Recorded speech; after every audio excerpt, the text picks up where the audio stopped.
The story begins on a busy high school track where the runners were pushing through the final stretch of their race. While others struggled to catch their breath, Xu Jing crossed the finish line and stopped firmly. The coach checked the stopwatch and called out the result. Xu Jing 2 minutes 36 seconds 79. It was an impressive time, and the reaction from the sidelines was immediate. A group of girls watching began cheering and waving at him, calling out his name. Ignoring the noise, Xu Jing grabbed a water bottle to cool down. He tilted his head back and let the water wash over his face and neck. A timid female student stepped forward and held out a packet of tissues with shaky hands. She asked him to wipe his sweat. Xu Jing blinked, a bit confused, but accepted it politely and thanked her. She hurried back to her friends, overwhelmed with excitement. As Xu Jing wiped his sweat, he quietly gave a command. A faint yellow interface appeared in front of him, unseen by others. It displayed running experience plus 20, running LV3, 258 800. He noticed the points increased a bit more than usual. Then another notification popped up with plus 45. His expression went flat. He glanced at the crowd of girls still calling his name and muttered that this skill leveled up too fast. A sharp whistle cut through the air. His instincts reacted immediately. A tennis ball was flying toward him at high speed. Xu Jing didn't move in panic. He simply watched its path and caught it with a single motion. The impact sent dust around his hand, but he held the ball firmly. Smoke rose slightly from it, showing how strong the throw had been. He looked at it in confusion while the thrower stood in the distance with a sharp grin. Lu Xing's close friend ran up to him in a panic, asking who the thrower was. Lu squinted, recognized the person, and went pale. It was Pei Guang, the infamous school tyrant. He stood tall near the fence with a red aura around him, tossing another tennis ball casually. Lu nearly fell over in fear. He asked Xu Jing why he had gotten involved with someone like Pei Guang and complained that it was probably because of girls again. He told Xu Jing to accept someone already so he would stop drawing trouble. Xu Jing gave no reaction and tossed the smoking ball aside before walking away. Lu stared at him, frustrated and scared, and chased after him, warning that Pei Guang wasn't someone to provoke. He asked what Xu Jing planned to do. Xu Jing didn't look back and simply said he was going to work out as he walked toward the gym. As he walked, his thoughts turned inward. People always told him that working out was useless and that martial arts were the only way to become truly strong. Xu Jing wondered if that was true. He looked at his hand and clenched it into a fist. For others it might be useless, but he was different. His confidence came from something he had kept secret for a month. He had not been born in this world. He had appeared without warning in a city that looked similar to Earth, but was fundamentally different. And he hadn't arrived empty-handed. A strange translucent panel followed him everywhere, operating on one rule: effort brings rewards. Back in his room, lifting a dumbbell wasn't just exercise. It was progress. With each repetition, golden numbers appeared: strength +1, agility +1, constitution +1. If he practiced a specific action enough, the system would upgrade it. Throwing darts wasn't just a hobby. After enough practice, his eyes would gain a precise blue focus, and the system would activate aiming LV1. Hard work is never wasted, he reminded himself. But the growth came with a cost. Standing in his room, his stomach growled loudly. The daily practice consumed a huge amount of energy, and he needed to eat constantly. Hungry, he went to the kitchen. When he opened the refrigerator, he found it completely empty. He sighed, staring at the bare shelves. He removed his shirt and tossed it aside. His body was well-defined and toned, but he reminded himself he wasn't working this hard for appearances. Later that night, Xu Jing walked through the neon-lit streets of his district, the 5th Metropolitan Circle. The city was structured like a target, with the outer areas poor and the inner areas prosperous. As he moved through the crowded streets, he felt the pressure of his situation. Half a year remained before graduation. He knew he had to decide whether he would fight to enter the inner circle or remain poor. With his resolve firm, he entered a convenience store. He needed fuel for his system, so he filled a basket with nutritious food, vegetables, milk, and proteins before heading to the counter. The cashier scanned everything and calmly announced the total, 210. Xu Jing froze. a bead of sweat rolling down his face as his confident thoughts stopped instantly. Moments later, the future ruler of the inner circle was quietly removing items from the basket, returning a carton of milk and then a vegetable, avoiding the cashier's eyes. Defeated by grocery prices, Shu Jing walked home through the narrow alleys of the outer circle with a small shopping bag in hand. He muttered to himself about the cost of 5 eggs, convinced the world had gone mad. Suddenly, a dark blur shot past him with the force of strong wind. He flinched and tightened his grip on his groceries before turning to find a small black cat on the pavement. It wore strange golden bands on its ankles and tail. The cat stared at him with wide eyes and meowed. Shu Jing relaxed, assuming it was just a stray, but the cat suddenly stiffened and fell over dramatically, lying motionless. He looked at it, unimpressed, suspecting it was trying to trick him for food. He crouched down to check, but as he looked closely, his expression changed. The cat's fur was dirty and matted, and it was covered in injuries, as if it had lost a fight. While he observed it, a faint voice drifted through his mind, sounding tired and defeated. The cat's eyes glowed blue as the voice continued. Shu Jing jumped back in shock, staring at the cat in disbelief. Even with a system of his own, hearing a cat speak was far beyond anything he expected. His gaze shifted to the golden band around the cat's tail, noticing its strange and detailed design. He touched it lightly, inspecting the metal. The moment he made contact, the band burst into golden light. His system reacted in a new way, sending an urgent message. Detected divine substance, absorbing divinity. The word stayed in his mind as the glowing light pulled his thoughts away from the alley, reminding him of the world he lived in. This planet, called Earthstar or Zhu Yao, was not the Earth he remembered. Its history was shaped by one event. 287 years ago, God died. It was not a myth. A colossal glowing being had appeared above the city, towering over skyscrapers, and then shattered, raining light across the world. Every human saw it happen. The sky still carried the remains of the broken celestial body, a reminder of that day. With the gods gone, people accepted that humanity stood alone. There were no answers to prayers and no miracles. Only strength mattered. The memory faded, and Shu Jing returned to the present, walking down the empty street with the black cat tucked in his arms. He felt the presence of his system and the potential of endless growth. While the world lost its gods long ago, he saw an opening where others saw emptiness. Blue energy flickered softly around him as he told himself he would eventually grind his way to godhood. Back in his small apartment, those ambitions were briefly paused for a simpler task, feeding the guest. Shu Jing placed a bowl of dry kibble on the floor.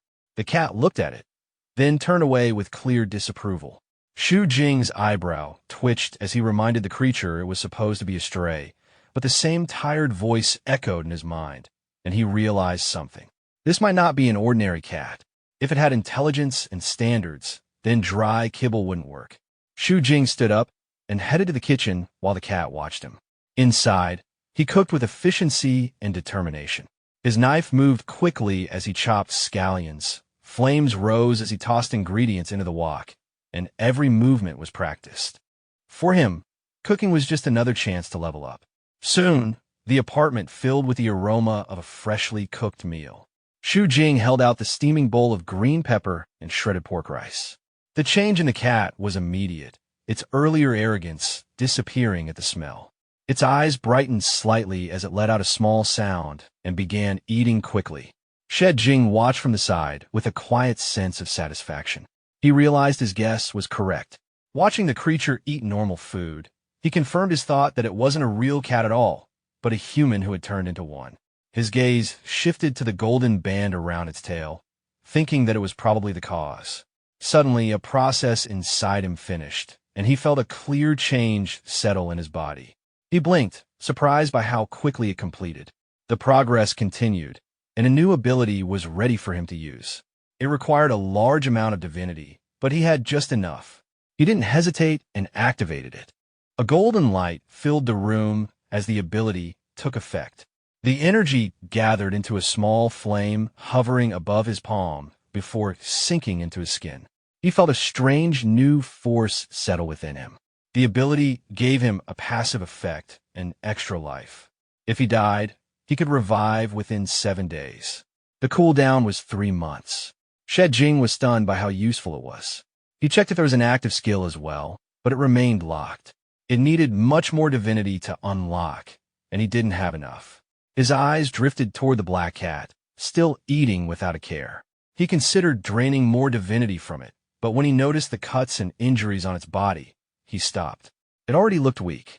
He admitted that taking more would be too much. His expression softened. Instead of pulling on its tail, he gently patted the cat's head and decided to think of another approach. The cat finished its meal and let out a small burp. Shed Jing still couldn't ignore the golden band on its tail. It was clearly connected to divinity, and he needed to understand it. He stood up and grabbed his jacket. He planned to go out and look for clues about divinity and also see what the creature did while he was gone. He stepped outside, closing the door behind him. The cat stared at the door for a long moment. Its relaxed expression slowly disappeared, replaced by a sharp, alert look. Its emerald eyes glowed faintly as it watched the empty space, clearly more intelligent than it appeared. Outside, the night was cold. Shu Jing walked through the outer ring's crowded streets. The district was filled with poverty, and entering the inner ring required impossible fees, even if someone qualified. Still, many people tried, hoping for a better life. Shu Jing wasn't concerned about that. He knew another way existed. If someone became a martial artist, all barriers vanished.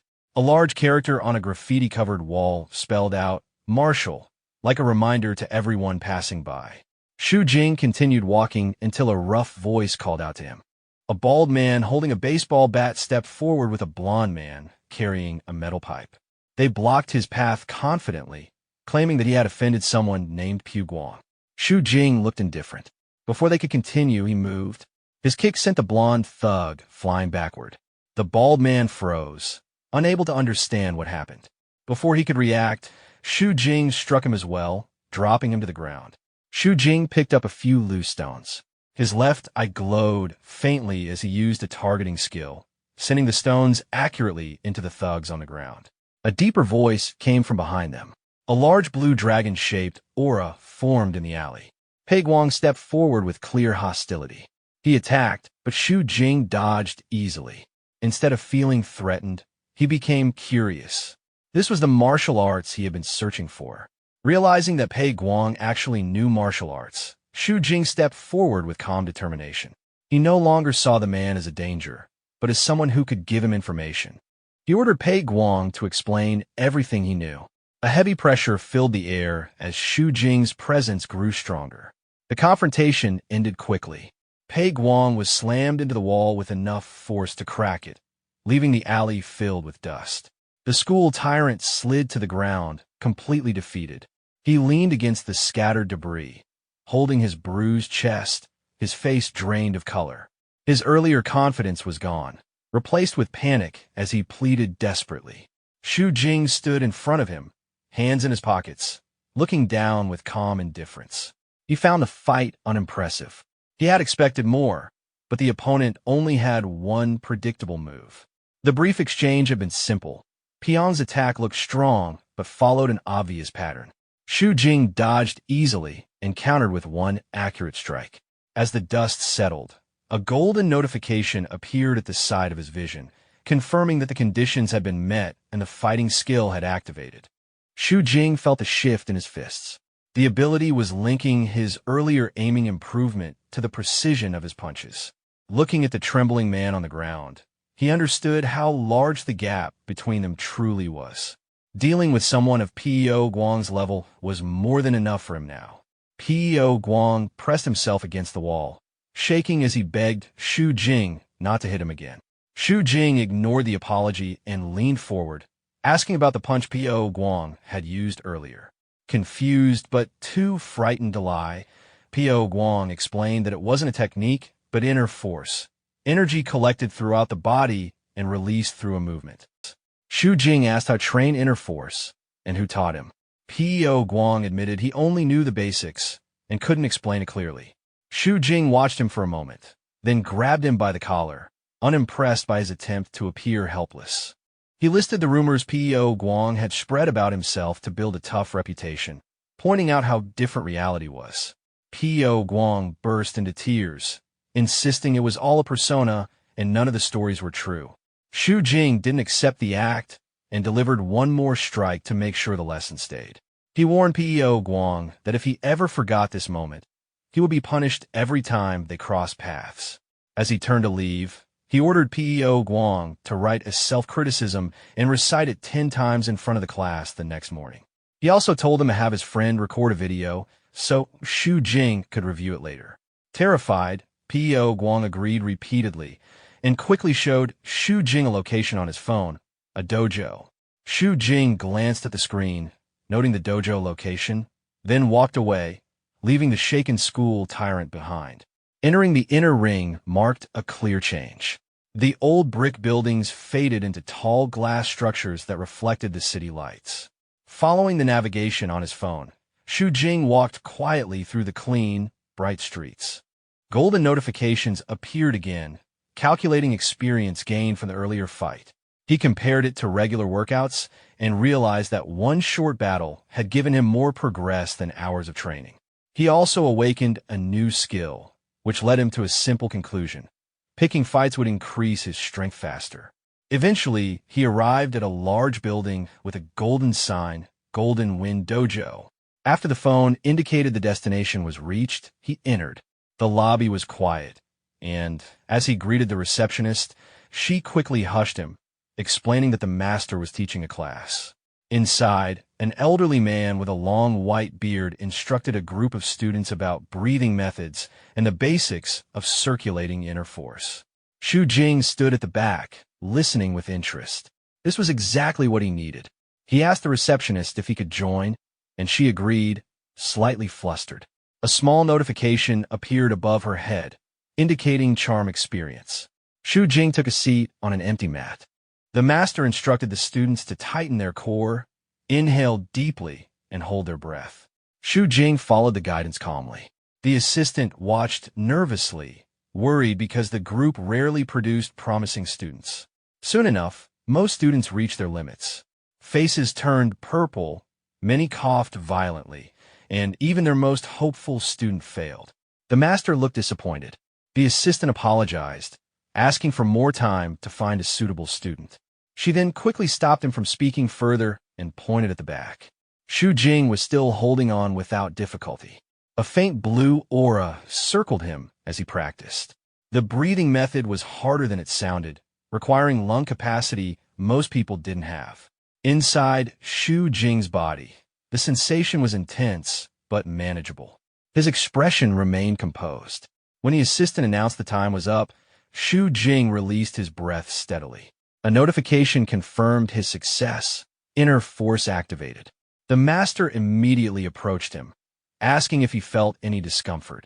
Xu Jing looked at his own palms, noticing faint steam and a light feeling throughout his body. He replied that he felt refreshed. The master's expression brightened. He held Xu Jing's hand and asked for his name, inviting him to join the dojo. Before Xu Jing could respond, the front entrance suddenly burst open with a loud crash.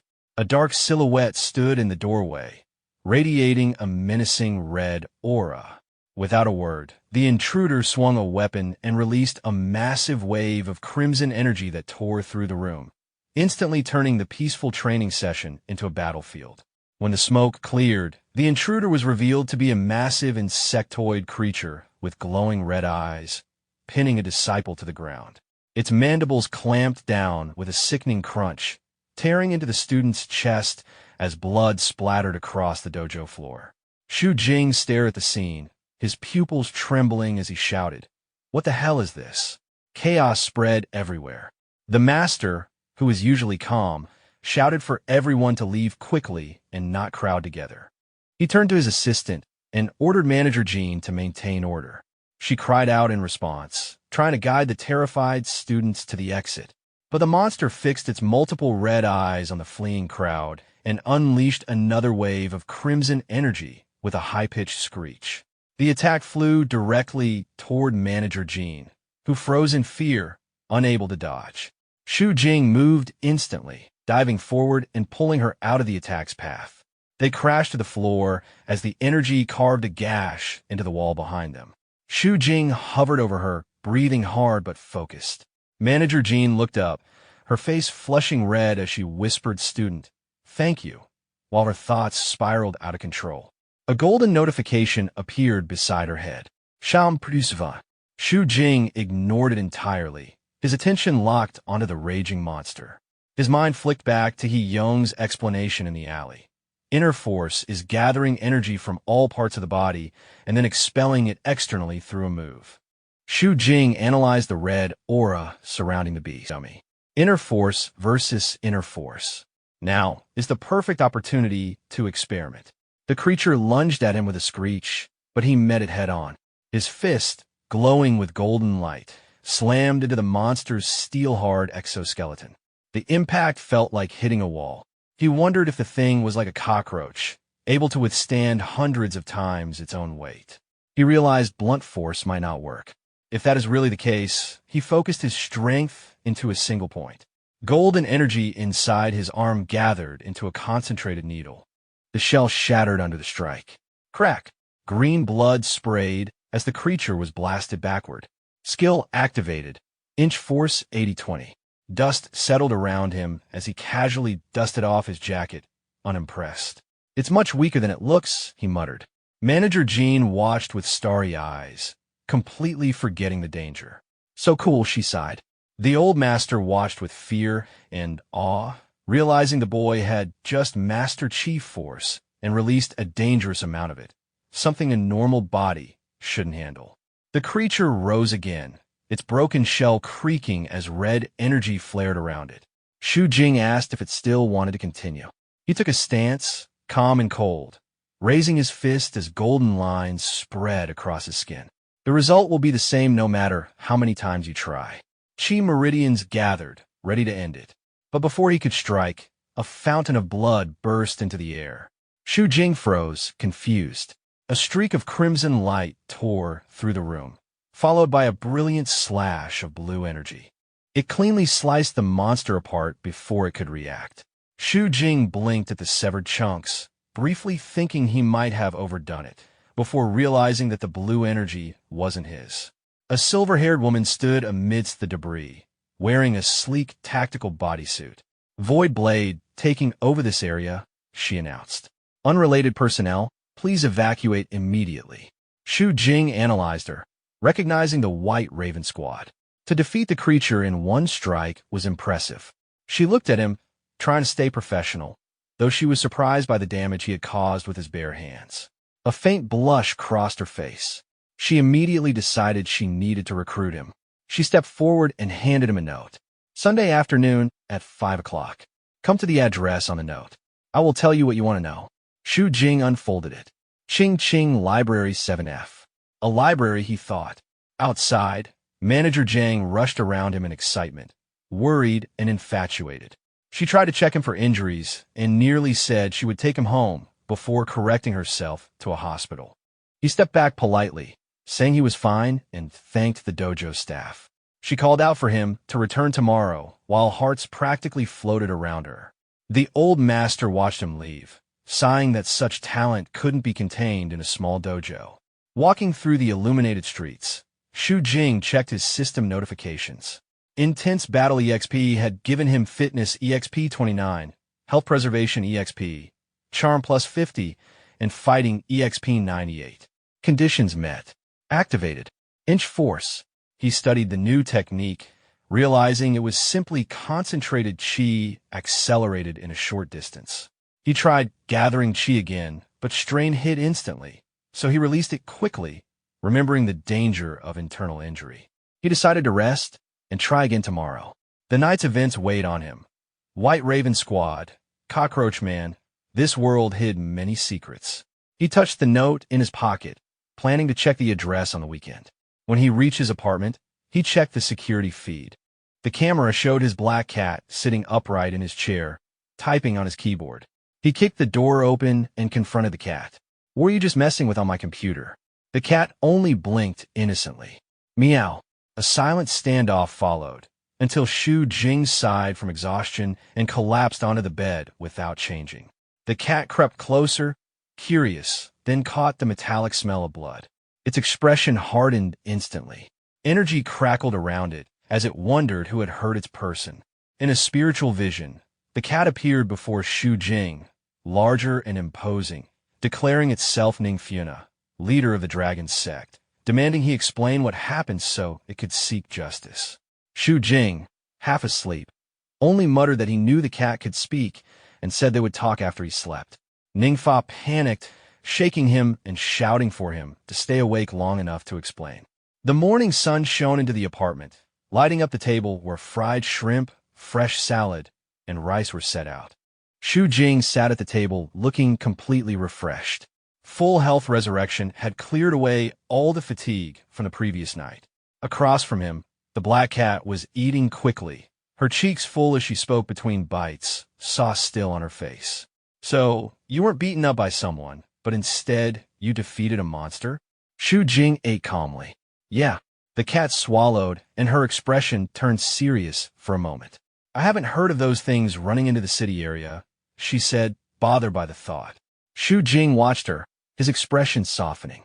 Despite her attitude and unusual origins, she had been genuinely worried about him the night before. He reached out and gently placed his hand on her head. Thank you for worrying about me so much. Nar, he said with a warm smile. The cat froze, her face turning red as she stammered, caught off guard. Nar. She pushed his hand away, trying to regain her composure. You're not allowed to call me Nar. You must address me respectfully as Lord Sect Leader. Shu Jing pulled his hand back, his smile turning playful. Okay, Lord Nar. Before she could react again, he leaned back and held up his phone. The relaxed mood immediately shifted into something more serious. Since Lord Nar can speak, he said with sharp eyes, why don't you explain what the you inside the phone was doing? The cat stiffened, her expression going blank before anxiety took over. She froze, realizing she had walked straight into trouble. This thing is called a cattail ring, he read aloud, comparing the object in his hand with the information on the screen. It is a type of god relic. He looked down at the cat, who lay stiff on the floor. I was looking up information on it, he said, intrigued. So this thing really is a god relic. Shu Jing recalled history books.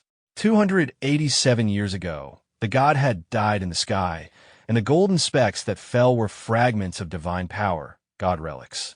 I had only heard about them before, he thought, staring at the metal band. But now I've finally seen one. No wonder it can absorb divinity. He became absorbed in examining it, and forgot he was still holding the cat. He rubbed the metal while looking closely at her tail. The cat finally burst out. How long are you going to keep pinching? Shu Jing flinched and released her tail. Cough. He cleared his throat and returned to the topic. So, you were looking up instructions on how to use it? Ningfa lay flat on the floor, exhausted, her ears drooping. Not all, she muttered. I want to take it off. Regaining her composure, Ningfa sat up straight and her expression darkened as she explained what had happened. You know it too. The Dragon Siang, she began. Not only do they control entertainment venues, but they also work with martial arts halls for some drug businesses. Her memory went back to the night her life changed. I was attacked in my own villa. Someone put this thing on me, and I turned into a cat. By the time she escaped, her organization had already been taken over. I can only turn back into a human appearance if I take it off. Her claws scratched the floor lightly as she continued. And then, kill all those people, she said with clear intent. Shu Jing watched her calmly. What do you plan to do next? He asked. If you can't find it on the internet, the library probably won't help either. Ningfa's expression shifted from anger to thoughtfulness. She smirked. Regarding this point, this sect leader already has a plan, she said confidently. She pointed a paw at him. That is to have you practice martial arts and become strong. Shu Jing blinked, confused. Is there any connection between these two things? Of course, there is, Ningfa said, standing on her hind legs. After you become strong, various organizations will come looking for you, she explained. Maybe among them there will be god relic holders. Then you can investigate and find a way to remove the cattail ring. She puffed her chest slightly. I'm going to introduce you to the best dojo. Shu Jing raised an eyebrow. You mean? Ningfa grinned. Have you heard of Hidden Dragon Dojo? Shu Jing's expression went flat. Of course. He turned to his computer, and quickly brought up a page. Back when I wanted to practice martial arts, I checked the tuition fees of all the dojos in Ching, he said, and Hidden Dragon Dojo was the most expensive. He scrolled down to a long list of one-star reviews, but I didn't remember it because it was expensive. He read some out loud. What kind of dojo is this? The teaching quality doesn't match the tuition. Refund the money. Every day, they just send a few women to supervise. I suspect this is a scam dojo. Study for a week. My back aches every day. No one gives any method to relieve it. Ningfa scoffed. These people can't even endure hardship. Why bother learning martial arts? She looked up at him seriously. In the circle of true martial artists, no one looks down on Hidden Dragon Dojo. Xu Jing sighed. So how do I get in? By following the rules of the Manhwa, she declared. Dojo storming, of course. Xu, if I smash up the dojo's venue, will they still accept me? He asked. Ningfa stared at him. Look at your unsophisticated appearance, she said. Dojo storming is just an interview. She explained the hierarchy. Dojo disciples are also divided into ranks. A pyramid formed in Xu Jing's mind. Bottom tier, those who pay. Middle tier, those with talent. Top tier, those who prove their strength. Those with talent still have to rely on actual ability, she continued. It's useless if it takes 10 or 8 years to become capable. Xu Jing understood. He didn't have money or years to spare, only his system and his fists. I just have to go there and prove I'm better than everyone else. Ningfa, now acting like an advisor, added one last point. Dojo storming is a form of self-recommendation, she said, and the best way to prove one's spirit. As Xu Jing headed for the door, the cat jumped onto the window. So, remember to go to the dojo tomorrow, she said while looking outside. I'm going to take care of some things. The next morning, sunlight lit the city as Xu Jing reached the Hidden Dragon Dojo. The building was a traditional wooden structure tucked among modern skyscrapers. A disciple at the entrance walked over and greeted him with a smile. Xu Jing reached out to shake his hand. As their palms met, Xu Jing felt a sudden, sharp pressure. The disciple squeezed hard, veins standing out on his arm, while keeping a polite smile. Xu Jing guessed it was a test and decided to take it seriously. He gathered golden energy in his hand and squeezed back. The disciple cried out and pulled his hand away in pain. Xu Jing laughed and played it off, saying the man liked to spar. The other disciples snickered and the greeter complained about Xu Jing's strength. Xu Jing realized his mistake and let the man go. The commotion drew attention. Someone warned that the master and the direct disciples were approaching. A group moved in, radiating a stronger presence than the gatekeepers. Leading them were direct disciples who looked like experienced fighters. Li, a large muscular man. Zhu Shanning, a fierce woman in a qipao. Mingqing Xiao, a sharp-eyed girl with glasses. Chun Fuguang, a confident green-haired youth. And in the center, the master Mang Basong in a wheelchair with a black cat wearing a heavy pearl necklace on his lap. The lower-ranking students whispered, surprised at the gathering. The master rolled forward and asked if Xu Jing had come for dojo storming. The cat on his lap looked up and fixed its eyes on Xu Jing. The master noted it had been a long time since someone dared to try dojo storming his place. He then asked Xu Jing if he thought he was qualified. Xu Jing glanced at his system and worried quietly. His combat-related levels were low compared to a dojo master. The master announced he would ask questions first. Xu Jing answered his name and age. The questions then turned personal, where he lived, what his parents did, whether he had siblings. Xu Jing stood sweating and confused as the questioning felt oddly like a marriage interview. The master laughed and said he had to ask extra questions for a future son-in-law. Zhu Shanning stepped forward, cracking her knuckles and insisting they fight to decide. She promised she would go easy on him. Xu Jing shook off the confusion, refocused, and raised his fists. As Zhu Shanning entered the center, the other disciples whispered that Xu Jing might be in trouble. Ning Funa, the black cat, watched from the sidelines, puzzled and annoyed at the idea of a marriage interview. Zhu Shanning attacked without hesitation, her movements sharp and controlled. Xu Jing's aiming skill broke her movement down into precise frames. He did not retreat. Instead, he moved in her guard and grabbed her wrist. Using her momentum against her, he twisted and threw her off balance. She spun away and stumbled dazed. The direct disciple's expressions shifted from amusement to interest. Li commented that Xu Jing's dynamic vision and grappling positioning were accurate, noting the brief exchange with a critical eye. Next to him, the green-haired Chun Fuguan grinned, amused by the scene. He said it reminded him of his own younger days and laughed, calling Xu Jing a good seedling. Master Mang boss Hang joined in with a warm laugh while stroking the black cat on his lap. The tension in the room faded. The cat, Ningfiana, looked proud but was actually relieved inside. Xu Jing stood straight, dusting his hands, and asked the old dojo master if his dojo storming was successful. Golden notifications appeared in his vision, marking the reward of the battle, including the experience gained and the rise in charm. Master Mang moved forward with a pleased expression and confirmed that Xu Jing was qualified to become a direct disciple.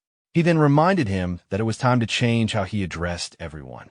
Xu Jing responded respectfully, greeting the master and his senior brothers and sisters. Chun Fuguang laughed loudly and called him the seventh junior brother. From the floor, Zhu Shanning, still holding her sore arm, introduced herself as the sixth senior sister and insisted he shouldn't get proud over one victory. Xu Jing thanked her warmly, noting in his thoughts that she had been the youngest before his arrival. A female disciple with long brown hair approached politely, offering to guide him through the entry procedures. Xu Jing quietly questioned the fancy title she used for him, and Master Mang clarified that as a direct disciple, he should not be looked down upon. She added that as an inner ring resident, the title was appropriate. Xu Jing asked if it could be changed, saying young master felt awkward, but eventually accepted whatever they preferred. Later, in the dojo lounge, Xu Jing relaxed on a sofa with the black cat resting on his lap. He mentioned that dojo storming wasn't as hard as he was told, saying the fight ended in one move.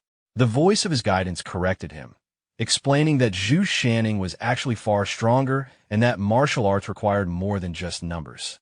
Decisions, intelligence, state of mind, and luck all mattered. Xu Jing understood and acknowledged that his victory had been influenced by luck and that he still had much to learn. The topic shifted, and he explained where he went the previous night, mentioning a visit to Grandpa Li and casually revealing some family history. The disciple awkwardly accepted the explanation and handed him an identity card for future access to the dojo. He received more charm experience, accepted the card, and prepared to return the next day. The following morning, the dojo was unusually lively. Disciples whispered as Xu Jing trained intensely in the center of the hall. He had been grinding all night, drenched in sweat and pushing himself through exhaustion while golden notifications continued to appear, marking improvements in fitness, inner force, and other skills. He sensed himself close to breaking through and refused to stop. With one final surge, a golden light flowed around him, signaling his breakthrough to inner force level 3. Drained, he collapsed onto the floor. The sound of a wheelchair approached. Master Mang looked at him with approval, saying Xu Jing was the strongest disciple he had ever accepted and would soon be able to cultivate the hidden dragon technique. Even exhausted, Xu Jing was eager and immediately asked about the method. Master Mang told him to hold out his hand. As they touched, the old man's expression shifted. He examined Xu Jing's internal state, seeing golden energy and signs of immense potential. He asked what sports Xu Jing usually did. Xu Jing tried to downplay it, but the master shook his head, saying there was no problem, only that Xu Jing's body was unnaturally well balanced, almost as if crafted perfectly. He described him as a martial arts prodigy. Xu Jing knew the system was the reason, but stayed quiet. He then asked again if he could learn the technique immediately. The master stopped him, saying he had trained through the entire night and his body was covered in injuries, so there was no need to rush. In Master Mang's vision, he noticed the hidden damage beneath Xu Jing's skin, with red stress points spread across his muscles and meridians. He explained that cultivating the method now would be dangerous. Xu Jing's excitement faded and he asked what he should do.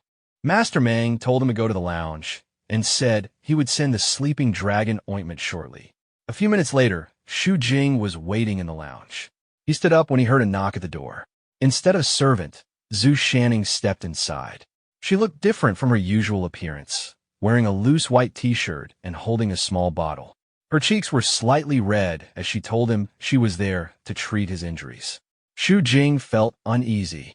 He remembered how easily he had defeated her the day before, and he worried she might still be upset. She told him to take off his shirt, and he hesitated before doing so. She stared at his trained physique, her face turning redder, then pointed to the massage bed for him to lie down. He lay face down. Zhu Shanning told him not to move and began preparing the ointment.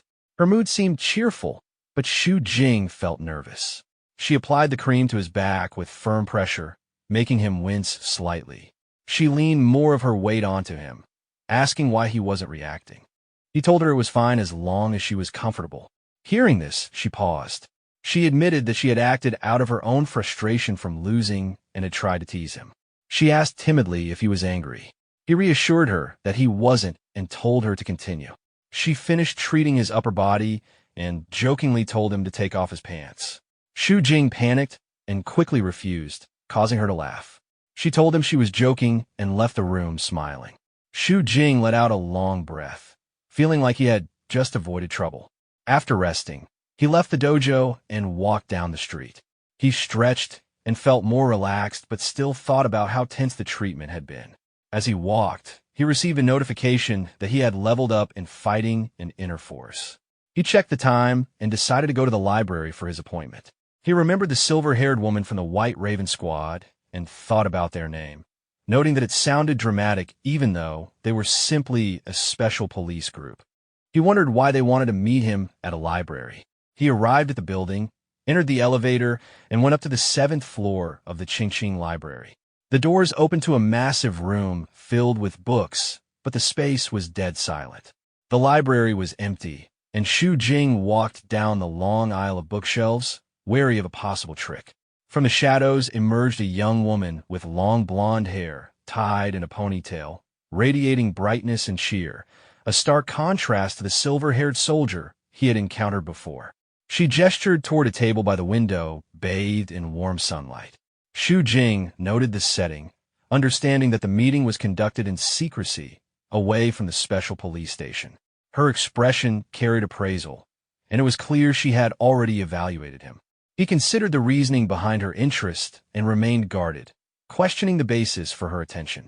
The woman picked up a red book from the table, signaling its importance.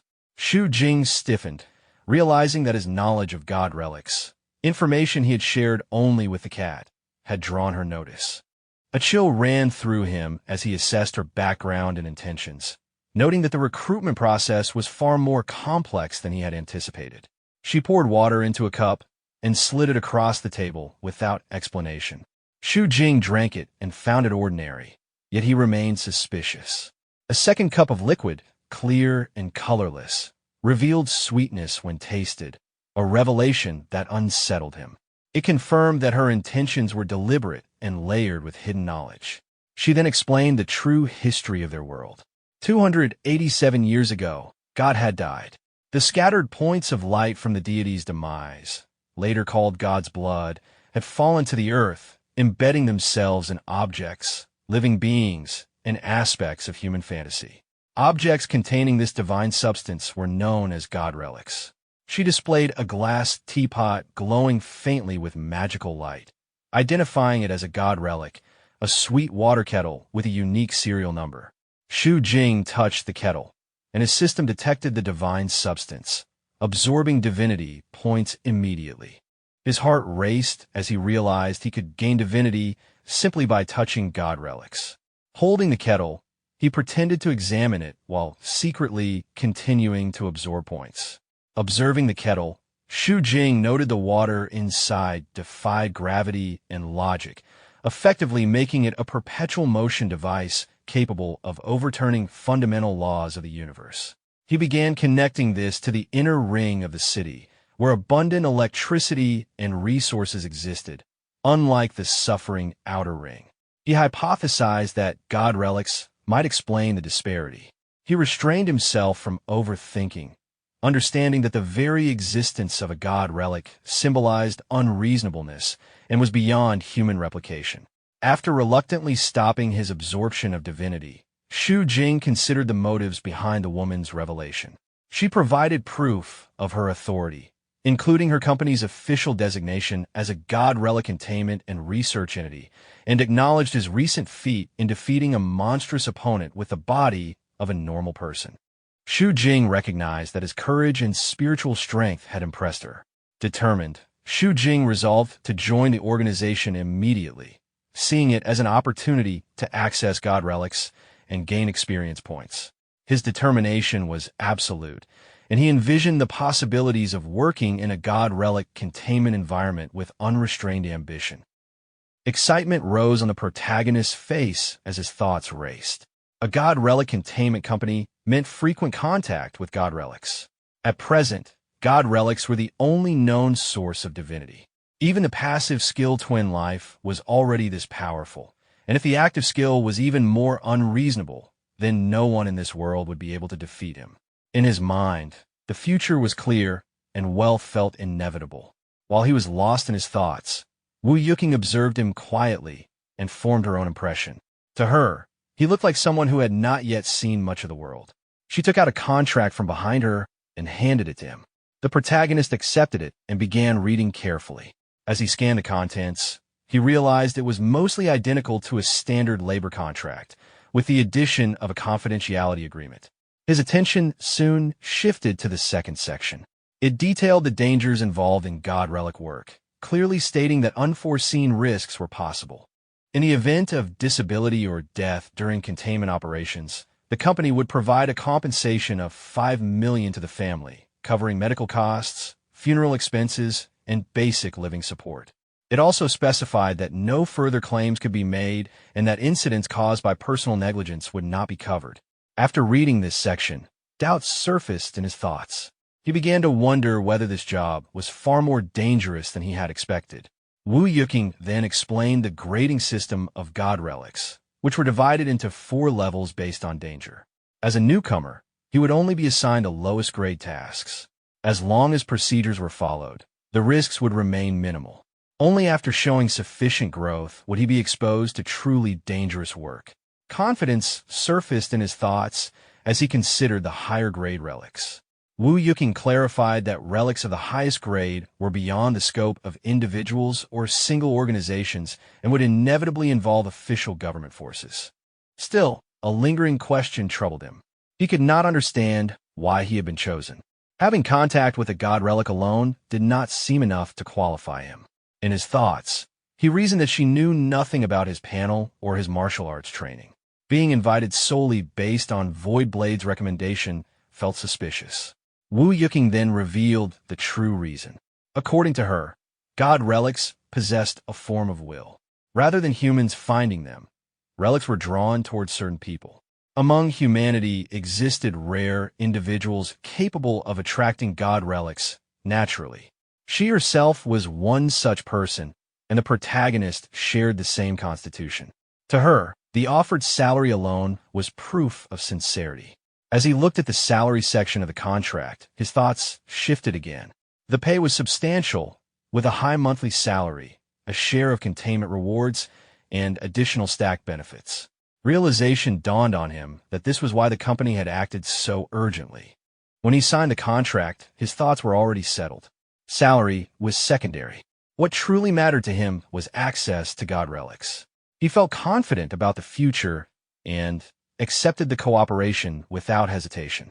After concluding the agreement, he prepared to leave. As he exited the library, his thoughts returned to his priorities. Between training at the Hidden Dragon Dojo and collecting god relics, he knew these pursuits alone would consume his time. For the foreseeable future, school would likely have to wait. He sent a message to his friend, asking for help and requesting leave from the teacher on his behalf. His friend quickly agreed, and he replied with a brief message of thanks. While chatting, his thoughts drifted. A monthly salary of $200,000 was an amount he could not have earned even 10 years after graduating. Right now, improving his strength was the most urgent matter. Only by becoming stronger would there be any hope of going back. The scene shifted to the outer ring, where he walked while projecting his digital screen into the air. His attention focused on his active skill, wanting to understand its function first. The screen displayed information related to twin life, including the divinity required for upgrading, its passive effect of possessing 2 lives with a selectable resurrection time, and a cooldown period. The active ability was now unlockable, while another ability remained locked behind higher requirements. He proceeded to activate the active ability. New information appeared, explaining that for each level, one physical-related ability could be designated, producing a doubling effect when used. The available options included memory, physical defense, physical strength, reaction speed, movement speed, calculation ability, and concentration. As he reviewed the options, he analyzed them carefully. Choosing physical strength would double his power, but his main combat method relied on precision rather than brute force. Defense felt unnecessary due to his existing durability. In martial arts, speed often determined victory, so movement speed became the most logical choice. Before committing fully, he decided to create a control comparison. He fixed his gaze on a distant street lamp, roughly 100 meters away, and ran at full strength to measure his baseline performance. The timer showed just over 10 seconds, which he found acceptable. He then activated Twin Life and repeated the run. This time, his movement was drastically faster, finishing in roughly half the time. The result left him exhausted but satisfied, confirming that the speed increase was exactly double. As he recovered, his thoughts deepened. Improving sprint times was relatively simple at first, but beyond a certain point, even a minor improvement required immense effort, talent, and resources. In real combat, where even the smallest mistake could be fatal, this kind of acceleration defied logic and intuition.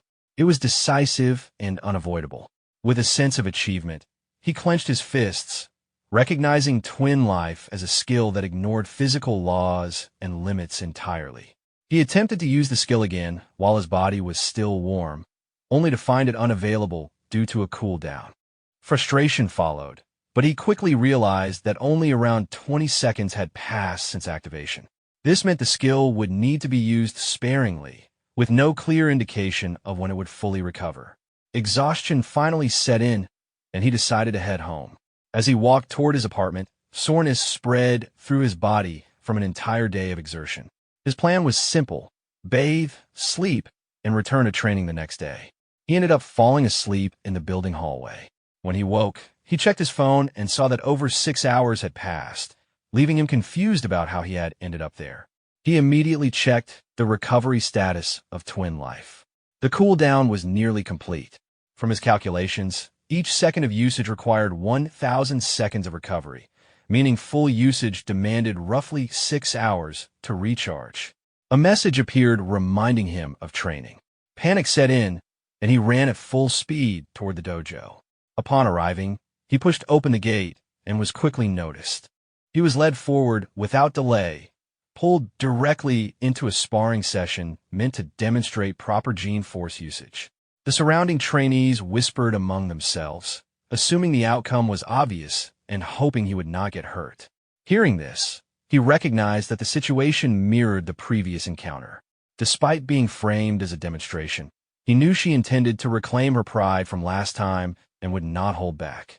Instead of concern, he felt calm. This was the perfect chance to test his new ability. The sparring match between the protagonist and Zhu Shanning began. He did not rely on raw power. Instead, his movements were swift and precise. In a brief exchange, he caught her arm and redirected her momentum, forcing her down. Her body struck the ground, and the floor beneath her cracked apart, breaking into fragments from the force of the impact. As she lay on the ground, struggling to regain her senses, confusion filled her thoughts. She had used her full strength, yet the result was still defeat. She could not understand why. The protagonist looked at her and responded lightly, treating the outcome as if it were simply a friendly exchange. Soon after, multiple screens appeared in succession, recording the experience gained from the fight across various areas, including combat, fitness, health preservation, aiming, and sports. Among them, one of his skills advanced to the next level. While reviewing the information, he began to reflect. The result no longer counted as defeating a stronger opponent while being weaker. This led him to suspect that once Twin Life speed was activated, the panel no longer judged him as inferior to Zhu Shannying. Despite her superior combat experience and caution, she had still failed to react in time. This confirmed to him just how powerful Twin Life truly was. Clenching his fist, he felt satisfied. His future training focus became clear. He needed to learn how to fully utilize the advantage created by overwhelming speed. From a distance, Chen noticed him and called out, inviting him to train together. The protagonist agreed and followed along. After some time passed, Chen observed him closely and realized something was wrong. What he had previously assumed to be exaggeration turned out to be real. The protagonist was already close to cultivating Dragon Chi, something that should not have been possible in such a short time. Chen explained the concept behind it. In the martial arts world, there existed a legendary physical state known as the treasure body. It referred to refining the human body into something comparable to a treasure.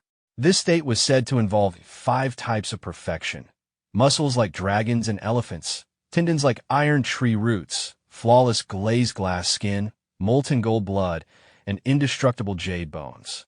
Each stage represented an extreme transformation of the body. However, this realm was generally considered a myth, as no one had ever truly achieved it. The protagonist listened calmly. In his thoughts, he did not see it as impossible. Just because others could not achieve it did not mean it was beyond his reach. Chun joked internally that perhaps even becoming a martial arts myth was not entirely impossible. He then showed something on his screen and guided the protagonist forward, preparing to introduce him to someone important. He indicated that this person was the most powerful eldest senior brother of the Hidden Dragon Dojo, Manhwa. Before the introduction could properly continue, someone suddenly entered the dojo by crashing through a window. Glass shattered as the figure landed inside. The protagonist and Chun both watched the scene with shock and unease. Chun immediately recognized the person and reacted with visible tension. He led the protagonist closer and indicated that the man who had just entered was the dojo's most formidable senior disciple, Manhwa. As the protagonist observed him, his thoughts became cautious. The man clearly had unusual traits. He appeared quiet, physically overwhelming, disliked trouble, possessed extreme strength, was overly protective, and behaved in an unorthodox manner. Chun further indicated that this senior brother had a habit of avoiding normal entrances and preferred entering through windows instead. The protagonist glanced toward the broken window and began calculating internally. Jumping from the highest floor would require terrifying physical strength, far beyond ordinary standards. After a brief exchange between Chun and Manhwa, Chun seemed to understand the situation. He then informed the protagonist that he needed to leave to handle some matters. Before leaving, Chun emphasized a key principle of the hibernating dragon technique. Its core lay in force delivery and shaping. The protagonist repeated the concept in his mind, slowly grasping its meaning. He realized that he had been overly focused on increasing the quantity of chi while neglecting how it was shaped and controlled. A new idea formed as he considered combining this concept with his aiming ability.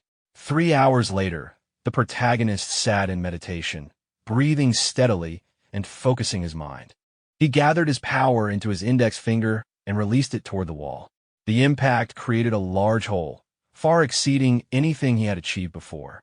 As he examined the result, he acknowledged that this was far more effective than simple projectile techniques. At that moment, the dojo master arrived alongside Zhu Shannying, applauding his progress. The master appeared pleased, recognizing that in addition to his exceptional physical talent, the protagonist also possessed remarkable aptitude in sports-related cultivation. The master then handed him a pearl-like object. Without hesitation, the protagonist consumed it. Immediately afterward, the master's expression turned serious, demanding his full attention. The protagonist's consciousness began to fade. Confusion filled his thoughts as his surroundings blurred. He questioned where he was and what had just been done to him. As he lost consciousness, he perceived a massive dragon formed entirely of energy. The dragon surged forward and entered his body. A glowing, dragon scale-like pattern appeared on his arm. As he faintly registered the change, Confusion lingered in his thoughts as he stared at his transformed hand. The protagonist held his head tightly with both hands as discomfort surged through his body. Pain throbbed behind his temples while the chi inside him felt chaotic, rushing wildly in every direction. He suspected that this instability was the effect of the pill he had just consumed. As his consciousness stabilized, he focused inward. He slowed his breathing, deliberately calming the restless chi. Using the hibernating dragon technique, he entered a controlled state of breath retention. The sensation that followed felt profound and unfamiliar. All distracting thoughts faded away, leaving only clarity.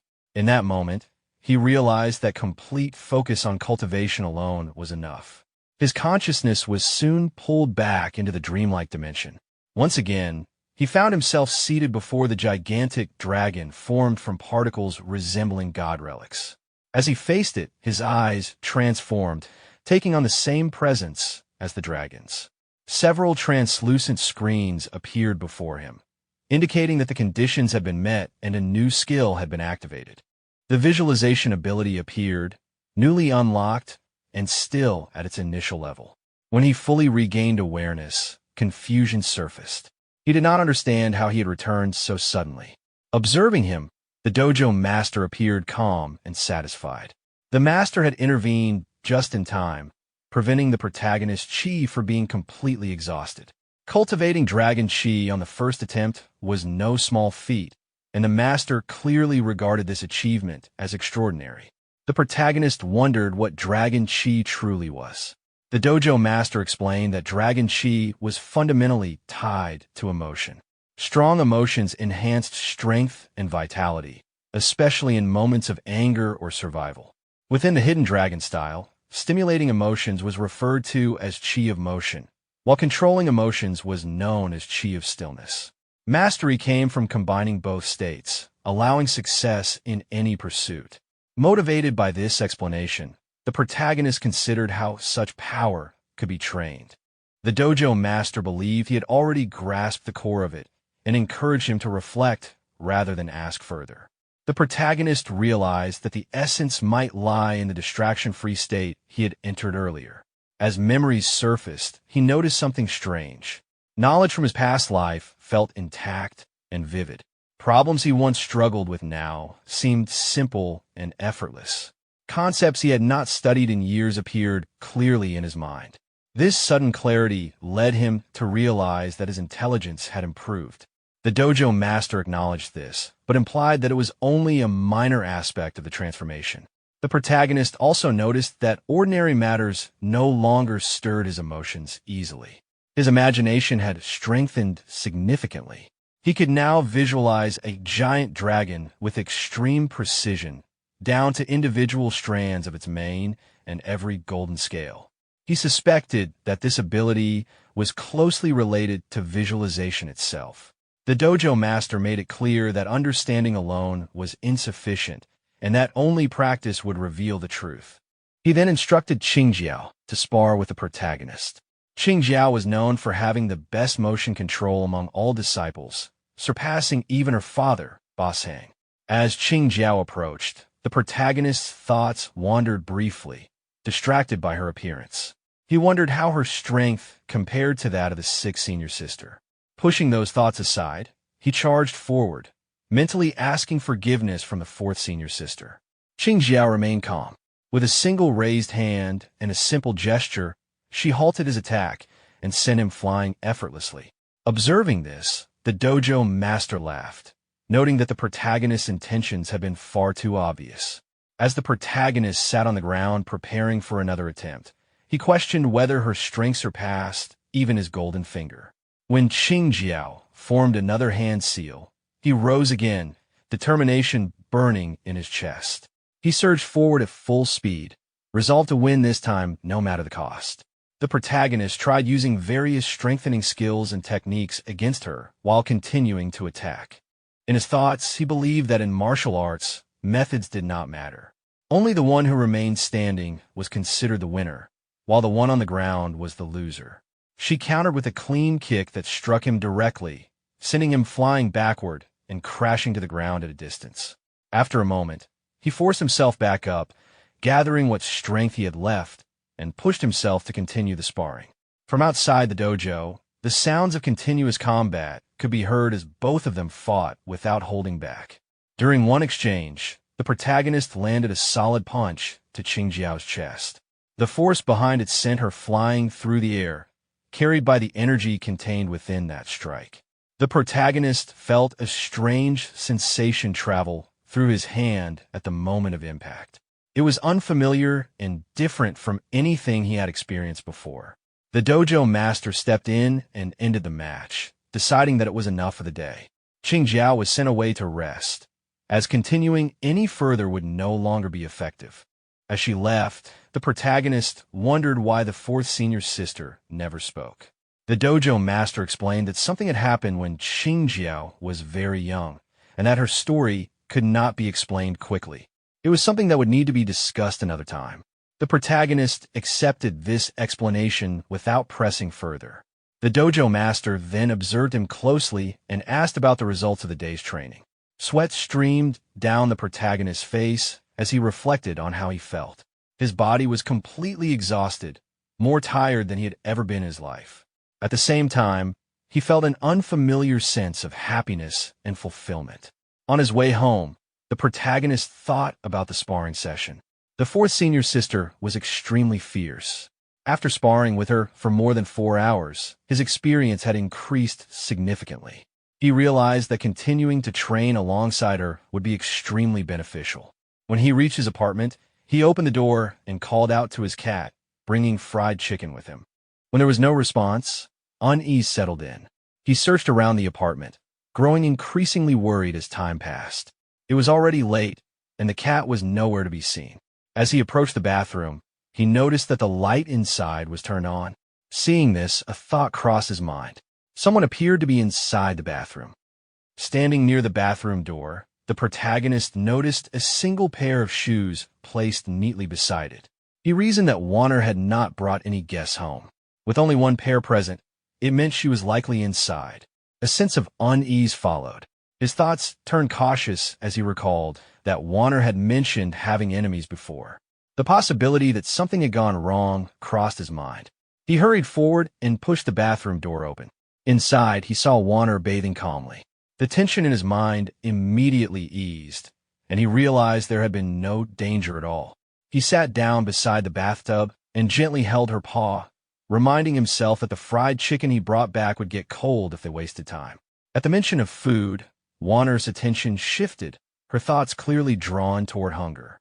The protagonist joined her by the bathtub and began helping her bathe, carefully scrubbing her head with soap. As this continued, Warner drifted into a light daydream, relaxed by the familiar care. At that moment, Warner turned toward him and placed a paw against his chest. The relic attached to her tail suddenly began to glow. The light grew intense, forcing the protagonist to close his eyes as tears formed from the brightness. When the light faded, something had clearly changed. Warner was no longer in her original form. She had transformed into a human figure that still retained certain feline traits. The protagonist froze in shock, struggling to process what he was seeing. Warner herself noticed the change at the same time. Seeing her own hands and unfamiliar body caused immediate confusion and embarrassment. She instinctively tried to cover herself and blocked the protagonist's view with her tail. The protagonist remained still and calm, reassuring himself that he had not seen anything inappropriate. His focus was on de-escalating the situation rather than reacting. As Warner became aware of her position, her embarrassment deepened. She shut her eyes tightly, overwhelmed by the sudden transformation and proximity. The protagonist noticed her reaction and questioned internally what was wrong. Warner, flustered and upset, denied that anything was happening, though her thoughts betrayed her confusion and frustration. She realized that the transformation had likely been triggered unintentionally. The emotions she had felt earlier, combined with the situation and the relic's response, had caused this outcome. The condition itself felt messy and unreasonable to her, especially with the remaining animal traits still present. She warned herself not to let misunderstandings form. This situation was clearly an accident, nothing more. As she attempted to move away, Another unexpected sensation made her react sharply, further escalating her embarrassment and anger. The protagonist, maintaining restraint despite his own discomfort, understood that the situation was beyond simple control. He realized that if she did not move away soon, things could worsen unintentionally. Warner finally decided to leave the bathtub. She instructed herself to move carefully and insisted that the protagonist keep his eyes closed. As she stepped out, her foot slipped on the soap. Losing balance, she fell directly onto the protagonist's lap. The sudden impact left both of them frozen. The protagonist stiffened, sweat forming as he struggled to remain composed. Warner, completely flustered, realized what had happened and panicked internally, insisting that it had not been intentional. The protagonist felt a wave of embarrassment, his face heating up as he struggled to remain still. The situation was becoming increasingly difficult to manage, especially with Warner still so close. Warner reacted with visible discomfort. Her movements became restless, and her expression showed clear unease. The more she shifted, the harder it became for him to keep control. Tears welled up in her eyes as she felt overwhelmed, unable to fully explain herself. It was obvious that none of this had been intentional. The protagonist focused on calming her down. He understood her panic and reminded himself to endure just a little longer. At the same time, he realized that if this continued, things could spiral beyond control. His expression turned serious. He knew that she needed to leave immediately, or the situation would become far more complicated. Wana noticed the shift in his demeanor. After a brief pause, she suddenly bolted out of the bathroom at full speed, instinctively covering herself as she fled. Left alone, the protagonist finally exhaled and resumed bathing by himself, trying to clear his thoughts. An hour later, he stepped out of the bathroom, drying his hair with a towel. He noticed that Warner had already returned to her original form. The transformation had reversed without warning, leaving only confusion behind. Warner appeared frustrated and irritated. After calming down earlier, she had inexplicably turned back into a cat and was now unable to transform again. The inconsistency of the relic's behavior clearly bothered her. When the protagonist tried to approach, she dodged away and put distance between them. Observing this, he understood her reaction. Given what had happened earlier, it was natural that she did not want any physical contact. He carefully explained that he had recently encountered someone knowledgeable about god relics. His plan was to seek help the next day and learn more about Warner's condition, hoping it might allow her to transform again safely. Warner reacted dismissively on the surface, but inside, excitement quietly stirred. The thought of transforming again filled her imagination with wild, self-indulgent fantasies of turning the tables on him. She began laughing to herself, lost in those thoughts, while the protagonist watched her with confusion, unable to understand her sudden mood shift. Later that night, the protagonist went to bed and fell into a deep sleep. By morning, he woke feeling refreshed and noticed Warner sleeping nearby, her breathing calm and steady. A notification sound from his phone pulled him fully awake. He checked the message and saw that it was from Yu Qing, the person who had previously recruited him. The message was short and urgent. Reading it, excitement stirred within him. At last, new work had arrived.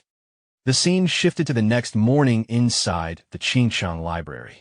After entering the library, the protagonist immediately sensed something unusual. The entire space was silent and empty, with no signs of activity anywhere. As he looked around, confusion arose in his mind. He had been told to come quickly, yet the person who summoned him was nowhere to be seen. His gaze slowly swept across the room until it settled on a single girl seated at a table, quietly reading while wearing a pair of glasses. At first glance, she seemed like an ordinary student, but something about her presence felt familiar. A moment later, realization struck him. The girl with the glasses was Wu Yuqing. She revealed herself soon after, confirming his suspicion. As she removed her glasses, her presence suddenly became much more noticeable. A faint trace of embarrassment crossed her face before she quickly composed herself. She explained the glasses she had been wearing. They were a god relic capable of suppressing a person's presence, making them difficult to notice. While worn, they dulled one's existence, but once removed, all that suppressed presence would surge outward at once. The longer they were worn, the stronger the effect would be afterward. The protagonist reacted with mild confusion, finding the explanation unexpected but intriguing. As he stood there, he sensed the presence of divine energy reacting within him. Wu Yuqing continued explaining calmly, making it clear that the relic's effects were far more complex than they initially appeared. She then handed the glasses to him. As he examined them, curiosity filled his thoughts. Certain strange reactions he had experienced earlier now made more sense to him. He soon shifted his focus back to the reason he had been called. That was when Wu Yuqing brought out several documents and laid them before him. She explained that the mission was unusual. It was a containment task that normally would not be assigned to someone at his level. The target involved another god relic, one that amplified the wearer's primal desires. The current bearer was a woman named Lu Huiying, whose impulses became uncontrollable when encountering attractive men. The protagonist put on the glasses as he listened. It became clear that this relic had been prepared specifically for him. Given his current foundation, suppressing his presence first and then releasing it at the right moment would allow him to easily trigger the target's obsession and safely remove the relic. As the plan settled in his mind, the protagonist felt a slight flush of embarrassment. The method was obvious, but he could not deny that it suited him rather well. At the same time, he sensed another wave of divine energy being absorbed. The realization dawned on him that this mission would allow him to deal with two god relics at once while remaining relatively safe. He glanced at the glasses again, feeling that they fit him perfectly. An ambitious thought crossed his mind as he imagined the results of wearing them for an extended period before removing them. With renewed confidence, he adjusted his hair, his posture straightening slightly as his thoughts soared toward the future. Nearby, Wu Yuqing watched him quietly, a trace of confusion appearing in her expression as she tried to understand what was going through his mind. The protagonist broke the silence and casually brought up the topic of the glasses. From her response, he understood that the glasses were not her personal item, but something borrowed from another containment company. That information surprised him. Until now, he had assumed their organization was the only one of its kind in the country, especially given how secretive and high-level it appeared. She clarified the misunderstanding. God relic containment companies were indeed special, but in essence, their work was no different from cleaning dangerous threats that appeared unpredictably. Relics existed everywhere, and no single organization could possibly manage them all. Because of that, multiple companies operated under the same system. The explanation continued in a calm and realistic manner. Containment work was extremely dangerous, and not everyone was qualified to handle it. These jobs were outsourced by the state, and while some companies followed strict rules, others were driven purely by profit. If he ever encountered personnel from other companies, caution would be necessary. The protagonist acknowledged this internally, letting out a quiet sigh as the weight of the responsibility settled in. After a brief pause, he removed the glasses, intending to personally test their effect. As he stood there, the change was immediate. His suppressed presence surged outward naturally, without effort. Wu Yuqing's reaction made the result obvious. Her heartbeat quickened, and a faint blush appeared on her face as she instinctively looked away. The protagonist quickly understood that the glasses worked exactly as described. Satisfied with the confirmation, the scene shifted. The setting moved to city traffic later that day. Inside a bus, the protagonist sat quietly while reviewing the documents Wu Yuqing had given him. As the vehicle moved through the streets, he focused on the information in front of him. Lu Huiying's profile was detailed and direct. She was active almost exclusively in the Southern District, frequenting bars, discos, host clubs, and KTVs. The locations alone painted a clear picture of her lifestyle and influence. As he read further, the situation became clearer. Using the physical enhancement provided by the villainess's crown of glory, she had established her own territory and formed a small gang known as the Rose Gang. With her strength continuously increasing, she preyed on local men, draining them both physically and mentally. The crown itself continuously amplified her desires.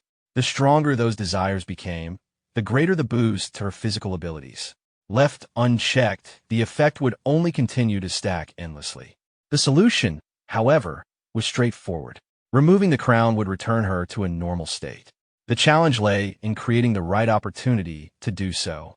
As the bus slowed and reached its destination in the Southern District, the protagonist folded the documents and stood up.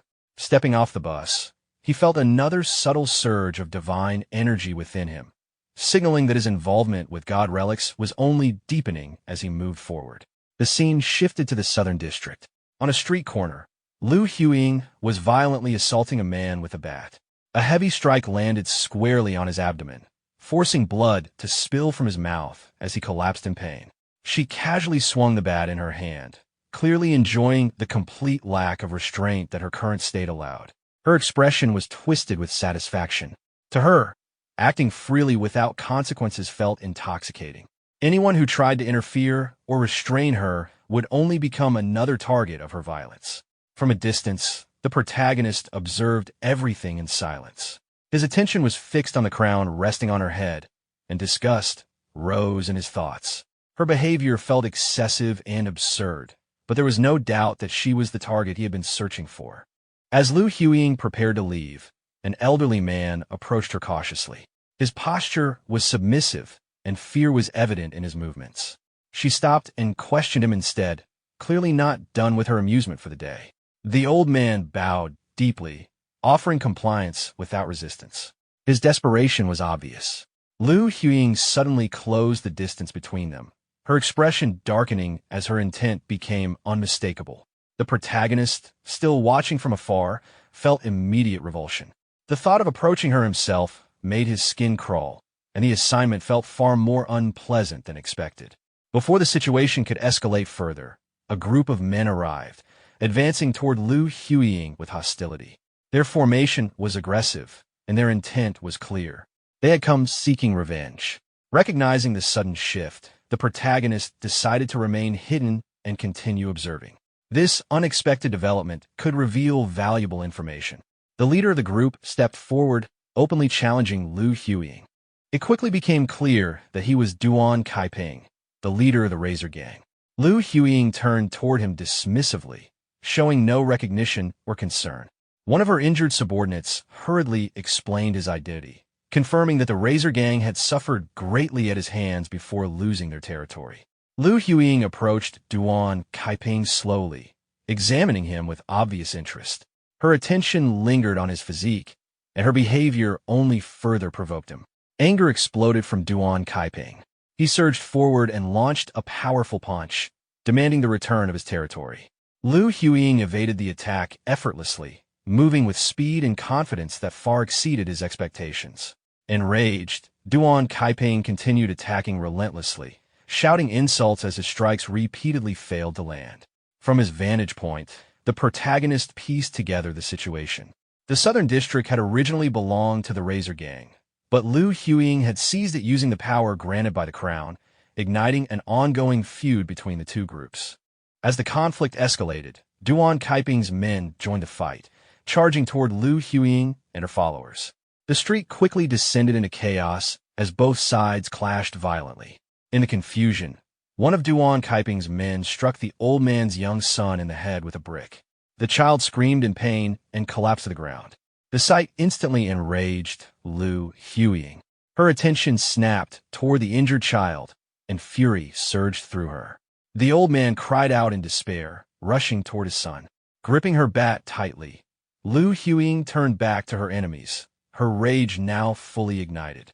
Any trace of amusement vanished as her intent shifted toward brutal retaliation. Duan showed a confident expression as he finally became serious. He stepped forward and launched a powerful punch, landing it directly on Lu Huiying's face. The force sent her flying into the air, crashing into nearby debris, which shattered on impact. She recovered quickly, rising with a twisted smile, clearly intrigued by the exchange. She decided to engage him properly instead of treating the fight as entertainment. From a distance, the protagonist continued to observe in silence. Both fighters advanced toward each other again, their movements sharp and forceful. As they clashed repeatedly, the protagonist analyzed Duan Kaiping carefully. His palm strikes were precise and controlled, shaped like a blade, capable of cutting with tremendous force. As the fight continued, both sides exchanged heavy blows. However, despite Duan's superior technique, Liu Huiying suffered only superficial injuries. In pure martial skill, Duan clearly surpassed her, but her body absorbed the damage unnaturally well, making it difficult to injure her seriously. At that moment, the protagonist felt the absorption process complete. Without hesitation, he chose to enhance his physical strength this time, pairing it with his previous speed enhancement. Testing the effect, he picked up a small stone and tossed it lightly before hurling it forward with full force. The stone struck Duan's lower leg. Despite its size, the impact was devastating, shattering the bone instantly. Duan collapsed in pain, screaming uncontrollably. The protagonist confirmed internally that the enhancement was extremely effective. Liu Huiying froze, immediately sensing something was wrong. She spun around, trying to locate the source of the attack. Duan accused someone of a sneak attack while struggling to stand. His companions rushed to support him, retreating quickly while issuing threats before leaving the scene.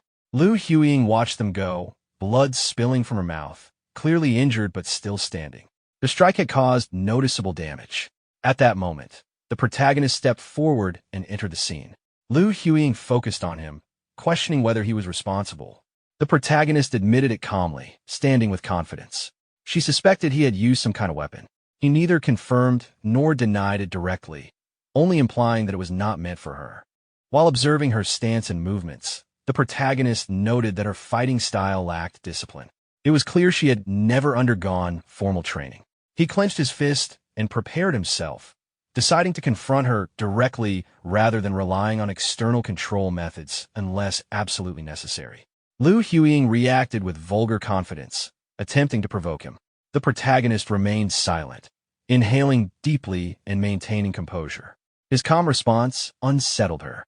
For the first time, doubt surfaced in her thoughts as she began to reassess him. She demanded to know who he was. The protagonist relaxed his stance slightly and introduced himself simply, giving her a name to remember. The protagonist activated the twin life ability. In an instant, his body surged forward. Fueled by controlled rage, he charged straight at Liu Huiying.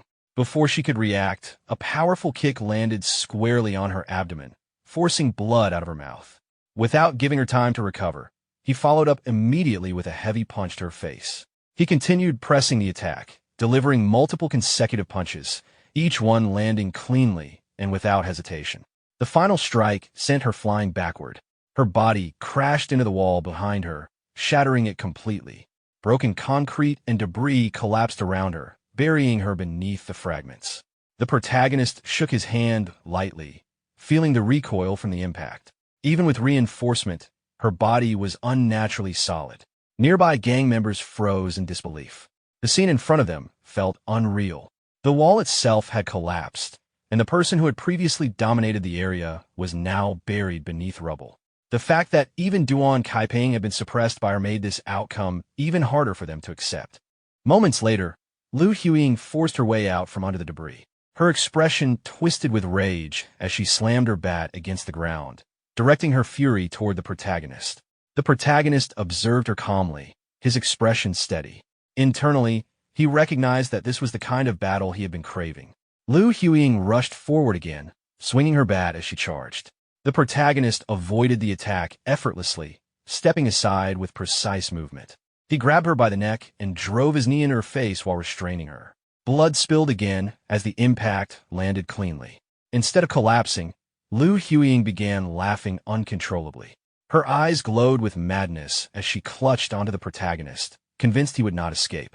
Before she could act further, the protagonist raised his hand, focused his strength, and struck directly at her eye with his index finger.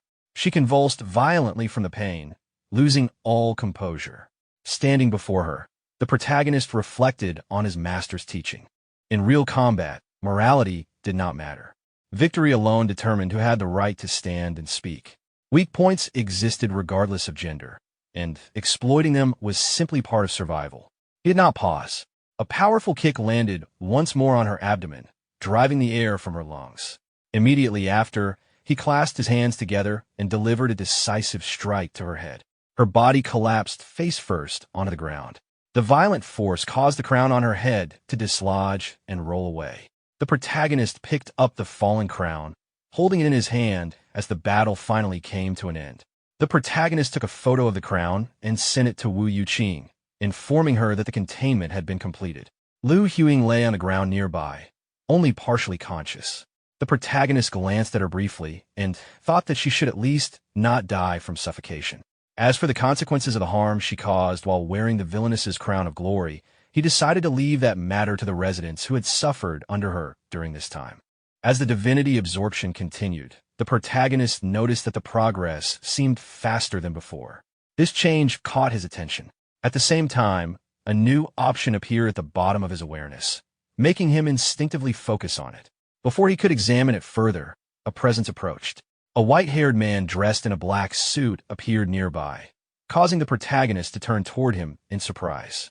The man made it clear that the item in the protagonist's hand was not something he was qualified to hold and demanded that it be handed over.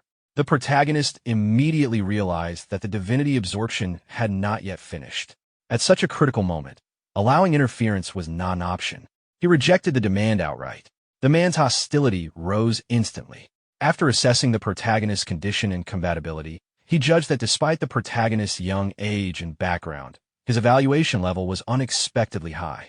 Even so, he still considered him far too weak. The man stepped forward, clearly preparing to force the issue. The protagonist reacted first, striking between the man's legs in an attempt to create an opening. The attack had no effect. The man had clearly anticipated such a move and showed no sign of injury. Realizing the situation was unfavorable, the protagonist immediately turned and ran. The white-haired man pursued him without hesitation, intent on killing him. While fleeing, the protagonist analyzed the situation. The man's body felt unnatural, almost as if it were composed of assembled mechanical parts. He suspected that this person might be a containment agent from another company. The pursuer quickly closed the distance and threw a punch. The protagonist narrowly avoided it and continued running, but it became clear that escape alone would not be enough. The gap between them was overwhelming, and the protagonist understood that prolonged engagement would only worsen his position. Before the absorption process could finish, the man suddenly appeared again, smashing through a wall and landing a direct punch. The protagonist tried to block it, but the force sent him flying backward. His body crashed through multiple walls before finally stopping, embedded deep into the last one. Pain spread through his body as he realized that no matter how he ran, he would eventually be caught. At that moment, the divinity extraction finally completed, unlocking a dormant ability that now met the conditions for activation. Without hesitation, the protagonist chose to activate it. The white-haired man advanced steadily through the broken walls, confident in his superiority and fully expecting the protagonist to surrender. Instead, the protagonist burst out from the shattered wall. In a sudden counterattack, he grabbed the man directly by the face, stopping his advance entirely. Still partially embedded in the wall, the protagonist realizes that the term recipient mentioned earlier was directed at him. After breaking free from his restraint with minimal effort, he steps out of the wall. The white-haired man, observing the protagonist's body and the strange black aura surrounding him, understands that he is facing someone known as a recipient and reacts with shock and fear. At that moment, the protagonist's body undergoes a transformation. Dark shadow, flames envelop him, and all of his injuries recover on their own.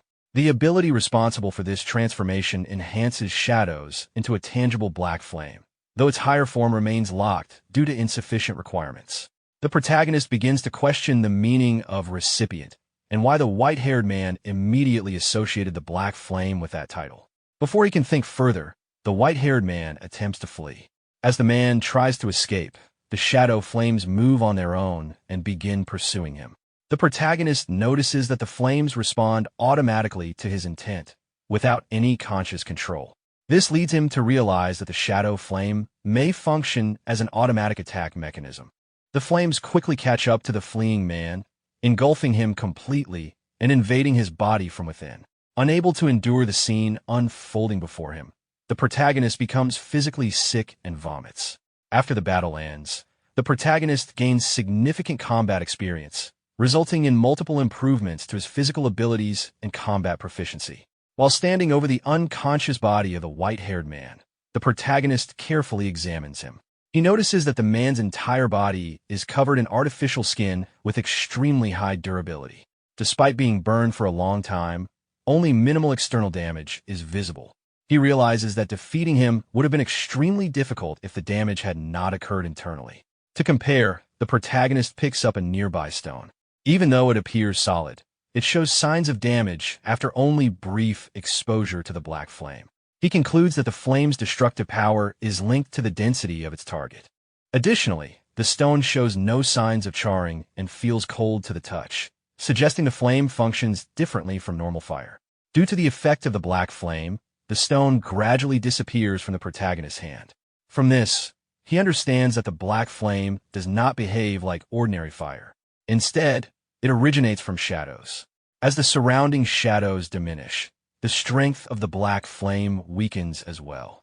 He concludes that the greater the amount of nearby shadow, the more shadow flame can be converted, increasing its overall power. After deliberately dispersing the dark flame, the transformation ends and his body returns to its normal state. He realizes that the power was exhausted suddenly, without any clear indication or warning, and he is unable to determine how its cooldown functions.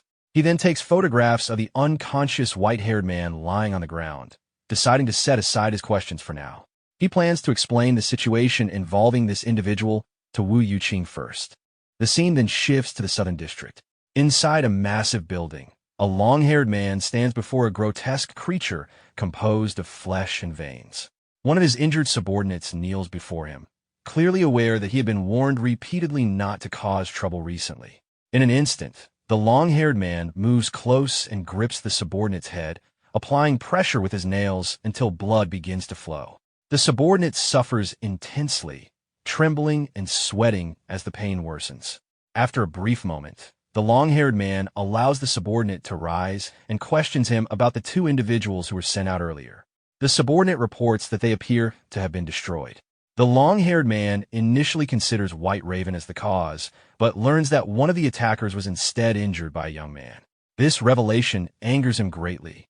The subordinate, terrified, explains that the youth is named Xue Jing and has no notable background, supposedly just an ordinary person. The idea that such a person could defeat the test subjects fills the long-haired man with rage.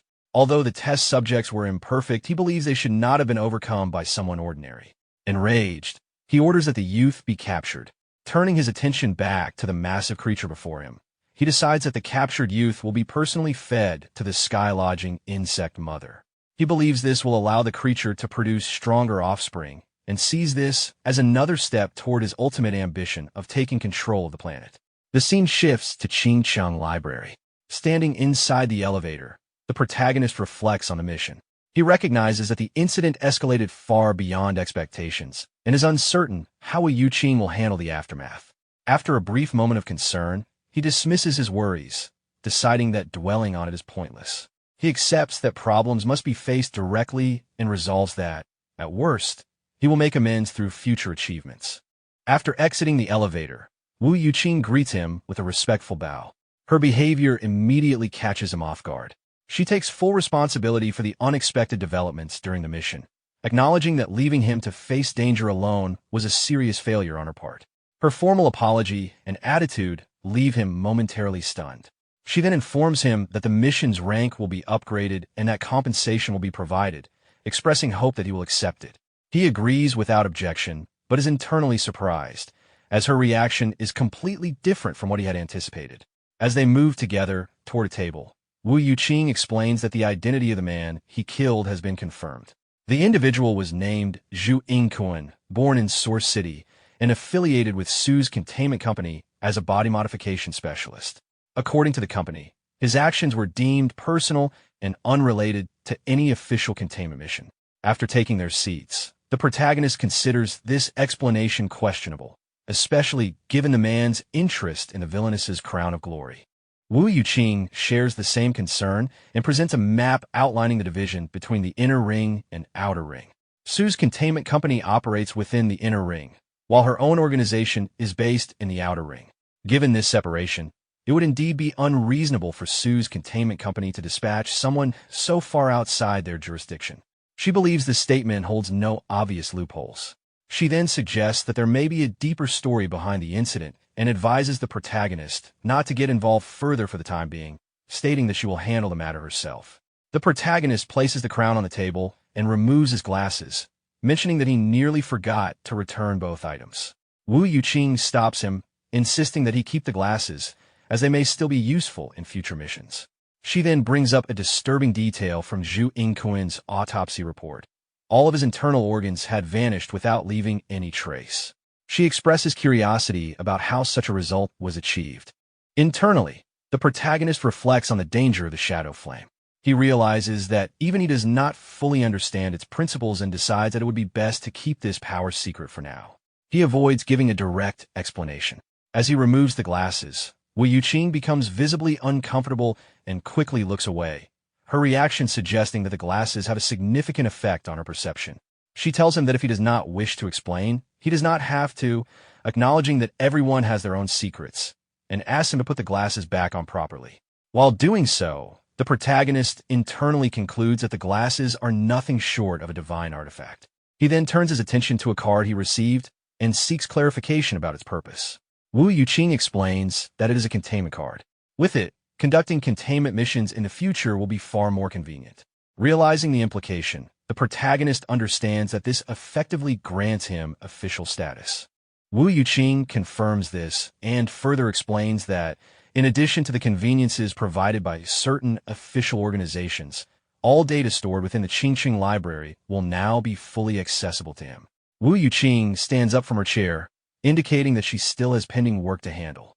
She leaves the area, entrusting the protagonist to explore the library on his own at a relaxed pace. As she departs, the protagonist casually gestures in her direction in farewell. Once alone, excitement begins to surface in his thoughts. He realizes that this may be a rare opportunity to search for information related to the cattail ring. He heads toward the data storage center of the library. As he walks deeper inside, he observes the surroundings carefully and becomes aware that the space feels vast and independent, almost like a world isolated from the outside. He stops in front of a sealed container and notices its label, identifying it as God 018, known as Death Goddess's unreasonable favor. Curious, he reflects that this is a god relic he has never encountered before. He attempts to unlock it by scanning his containment card, but the container reacts by rejecting his access, indicating that his current authorization level is insufficient. He moves on to another container positioned behind it, labeled God 069, Cinderella Boy 1. Based on its higher number, he assumes it should be accessible to him. However, this container also denies his request, once again indicating insufficient permissions. He continues attempting to access multiple containers across different shelves. Each attempt ends the same way, with the system refusing him entry due to lack of clearance. After repeated failures, frustration builds within him. He questions why access is still restricted despite being told that the library's data would be completely open to him. He then considers the possibility that even the cattail ring might require special permissions. Deciding that speculation is pointless, he resolves to locate it first. Eventually, he comes across a container labeled God 1391, Cattail Ring. Feeling uncertain but hopeful, he brings his hands together instinctively before attempting access once more. This time, the container responds positively. The data associated with the cattail ring becomes available. A sense of relief and excitement washes over him as he realizes the access attempt succeeded. However, he is immediately informed that the relic carries a danger level classified as B, which does not align with the protagonist's current clearance as a C-class containment personnel. As a result, only the first 2 layers of information are made available. Following this restriction, the container's internal drawers automatically open. As he reviews the available information, confusion arises. Based on his understanding, the relic merely allows its user to transform into a harmless kitten. He struggles to understand why it is rated at the same danger level as relics capable of large-scale destruction. He takes a seat at a table in the center of the data storage area and removes the documents from the container. As he reads through them, he learns that after wearing the cattail ring for 1 month, the holder gains the ability to switch freely between human and cat forms. He notes that this ability is surprisingly practical. Continuing to read, he encounters a historical record stating that in a past era, a doctor reacted fanatically upon witnessing the cattail ring and subsequently founded what became known as the alien god cult. This term immediately raises questions in his mind. He continues reading, expecting further information related to this cult. The records explain that after the death of a god, the earth fractured, creating vast borderlands across the world. During exploration of these regions, humanity discovered tools capable of communicating with alien gods. Groups driven by ambition and a desire for power began worshipping these entities, forming organizations collectively referred to as alien god cults. Individuals who received power or gifts from these alien gods were labeled as recipients. At this point, a realization strikes him. He finally understands the meaning behind the term recipient, connecting it to earlier events. As he reads further, the historical account deepens. 200 years ago, an alien god cult known as the Lion Sage sect attempted to establish contact with the god Baudet. Despite repeated efforts, the god never responded. That changed when one believer obtained God, 1391, and transformed into a cat, which finally resulted in receiving Bastet's blessing. However, the blessing did not attach itself to the believer, but instead fused with the cat-tail ring itself. From that moment onward, the cat-tail ring began to possess increasingly mysterious and dangerous power. As the fusion progresses, the wearer gradually inherits Bastet's abilities. Ultimately, the process leads to the wearer fully transforming into Bastet. Because of this, the Lion Sage sect will stop at nothing to retrieve the cat-tail ring, even if it means killing its current holder. As this understanding settles in, the protagonist's expression hardens. A grave realization forms in his mind. If this information is accurate, then the true target of the Lion Sage sect is not merely the relic. It is Nar. The protagonist reflects inwardly on past events. He finally understands why Warner had strongly urged him to go to the dojo earlier. If he had not managed to grow stronger in such a short time, both of them would likely have died. He turns to the next page of the record, which details the fusion conditions of God, 1391, the cat-tail ring. After reading it, he understands that the first stage of fusion requires intense emotional stimulation. After that, the same emotion must be repeatedly stimulated in order to deepen the fusion process. The phrase intense emotional stimulation lingers in his mind, triggering memories from the past. His ability involuntarily recreates those moments with extreme clarity, making the experience feel uncomfortably real. He quickly shakes his head, forcing himself to stop. He realizes that continuing to recall those scenes is not something he can endure. If transforming back into human form requires repeating what happened before, then it would mean that he and Nar would have to go through that situation frequently. He has no idea how he could ever explain such a condition to her. Continuing to read, he comes across another section of information.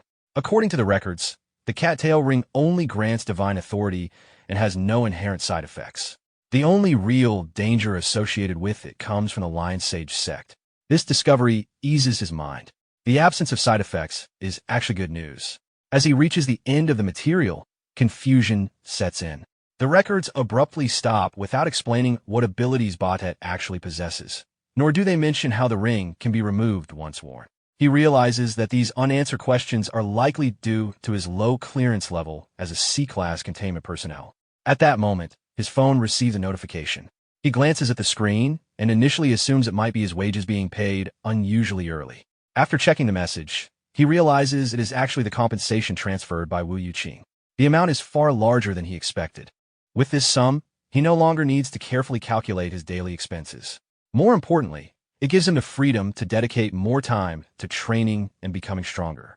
Without lingering any longer, he leaves the library in a hurry. As he walks away, he decides to buy expensive ingredients that night and prepare a proper meal for Warner.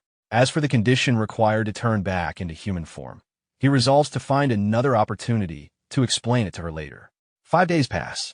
Inside the protagonist's home, the dining table is filled with several costly dishes. Warner and the protagonist sit together, eating. Warner notices his recent behavior and feels puzzled by his sudden extravagance. She wonders whether he has somehow made money. The protagonist responds vaguely, implying that he had come into wealth briefly. Her confusion deepens, prompting him to explain further. Over the past few days, he learned a technique called the Tremor Armor Technique from his master. While the technique itself is effective, its cultivation process is extremely expensive. Each session requires medicinal supplements and a medicinal bath afterward. Practicing a single set costs 40,000, and he completed 5 sets in total. He did not expect 200,000 to be consumed so quickly. Warner quickly calculates the remaining amount and points out that there should still be over 30,000 left. She questions why only a small amount remains. While she acknowledges that his respect and generosity toward his master are admirable, she firmly warns him to be more careful with money. She reminds him that beyond potions, he will eventually need to purchase weapons and hidden tools.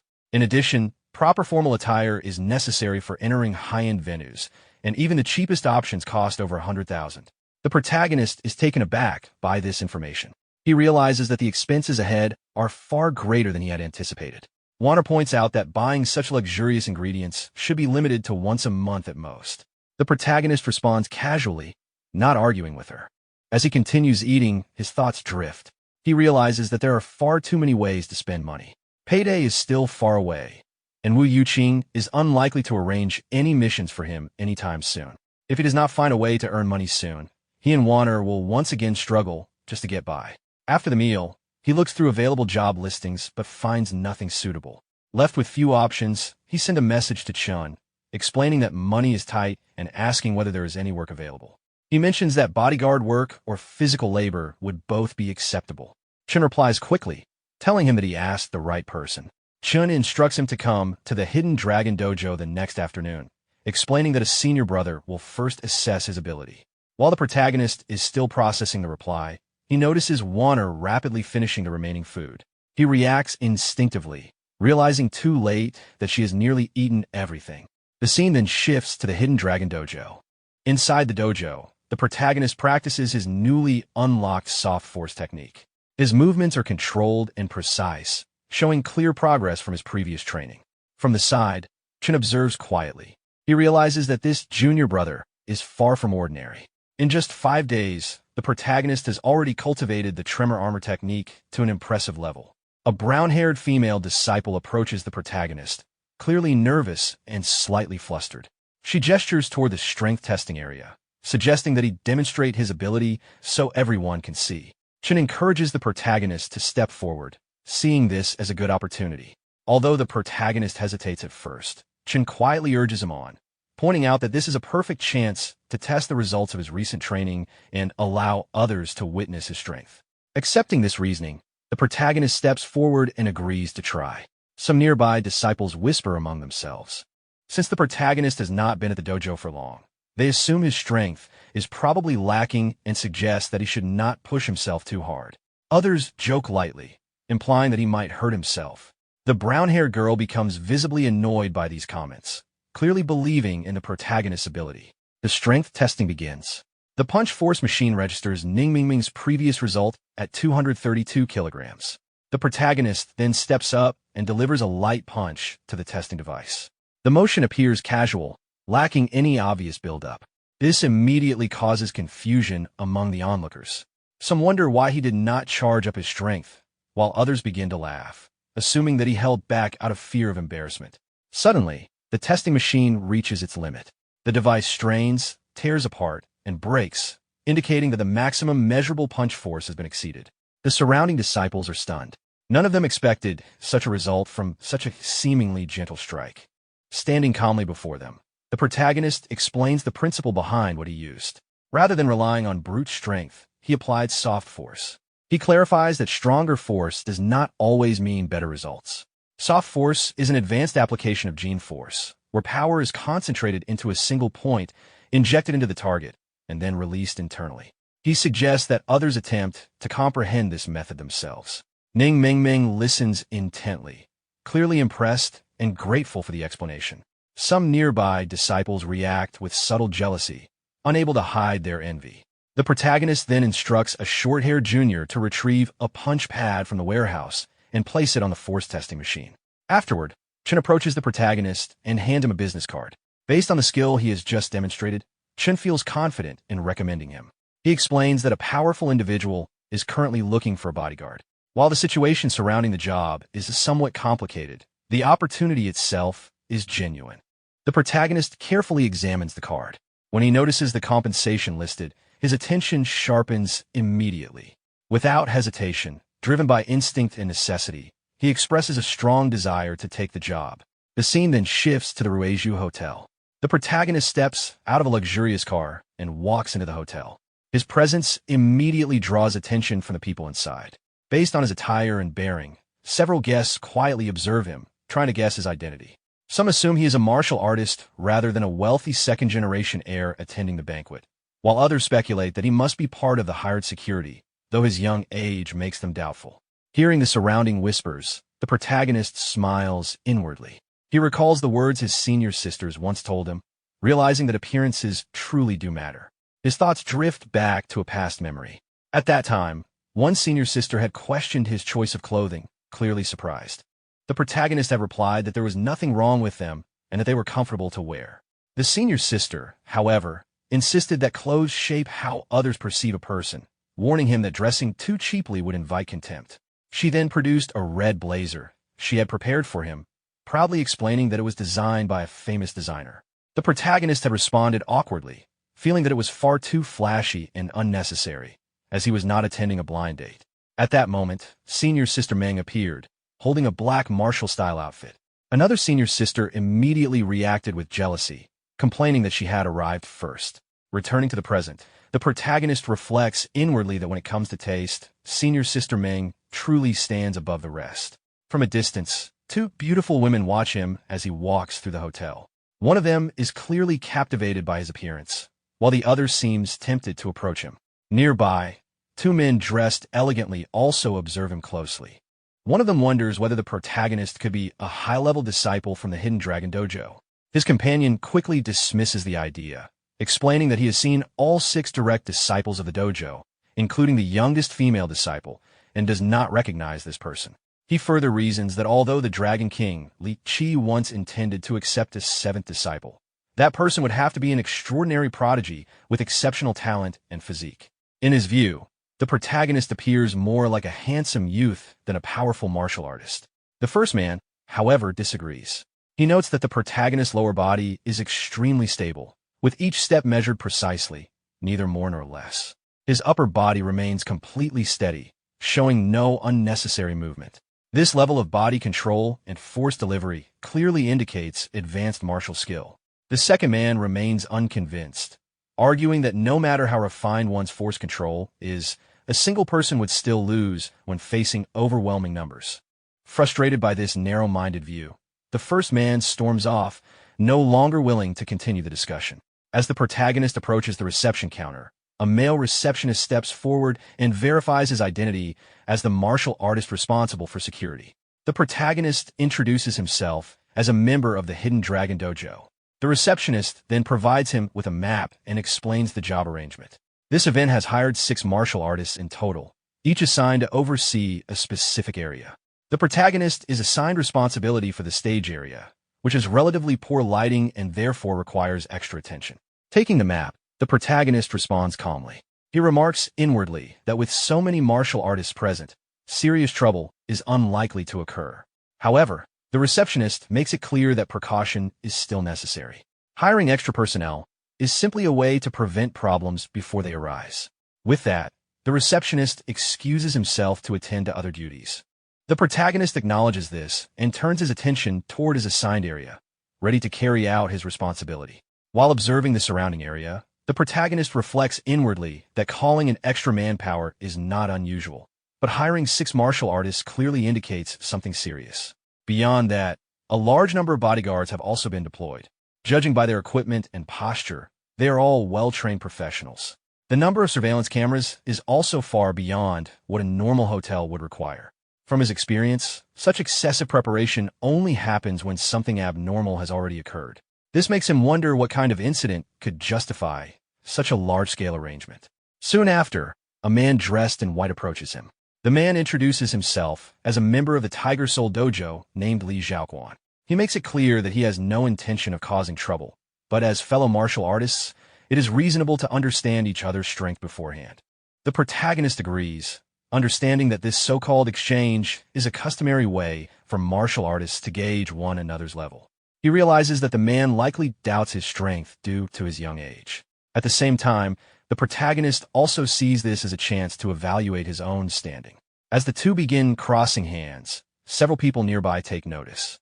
A red-haired man recognizes the protagonist and reacts with surprise, while a short-haired woman curiously asks for opinions on who might win.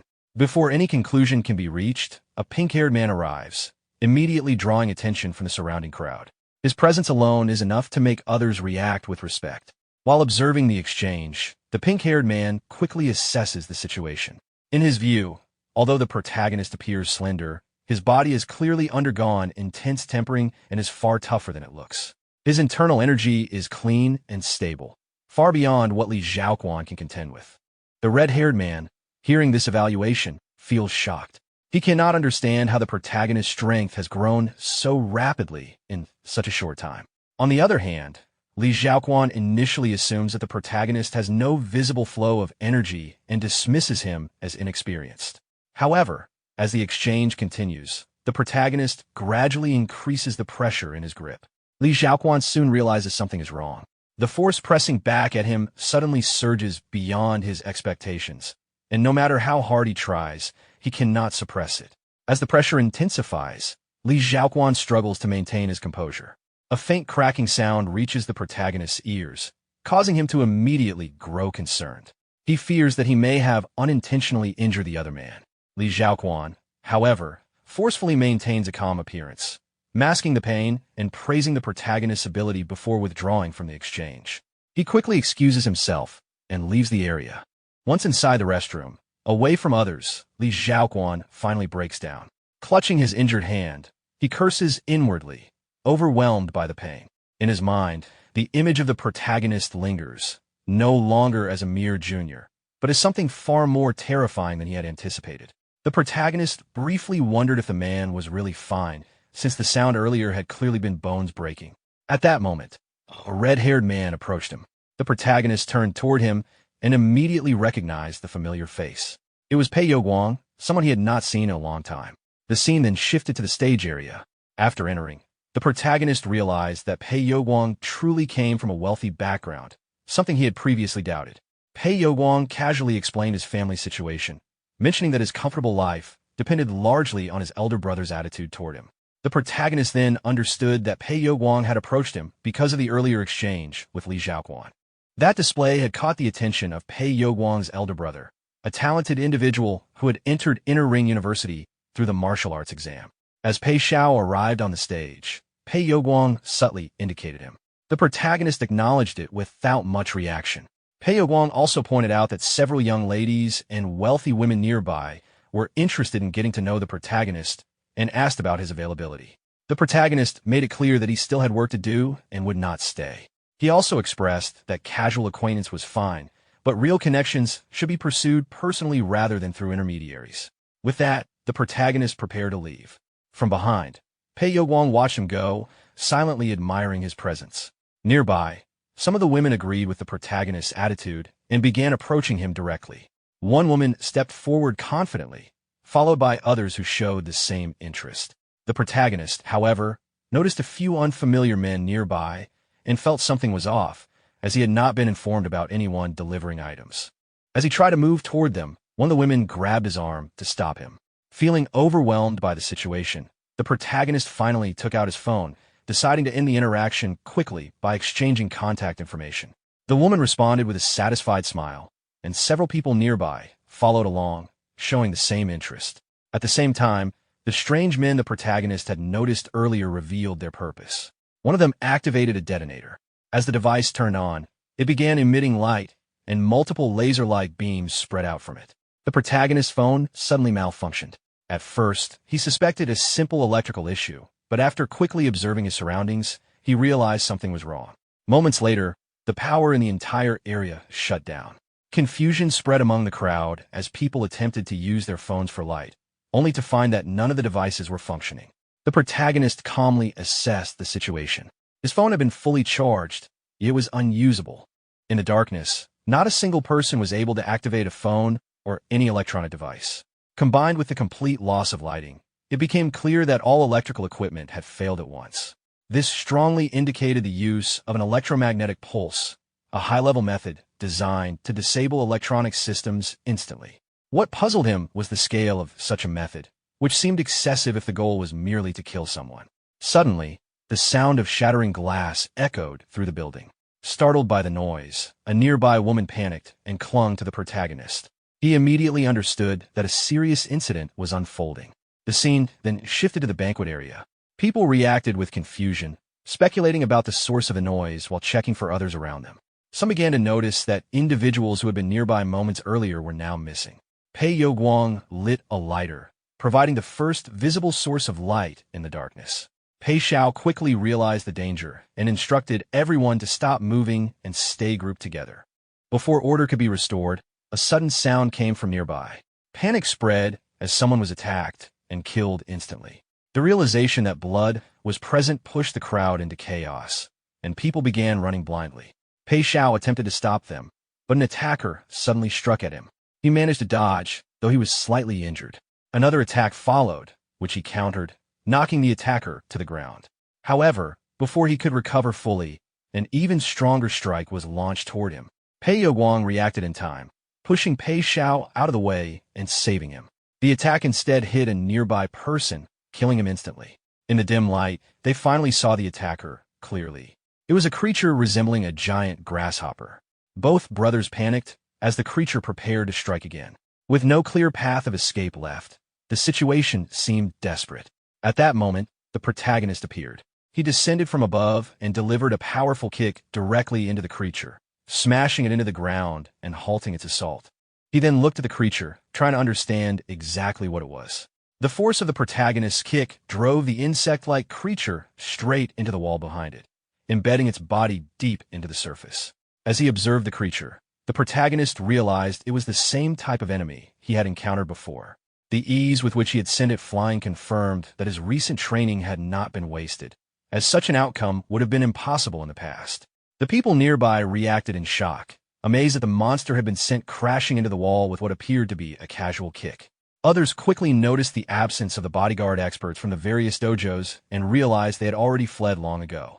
Pei Youguang expressed his gratitude to the protagonist for saving both him and his older brother.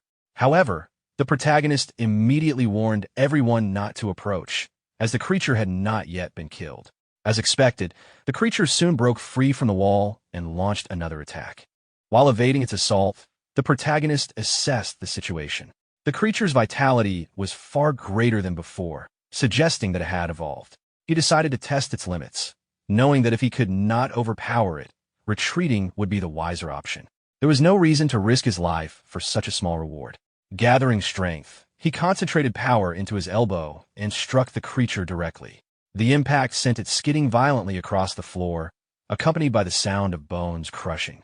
The protagonist pressed forward. At that moment, he realized that moving freely in the darkness was not a unique advantage possessed by the creature alone. After the earlier kick, his vision had suddenly become clear despite the lack of light. The skill he was using had unexpectedly granted him night vision, a detail that had not been clearly mentioned before. He continued to strike the creature repeatedly, maintaining complete control of the engagement. From the side, Li Zhaoquan noticed that the protagonist was able to hold his own against the monster. Pei Xiao, however, observed more closely and realized that despite his precise dodges, the protagonist had not retreated even a single step. He understood that the protagonist was deliberately holding his ground to protect everyone else. Li Zhaoquan then urged the others to leave, knowing their presence would only distract him. The group agreed, deciding to escape and seek help instead. Once everyone had finally evacuated, the protagonist felt a sense of relief. With no one left to protect, he could finally fight without restraint. Turning his attention fully to the creature, he prepared himself for the next exchange. The creature rushed toward him once again. The protagonist narrowly avoided the attack and immediately noticed something was different. The beast's speed had increased significantly, revealing that it had been hiding its true capabilities. The creature then turned toward him and began laughing. Suddenly, the surroundings shattered. The world around the protagonist collapsed into nothingness, and he found himself drifting in a void. Confusion set in as he questioned whether he had fallen into some kind of illusion or technique. For a moment, the possibility of death crossed his mind, but he quickly dismissed it. After investing so much time and money in mastering martial arts, losing to a creature like this was unacceptable. Something had clearly gone wrong, and the cause lay elsewhere. Within the void, the protagonist fell and landed upon the massive hand of a dragon. As he stared at the creature, a sense of familiarity surfaced in his mind, as though he had encountered it somewhere before. At that exact moment, the insect-like creature seized the opening and struck his chest with a direct punch. However, before the impact could fully take effect, a golden and blue aura surged outward, enveloping the protagonist's body. His chest began to glow, followed by his eyes, as a powerful force awakened within him. He stabilized his stance, preparing for battle, and retaliated immediately. His counterattack was decisive. A single punch landed squarely on the creature's head, and the sheer force of the blow shattered it completely, severing the head from the body. As the creature collapsed, the protagonist sensed that he had grasped something profound, a realization far greater than mere victory. Despite the destruction of its head, the creature's body continued to move. Observing this, the protagonist quickly understood the reason. Although it had mutated, its essence remained that of cockroach. Such creatures could survive for days, even without a head. Its true weakness lay elsewhere, specifically in the ganglion located beneath the esophagus. Without hesitation, he struck the creature again, targeting its lower abdomen. He extracted the vital organ and confirmed that this was indeed the source sustaining it. Even among ordinary cockroaches, such a ganglion would never reach this size, further proving how unnatural the creature was. As the threat was finally neutralized, the people who had been hiding beneath tables slowly emerged. Realization spread through the crowd that the monster had been killed. Shock, relief, and excitement followed as many began to recognize the protagonist's overwhelming strength and speculate about his background, with some even expressing interest in supporting him financially. Nearby, Li Xiaoquan was approached by others who openly expressed admiration for his courage in having confronted someone of such caliber earlier. Though outwardly composed, he was drenched in sweat. Internally, he realized that during their earlier exchange, the protagonist had not even used a fraction of his true strength. The fact that he had shown restraint instead of crippling him filled Li Xiaoquan with both gratitude and fear. Sensing that the situation was far from over, the protagonist urged everyone to take advantage of the moment and evacuate immediately. He felt strongly that the incident was far more complex than it appeared on the surface. Someone noticed that the protagonist had been injured, causing concern to spread once again. Shortly after, the host of the banquet approached him and identified himself, seeking clarification about whether the incident had truly been accidental. After receiving the host's information, the protagonist explained his conclusion. The blackout was not natural, but the result of an electromagnetic pulse, almost certainly man-made. The creature itself had likely been deliberately released inside the venue. Taken together, the objective was clear: a coordinated attempt to kill everyone present. The host reacted with visible anger and resolved to have the matter thoroughly investigated. However, the protagonist remained skeptical. The excessive number of surveillance cameras and hired martial artists indicated that danger had been anticipated in advance. Insisting on holding the banquet under such conditions only raised further suspicion. Given that the attendees were all influential individuals, the motive behind targeting them became even more troubling. In his assessment, the host was concealing more than he revealed. Despite the monster's death, the protagonist emphasized that the danger had not yet passed. He instructed everyone to leave in an orderly manner, move carefully, and use any available light sources to guide their way. Before departing, the host attempted to probe further by questioning the nature of the creature. The protagonist deflected the inquiry, maintaining his role as a bodyguard whose responsibility was limited to ensuring safety, not uncovering deeper truths. Internally, he recognized the attempt for what it was. Someone was already testing him. The deeper he looked, the clearer it became that the situation was far more dangerous and complicated than he had initially assumed. After reaching the lounge area, the protagonist sat quietly on a chair. Panic spread among the survivors as several people hurried to contact their families, desperate to leave the hotel and unwilling to ever return. While resting, the protagonist assessed the situation inwardly and felt that the gains from this incident were far from insignificant. At that moment, the system interface appeared. The intense deathmatch had greatly stimulated his potential, granting a massive increase in fitness, health preservation, running, combat fighting, accuracy, charm technique, and visualization experience. Through the life-and-death struggle, he gained deep insights into combat, long-distance raids, and killing intent, successfully learning a new killing-type movement technique. He also visualized the scene of a true dragon sweeping across the sea of clouds, leading to multiple level promotions across his attributes. After processing the information, the protagonist realized that several experience gains had reached 4-digit values and that the specialization requirements had been fulfilled. Almost immediately, his body began to recover on its own. Upon checking himself, he discovered that all injuries had completely healed, as if his status had been fully restored after leveling up. The system interface appeared again, informing him that the conditions had been met to convert basic force delivery into special force delivery through specialization. Confusion surfaced as he considered whether this was related to his comprehension of the cloud ceiling tale, and whether the special force delivery was tied to the hidden dragon martial arts. Concluding that special force delivery was unquestionably superior, he made the choice without hesitation. The system confirmed the successful specialization. His force delivery level increased significantly, with a large amount of accumulated experience converted into hidden dragon force. A powerful sensation surged through his body. It felt as though long-rusted pathways had been lubricated, allowing gene force to flow with unprecedented smoothness.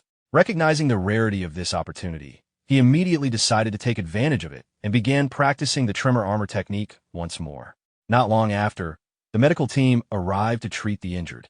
When they turned their attention toward the protagonist, shock spread upon discovering that he was fully recovered and already immersed in meditation. The scene then shifted to the hidden dragon dojo. Inside the dojo, the protagonist received treatment from his senior sister. Concern was evident as she reflected on how a routine bodyguard commission had escalated into an encounter with such a monster. The dojo master soon appeared, explaining that the dojo's commissions were inherently dangerous, as martial artists constantly lived on the edge of life and death. Seeking answers, the protagonist inquired about the monster's origin. The dojo master admitted he was not fully certain, only that the creature was likely connected to the borderlands.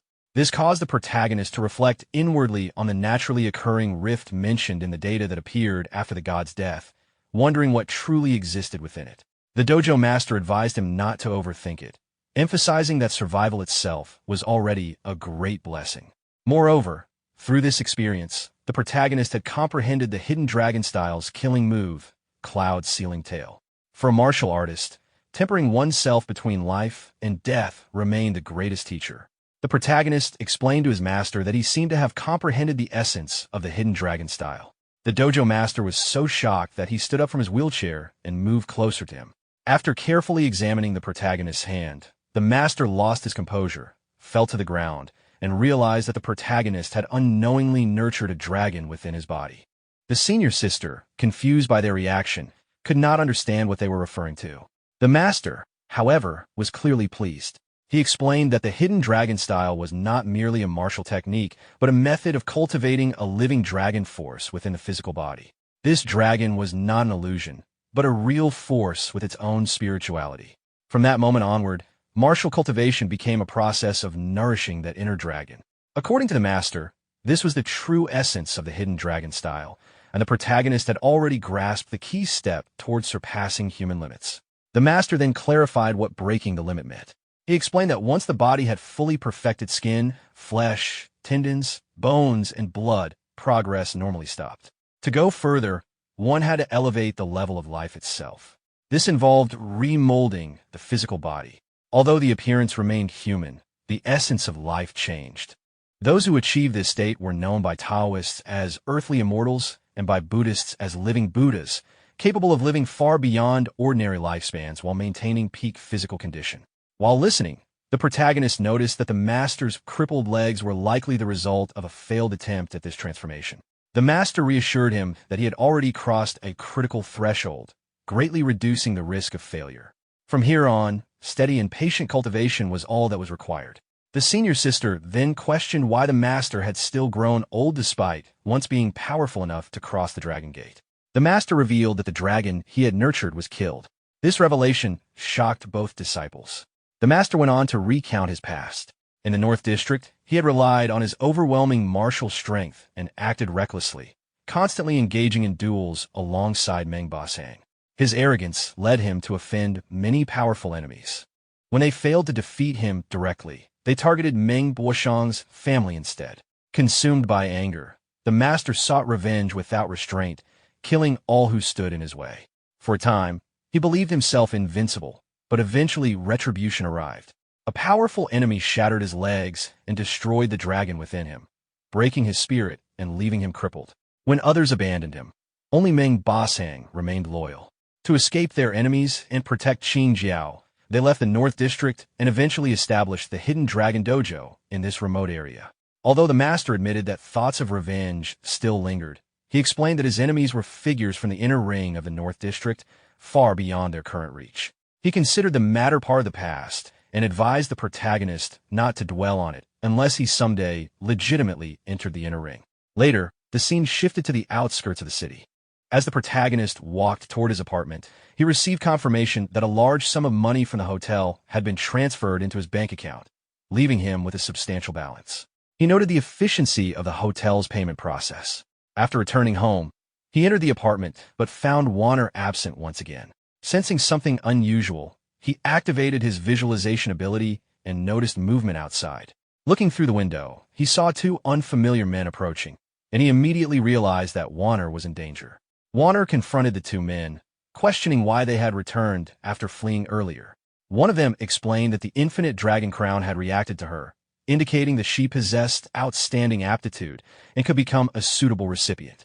He suggested that with the support of the main sect, their forces could be rebuilt. Warner was clearly shaken by this revelation. Before the discussion could continue, the protagonist stepped in, making it clear that Warner was unwilling. Warner was surprised by his sudden appearance, and the protagonist realized from their exchange that these men were connected to her sect. One of the men warned that if Warner continued staying with the protagonist, Kant Security Company might discover his existence and implicate him. The mention of Kant Security Company caused Warner to hesitate.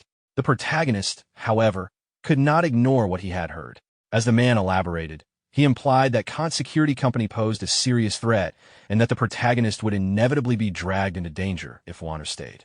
While Warner remained conflicted, the protagonist reflected on the true nature of Kant Security Company. After the death of the god, the world had briefly descended into chaos, forcing authorities to delegate law enforcement power to private security organizations. Kant Security Company was one of these groups, but unlike the others, it expanded rapidly and grew beyond control, becoming deeply entrenched and extremely dangerous. Ning Pingna's concealment had once been effective, but the arrival of the dragon sect had significantly increased the risk of exposure. Even so, the protagonist felt no fear at the thought of facing Kant Security Company. He made his stance clear that Warner would not return with them. Warner was startled, but deeply moved. The man mocked the idea that the protagonist could protect her, emphasizing the overwhelming strength of Kant Security Company. The protagonist, however, remained firm, believing that no conclusion could be drawn without facing the situation directly. As the man continued to belittle him, Warner finally lost her patience. She expressed her anger at being dragged into trouble against her will, explaining that she had never wanted to become the dragon sect's leader and had been forced into the role by someone else. She rejected the idea of receiving any so-called inheritance and insisted that she would not leave. She also firmly stated her trust in the protagonist's ability to protect her. The protagonist supported her without hesitation, and the two of them left together, ignoring the man's displeasure. Meanwhile, elsewhere, inside a laboratory, a white-haired man stood beside an abomination. He was astonished by the report that Number 1 had been beaten to death by a 17-year-old high school student. Even Cheng Xian, at the same age, would have struggled against Number 1. The existence of such a powerful young genius in Qingsheng deeply unsettled him. A short-haired boy offered a different perspective, explaining that the so-called genius from the news was not truly comparable. In his view, the little senior brother had only trained in martial arts briefly at the age of 17, whereas the person mentioned in the report was likely cultivated in secret by the Hidden Dragon Dojo for a long time and had only revealed his strength through a single shocking achievement. The white-haired man showed little interest in continuing the discussion. Although the expected outcome had not been achieved, he considered the incident acceptable, as several deaths had already occurred and served as a warning to the governing council. He then shifted the focus to Number 9 and requested an update. The short-haired boy reported that Number 9 had consumed Number 7 the previous night. Despite being born for only 10 days, its growth rate was already abnormally fast. After observing the situation, the long-haired man concluded that Number 9 was currently the most cost-effective perfected individual. Future feeding and production would therefore prioritize it. He also instructed that number 9 should be allowed to make a public appearance at an appropriate time. Since the high school student mentioned in the news attended Qingsheng Affiliated High School, the best school in the city, any incident involving that location would likely increase public support for the proposed bill. The sword-haired boy acknowledged the order respectfully. The scene then shifted to the Hidden Dragon Dojo. While practicing, the protagonist focused entirely on cultivation and self-improvement, believing that growing stronger was the only way to resolve all future problems, whether by solving the issues themselves or eliminating those who caused them. As his training continued, the protagonist gained a deeper understanding of one of the Hidden Dragon style's core techniques, a powerful move designed to penetrate defenses by driving gene force directly into an opponent's body. Recognizing its destructive potential, he resolved to master it thoroughly. Not long after, Chen arrived excitedly and informed him of unexpected news. The monster incident at Rueju Hotel had drawn attention, and the wealthy individuals who had been saved expressed their gratitude through massive donations to the Hidden Dragon Dojo. These funds were designated entirely as the protagonist's remuneration, amounting to 22 million. The sheer scale of the sum surprised him, though he acknowledged that the wealthy knew how to handle such matters. Chun then handed him a cultivation guide prepared by the master, explaining that with such resources, he could no longer afford to train frugally. Upon reviewing the plan, the protagonist initially felt confident, but as he read through the detailed expenses, various rare pills, medicinal baths, specialized massages, and high-pressure cultivation chambers, his confidence quickly faded. The realization set in that the entire fortune would soon be consumed by cultivation costs. He could only sigh at the truth that martial arts cultivation was an endeavor where wealth vanished as quickly as it was gained. Chun then showed him another piece of news. Information about the monster incident had been leaked to the media, and the protagonist had already been labeled a hero of Qingsheng. At that moment, Chun received a call from an unknown number. Not recognizing it, the protagonist answered instead. The instant he heard the voice on the other end, his expression changed in shock. While on the call, the protagonist's teacher scolded him harshly for being absent from class for an extended period, accusing him of skipping school under the excuse of part-time work. The teacher made it clear that becoming a local hero did not exempt him from attending classes. The protagonist hurriedly explained that his family had recently encountered some trouble. The teacher then brought up the upcoming school sports meet and strongly implied that the protagonist will be signed up for multiple track events, listing several distances in succession. From this, the protagonist realized that the real intention was to have him bring honor to the class through competition. At that moment, the senior sister appeared nearby and gestured to him. Using the interruption as an excuse, the protagonist ended the call, while the teacher warned him not to miss the event when the time came. Turning his attention to the senior sister, he asked what she needed. She informed him that there was a request made specifically for him, emphasizing that the reward was extremely generous. Curious, he asked for details and learned that the request involved a sparring session. The client was also a martial artist who had grown interested after seeing the recent news and wanted to test his skills. The offered reward was 500,000, a sum that genuinely surprised the protagonist. The scene then shifted to the Inner Ring's North District. This area was known as the residence of high-ranking government officials and was often referred to as the Northern Wealth. It was said that a random individual there could earn in minutes what an Outer Ring household made in an entire year. As the protagonist arrived in the district by car, he could not help but feel overwhelmed. Upon reaching the destination, the driver informed him that they had arrived. Stepping out, the protagonist reflected again on the unusually high payment for a simple sparring session, concluding that such an amount was probably insignificant to someone of that status. Standing before the entrance, he observed the sheer size of the estate, noting that it was nearly as large as half his school. He also noticed two brothers nearby and felt puzzled by their presence. When he approached them, it became clear that neither of them had personally submitted the request to the dojo. Instead, they explained that someone else had used them as intermediaries to arrange the meeting. One of the brothers emphasized that he was only following his father's instructions and would not dare to disobey him. The protagonist initially assumed that the father himself wanted to spar, but this was quickly denied. The explanation was vague, suggesting that another individual had asked the father for a favor. As they began walking together, the situation became clearer.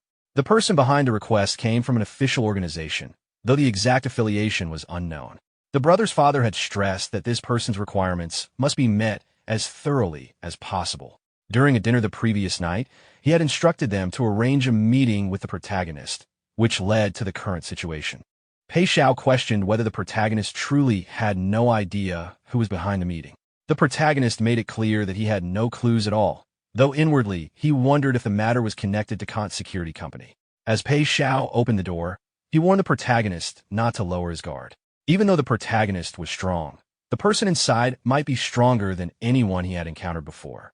Inside the room, a well-built man sat calmly on a chair. His presence alone made it clear that he was no ordinary individual.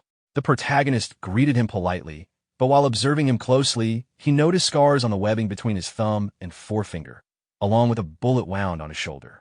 These were not injuries an ordinary person would have. The man resembled someone accustomed to military life and real combat. Without wasting time, the man moved directly toward confrontation. The protagonist immediately took a fighting stance, suspecting that if this person truly came from that security company, the encounter could not be taken lightly. When their punches collided, a shockwave spread throughout the room, cracking the ground beneath them. Mandrill initially assumed the protagonist's hand would be severely damaged, but to his confusion, the protagonist showed no signs of injury and instead counterattacked immediately. A powerful strike landed on Mandrill's back, sending him flying and embedding him halfway into the ground. Both Pei brothers were stunned.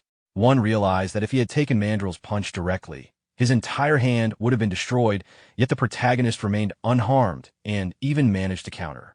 The other wondered how much strength the protagonist was still concealing. As the protagonist approached Mandrill, he assessed that with this level of skill, the man should not merely be an ordinary rich individual. Mandrill soon freed himself from the ground, appearing exhilarated rather than injured, urging the fight to continue. The protagonist found it strange. An attack capable of blowing apart a cockroach monster had failed to deal effective damage. The sensation reminded him of a previous encounter with Tu Inkuan, making him suspect something unusual. When he questioned Mandrill's nature, it was revealed that Mandrill possessed a military-grade xenograft. Beneath his skin was a B1 protective membrane, an entry-level military enhancement designed to absorb shock, particularly effective against internal martial force. It explained why the earlier strike had little effect. Mandrill attempted to entice the protagonist with the idea of installing a similar enhancement, but the protagonist showed no interest. Mandrill expressed disdain toward martial artists who refused such modifications, claiming they failed to accept the changing times. Advancing once more, Mandrill demonstrated another modification. By clapping his hands, he released a powerful ultrasonic wave that caused intense dizziness. The protagonist was forced to cover his ears as the sound assaulted him. Mandrill explained that the closer the target, the stronger the effect, rendering evasion meaningless. Confident in his advantage, Mandrill pressed forward. However, just as he closed in, the protagonist stopped him with a single palm, bringing the advance to a halt and leaving Mandrill completely stunned. The protagonist applied slight pressure and lifted Mandrill into the air before tossing him aside. By directing gene force past the skin and protective membrane, he sent the force directly into Mandrill's body. Unable to resist, Mandrill crashed to the ground. The protagonist observed that knocking someone unconscious did not require excessive strength. A precise and controlled strike was sufficient. Mandrill soon lost consciousness. A faint sound came from Mandrill's body, indicating that his consciousness had been cut off and confirming that he was no match. From this, the protagonist realized that a communicator had been implanted inside Mandrill's body. He questioned the identity and intentions of the people behind this encounter. The communicator responded that someone would arrive shortly. The protagonist urged them to be quick, noting that he did not have much time.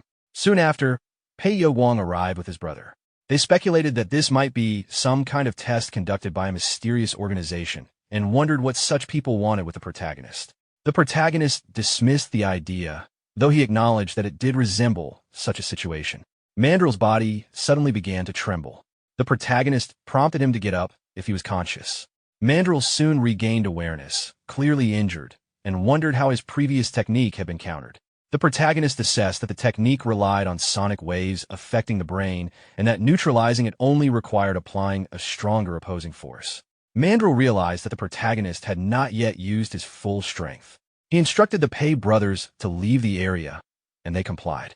Once alone, Mandrill revealed that he was indeed affiliated with an official organization and that his purpose was to recruit the protagonist. The protagonist rejected the offer outright, expressing dissatisfaction with the organization's methods and stating that even a proper invitation would not have changed his decision. Inwardly, he reflected that he was content with his current life, practicing martial arts peacefully, living steadily, and occasionally taking on containment tasks suited him well. Mandrill attempted to persuade him further, admitting that his methods were somewhat unrestrained. He emphasized the benefits of joining, pointing out that advanced protective membranes like his own were impossible to obtain through ordinary means and would be provided freely upon joining. The protagonist remained unconvinced, noting that Mandrill had still been injured despite those enhancements. Mandrill acknowledged the protagonist's talent, but warned that the human body had limits and that eventually, the inability to advance further would become unbearable. The protagonist smiled and calmly refused the offer. He believed it was more interesting to rely on an unmodified body rather than artificial enhancements when facing modified humans. Mandrill grew irritated by the refusal, but his communicator abruptly interrupted him, criticizing his poor recruitment skills. Mandrill realized that the voice belonged to his captain and instinctively looked up.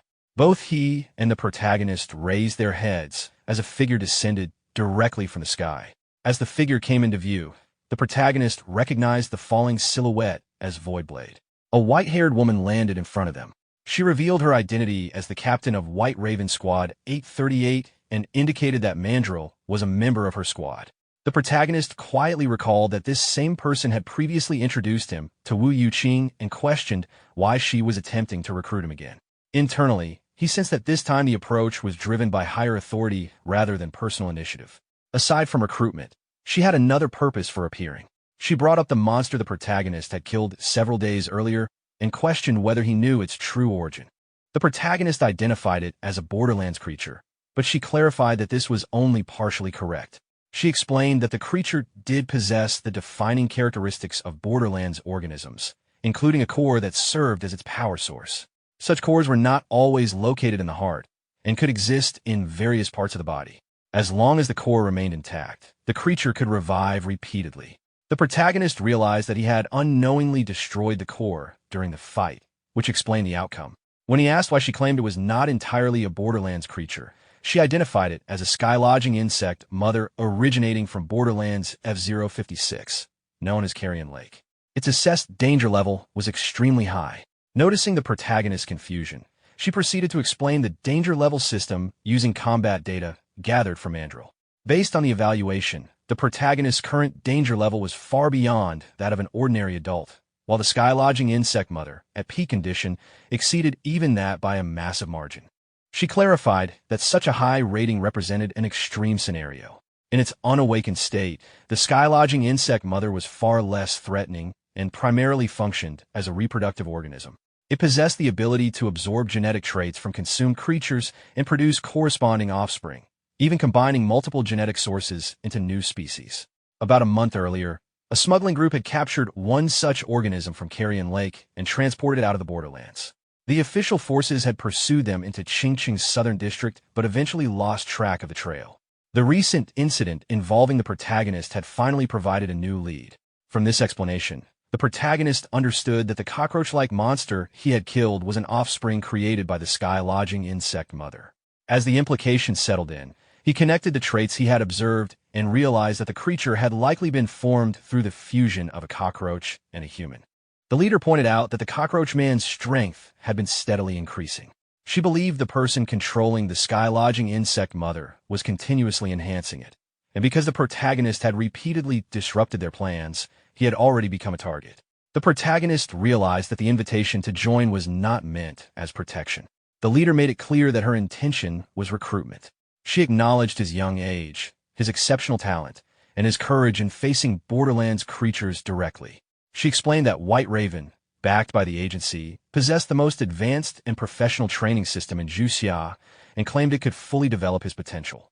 As he considered her words, the protagonist admitted to himself that the offer sounded appealing.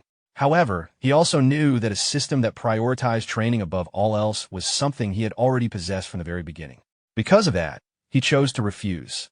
The leader accepted his decision calmly and said she could understand his way of thinking. Instead, she used her authority as captain of Squad 838 to grant him the status of external personnel within White Raven. Under this arrangement, he would occasionally receive commissions when needed and obtain corresponding rewards. This condition felt unexpectedly lenient to the protagonist. He then shifted his focus to the agency itself and wondered whether it possessed any god relics. The leader confirmed that the agency housed a god relic research institute containing many such relics, and that with sufficient merit, obtaining one would not be difficult. After hearing this, the protagonist agreed. He admitted that he had admired White Raven for many years and that becoming external personnel aligned with his long-held goal. The cooperation between both sides was settled. Mandrill felt confused by the decision and questioned whether it was necessary, believing that a martial arts genius, while rare, was not truly uncommon. The leader disagreed, explaining that the protagonist was far from simple. She revealed that she had recently contacted the eldest miss of the Wu family again, and the importance Wu Yuqing placed on Shui Jing was far beyond normal expectations. Mandrill recognized Wu Yuqing as a natural recipient. The leader reminded him that Wu Yuqing had always sought a way to remove that status and believed only a god could oppose another god. Aside from god relics, Shui Jing was the only individual she truly cared about. Because of this, the leader believed he possessed a hidden quality they had yet to uncover, and securing him first was essential. The scene then shifted. While riding in his car, the protagonist reflected on Qingcheng, thinking that even its most prosperous areas could not compare to the North District. Shortly after, he received a message from Wu Yuqing asking him to meet her at the library. He responded that he was on his way and instructed the driver to head toward Qingcheng Library. The scene shifted again. Inside Qingcheng Library on the 7th floor, the protagonist entered and was directed to sit. He picked up a glass of water and drank quietly. With an awkward expression, the protagonist showed his dissatisfaction with the drink. Inwardly, he wondered how much Yuqing actually liked the sweet water kettle. Yuqing explained that the tea was brewed using water produced by his favorite god relic. The protagonist chose a can of Coke instead and opened it. After that, Yuqing brought up the matter of White Raven, assuming they had already contacted him. The protagonist confirmed that he had been invited but had refused. Yuqing agreed with his decision. When the protagonist questioned her reasoning, she explained the symbolism behind the name White Raven. While crows were often seen as ominous beings associated with death, the White Raven symbolized rebirth and mercy. However, this beautiful meaning concealed a harsh reality. The death rate of White Raven's operations was extremely high. Since the organization's establishment over 60 years ago, only 3 people had survived safely until retirement. The protagonist acknowledged the danger. Inwardly, he realized that he would need to be extremely cautious when dealing with White Raven-related work in the future, especially since the resurrection effect of twin life could only be triggered once within a short period.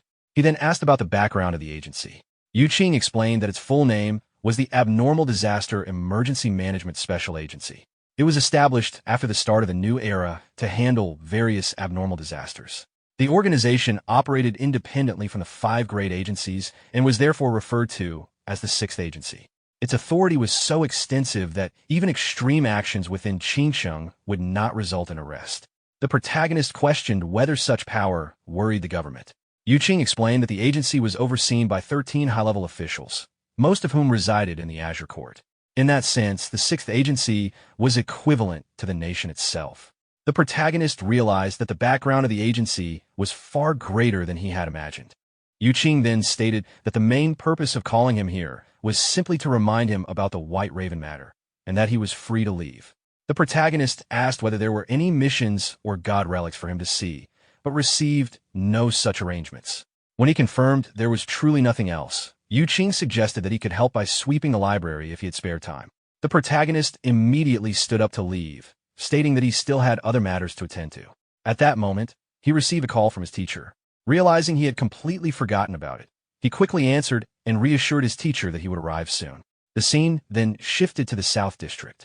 The white-haired man from the laboratory was sitting on the stairs of a building. Shortly after, a violet-haired boy appeared and reported that all test subjects had been transferred. The white-haired man remarked that White Raven's ability to track them was sharper than expected and asked about the situation on Kaiping's side. The boy reported that, following instructions, Number 9 had been taken to the Qingyu affiliate and that updates should arrive soon. The white-haired man explained that using Number 9 to draw White Raven's attention was the only way to safely continue transferring the sky-lodging insect mother, as it was otherwise too large a target and easily exposed. The boy complained that Kant Company was providing no real assistance, and that they were forced to rely solely on themselves. Angered, the white-haired man stated that large corporations only wanted to reap benefits without taking risks. If the plan failed, those companies would lose nothing, but that reality was precisely why they had taken on this task themselves. The boy then expressed concern about whether Kant would discard them once everything succeeded. The white-haired man revealed that he had already considered this long ago and had prepared a backup plan. If anything happened to them, Kant would not be able to escape consequences either. The scene shifted to the school playground. A strange man stood quietly, observing the surroundings. As he watched the boys and girls preparing for the sports events, he evaluated them with interest. In his mind, he regarded them as suitable offerings for the insect mother and considered capturing them to gain merit. Above the field, female students were spectating and cheering as they noticed Xuejing. Their excitement quickly drew attention. The strange man followed their gaze and focused on the protagonist. He studied him carefully, surprised that such an ordinary-looking youth could defeat a test subject. Though skeptical, he remained confident that events would soon unfold in his favor. As the strange man left the area, a brown-haired boy noticed him and briefly wondered whether the cleaner was new, as his physical condition seemed unusually good. The race concluded, and Xuejing secured first place. The atmosphere became lively as students reacted enthusiastically. The announcer declared the final rankings, placing Bo Tao second and Xiangyong third. The brown-haired boy approached Xuejing and handed him a water bottle. The protagonist showed no interest in the surrounding attention and instead asked how many events remained. He learned that the 400-meter, 2,000-meter, and relay races were still scheduled. The relay had also been arranged for him by the teacher, as it was another running event. As they spoke, the protagonist suddenly sensed something unusual. A faint sense of discomfort made him turn back instinctively. Activating his eye ability, he scanned the surroundings. What he detected immediately caused concern. He could not believe that such a creature would appear in this location. Inside the academic building, a cockroach-like humanoid monster began attacking people. Panic spread as students fled in fear. Realizing the severity of the danger, the protagonist instructed the brown-haired boy to contact the authorities immediately and report the appearance of a cockroach man inside the school. He then told him to run as far away as possible without looking back. The scene shifted to the entrance of the teaching building. Inside, body parts were scattered across the floor, evidence of the monster's attack. The cockroach man activated a scanning ability and examined a nearby girl, assessing her as fresh prey. The creature moved toward her as she stood frozen in fear. Before it could reach her, the protagonist arrived and positioned himself between the monster and the girl, blocking its advance. The girl felt immediate relief upon seeing Xuejing. Without hesitation, he struck the monster with a powerful blow. The force of the impact sent the creature high into the air before it slammed against a wall behind it. He instructed the girl to leave quickly, and she fled the area in panic. Advancing again, he activated Twin Life and Twin Speed. While moving forward, he focused on weakening the monster first and concentrated his strength into a single point.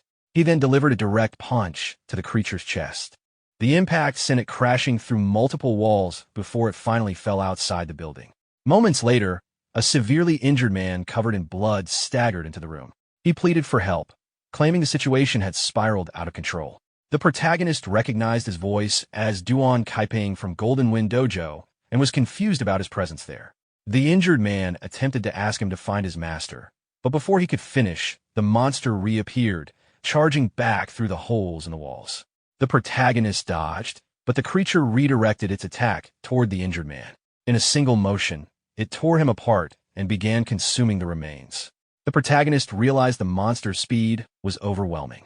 Without Twin Life, the earlier exchange might have ended differently. Even his previous decisive strike had failed to kill it. The creature turned toward him again, roaring. The injuries it had sustained began to heal at a visible pace. The recovery speed was far beyond normal expectations. As it attacked again, he evaded swiftly but noticed a shallow cut on his arm. Even while dodging, he had been grazed by a tentacle. This version of the cockroach man was clearly different. Compared to the one he had encountered at Ruizhou Hotel, this one appeared larger and more durable. The barbs on its limbs had grown bigger, and even its antennae had evolved into offensive weapons. It seemed that its genes had been further optimized. The battle was likely to become one of endurance. He took out a CO2 cylinder and presented it as bait. The monster instantly sliced it in half. Gas burst out, and quickly filled the area with thick vapor. Using the smoke as cover, the protagonist launched multiple strikes. He then grabbed a broken iron rod from the debris and seized the opportunity. With a swift motion, he drove the rod into the creature's head and forced it down to its knees. Even in that state, it did not appear completely neutralized. Suddenly, it vanished from sight and began circling him at high speed. He realized it was attempting to confuse him with rapid movement before launching a sneak attack. The fact that it was thinking strategically made the situation more serious. Closing his eyes, he relied on visualization rather than sight. By tracing its movement trajectory mentally, he located it. The sensation reminded him of the moment he had comprehended the cloud-sealing tail. As the monster lunged in, he countered with a decisive strike, executing hidden dragon-style's killing move, turning golden scales. After delivering the blow, he understood that the disturbance at the school was too large to go unnoticed. White Raven would likely respond. For now, the priority was to hold the creature off and buy time until reinforcements arrived. The continuous clash between Xue Jing and the monster causes structural damage throughout the academic building. Quincheng arrives from above using her anti-gravity augment dragon wing device.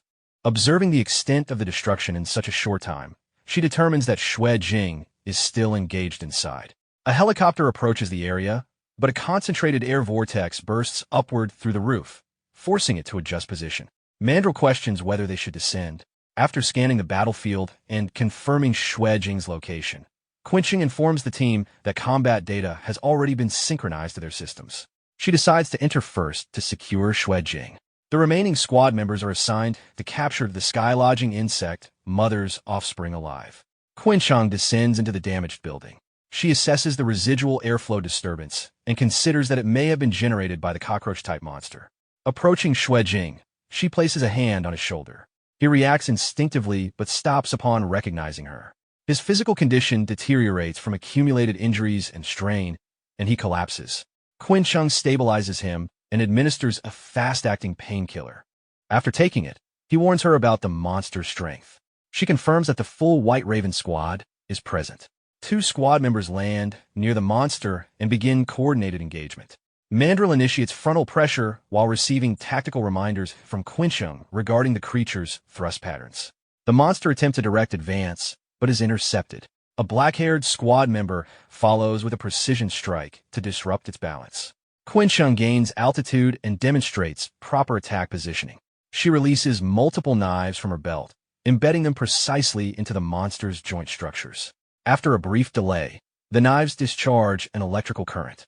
The concentrated shock fractures the monster's body along its weakened structural points, separating it into multiple segments. She recalls the blades. From his position on the ground, Xue Jing observes that each strike had targeted functional joint weaknesses, minimizing force while maximizing effect. Despite severe structural damage and loss of mass, the monster remains alive. Quincheng instructs Qiyu to prevent further blood loss and maintain the creature's vital condition, as it may provide a lead to the sky-lodging insect mother. She then directs Xiao Jing to prepare the mission report and submit a request to headquarters for a tracking device. Qiyu acknowledges the instruction and begins stabilizing the restrained monster. Mandrill approaches Xue Jing and comments on his condition. Xue Jing responds that their arrival was timely.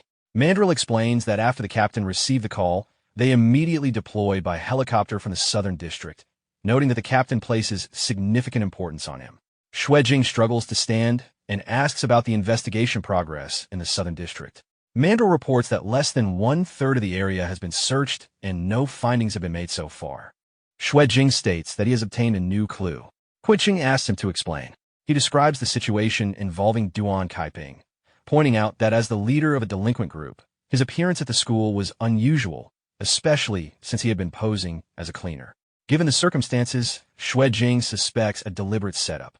After listening, Quincheng concludes that the information is valuable and instructs Xiao Jing to report it to the higher authorities. As she turns to speak further, she notices the restrained monster beginning to swell rapidly. She immediately orders Xiao Jing and Qiyu to retreat. Xiao Jing reacts in time, but Qiyu is struck during the sudden change. In the next moment, the monster regenerates its body and expands in front of them. Mandrill questions whether it is hyperregeneration. Quincheng clarifies that it is molting. Before they can reposition, the monster launches itself into the air and attempts to escape. Mandrill alerts the captain. Quincheng prepares to pursue. Xuejing steps forward, takes a knife, and asks Quincheng to lend him one. She questions his intention. He activates Twin Life and throws the knife with full force toward the airborne monster. The blade pierces through the monster's chest. The creature loses lift and falls from the sky. Mandrill reacts in surprise at the force of the throw. Xuejing attributes the result to the quality of the captain's weapon. Quincheng remarks on the high cost of the knife. Xuejing reflects that although he had previously used Twin Life against this creature, he had been unable to overcome it without proper equipment. He concludes that weapon quality plays a decisive role. At the same time, he notices strain in his hand and realizes that using that move carries a physical cost. Quincheng places a hand on his shoulder and tells him they will return to the Hidden Dragon Dojo first and discuss the rest later. He agrees.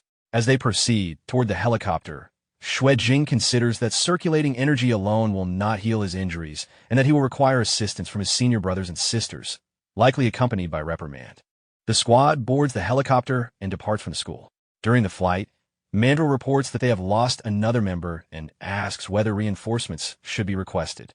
Quincheng declines. Mandrill comments that further losses would negatively affect overall statistics and evaluations. Hearing their conversation, Xuejing reflects that he cannot adopt such detachment toward death. He then reviews the internal feedback from the battle.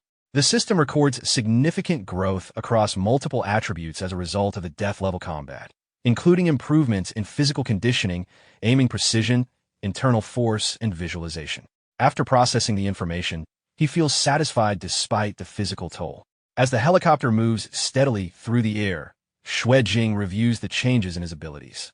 His aiming has improved again. He wonders whether his vision has sharpened along with it. He looks out toward the distant roads and buildings below. Details that should be indistinct at that height now appear unusually clear.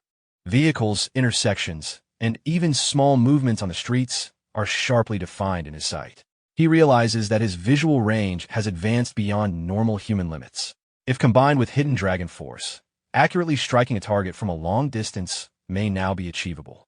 He considers that against monsters like the cockroach-type creature, maintaining distance would significantly increase his safety. Close combat would no longer be the only option. Quincheng turns to him and informs him that new investigation results have come in from the southern city. Survey instruments have detected that the pollution rate in that area has exceeded 10%. Xuejing asks what pollution rate means. Quincheng explains that it refers to the degree of overlap between their world and the other world. Using a simple comparison, she describes their current reality as one side and the other world as the other. When the two begin to intersect, pollution is generated. Minor overlap results in a low percentage, usually between 1 and 5%, causing only slight disturbances. However, when the overlap becomes more significant, the pollution rate can rise to 10 to 30%. At that level, environmental laws may begin to shift, and entities from the other world can manifest in reality. Xuejing asks whether this is how borderlands are formed. Quincheng clarifies that borderlands occur when the pollution rate reaches 100%. At that stage, the area is neither fully reality nor fully otherworld. It is defined as a subworld. She concludes by warning him that an overlap event could occur in the southern city at any time and advises him not to approach the area casually. He acknowledges the warning. The scene shifts to the Hidden Dragon Dojo. Jia Shanin stands beside Xuejing holding a tube of medicinal ointment. She remarks that he returns injured every time and causes constant concern. She points out that even senior sister Meng is displeased. As she applies the medicine to his bruised arm, she warns him not to repeat such recklessness. Xuejing explains that the situation forced him to fight and that he had no alternative at the time. Unconvinced, she presses harder while applying the ointment, causing him to react to the pain. She tells him he needs to remember it and points out that his entire arm has turned dark with bruising and recovery will take time. He reiterates that during the encounter, he was the only one capable of standing against the monster. Jia Shanin braces his back with her elbow to stabilize him during treatment. He winces again as she increases pressure. She then leans closer and begins channeling qi to guide the medicinal properties into his body, telling him to endure it so the treatment can properly penetrate. As senior sister Meng joins in and applies her own qi with controlled movements, Xuejing notices the difference. Her control is more refined, and the medicinal paste seeps in smoothly without causing additional discomfort. The warmth spreads steadily through his muscles and membranes, easing the strain. While both senior sisters continue the treatment, he senses a subtle change within his body, as if something is responding to the stimulation. At that moment, the dojo master enters and calls out to him. Both senior sisters immediately withdraw, slightly, their expressions turning restrained. Xue Jing straightens despite the lingering soreness and greets his master. The dojo master examines Xue Jing's hand and asks whether he has truly cultivated golden scales. Seeing the extent of the injuries, he remarks that the monster must have been unusually strong to cause this level of damage. Xue Jing then asks about the Golden Wind Dojo. The master recalls that when he was younger, he exchanged pointers with their dojo master, Jiao Hanyuan. At that time, the Golden Wind Dojo promoted a method that trained fists and feet to function like blades, claiming that being unarmed was equivalent to being armed. Curious, he sought them out for a match. Xue Jing is surprised to learn that the master fought more than one opponent. The master explains that after he defeated their leader, the disciples joined in. However, their internal power was insufficient to break his golden scales defense, and he defeated them one by one. Even so, he acknowledges that the Golden Wind Dojo has real substance. If facing them, one must treat an empty-handed opponent as if they are holding a blade. He adds that for Xue Jing's current level, it is not a major concern. Golden Scale's skin of the Hidden Dragon style directly counters the Golden Wind White Rainbow Sword. Opponents at the same level would struggle to penetrate his defense. If the opponent's cultivation greatly exceeds his, then caution alone would not change the outcome. Xue Jing understands. Privately, he recalls that when Lu Huiping enhanced her defense with a relic, Duan Kaiping had been unable to injure her. He wonders what standing Duan Kaiping holds within the Golden Wind Dojo. Jia Shanin tells Xue Jing to turn over so they can treat the front of his body. Senior Sister Meng prepares additional medicine. Xue Jing complies, though somewhat stiffly. The dojo master leaves the room, commenting that healing through exertion consumes considerable stamina. Xue Jing suggests that he could finish applying the medicine himself. Jia Shanin lightly presses a finger to his chest and tells him that what he needs most right now is to relax and let them handle it. Although he claims to have little interest in such matters, he is still at an age where physical reactions are difficult to suppress. He begins circulating the hibernating dragon technique to steady himself. Jia Shanin wonders aloud whether he is feeling shy. As the treatment continues, he focuses on stabilizing his breathing. When a hand moves toward an area that does not require treatment, he instinctively tenses. Senior Sister Meng leans forward to continue applying qi-infused medicine. The close contact causes Xue Jing to flush despite his effort to remain calm. Jia Shanin notices his reaction and calls it out. Senior Sister Meng also realizes the situation and withdraws slightly. Embarrassed, Xue Jing explains that it is an involuntary physical response and apologizes. Jia Shanin states that in this condition, they cannot continue the treatment. Ashamed, Xue Jing turns away and says he will handle the rest himself since the remaining areas are accessible. The two senior sisters leave the room, telling him to finish up on his own. After they depart, he mutters to himself that he cannot tell whether Jia Shanin acted intentionally. 1 hour later, after circulating energy repeatedly, he examines his condition. His skin still feels numb, itchy, and sore. The injuries were heavier than he initially judged. Reflecting on the battle, he realizes the damage stemmed partly from incomplete understanding of turning golden scales. The technique uses gene force to link the skin membranes across the body, distributing and neutralizing incoming force. By spreading impact over a larger surface area, pressure at any single point is reduced. This is the foundation of Golden Scale's skin's defensive strength. He understands now why it counters the Golden Wind White Rainbow Sword. That style relies on blade-like gene concentrated into extremely small contact areas for penetration. When facing a defense that disperses force across the entire body surface, its advantage is diminished. As expected of a core technique of the Hidden Dragon style, none of its methods are simple. The remaining techniques he has yet to fully comprehend include blood training, shaking starfire, and tendon training, eye-piercing current. When he steps out of the dojo, he decides there is no need to rush further cultivation. Recovery must come first. When Xue Jing returns to his apartment and opens the door, he sees Weiner sitting on the sofa watching television. She hears him enter, turns around, and smiles. She asks why he is back so late and whether he brought anything good to eat. He pauses, surprised, and asks how she is able to appear in human form again. As he looks at her, he recalls that according to the library records, transforming into a human required specific conditions that had not yet been fully met. Wainer explains that around noon, she suddenly found she could change back on her own. She adds that she will be leaving soon, so she decided to remain in this form for now.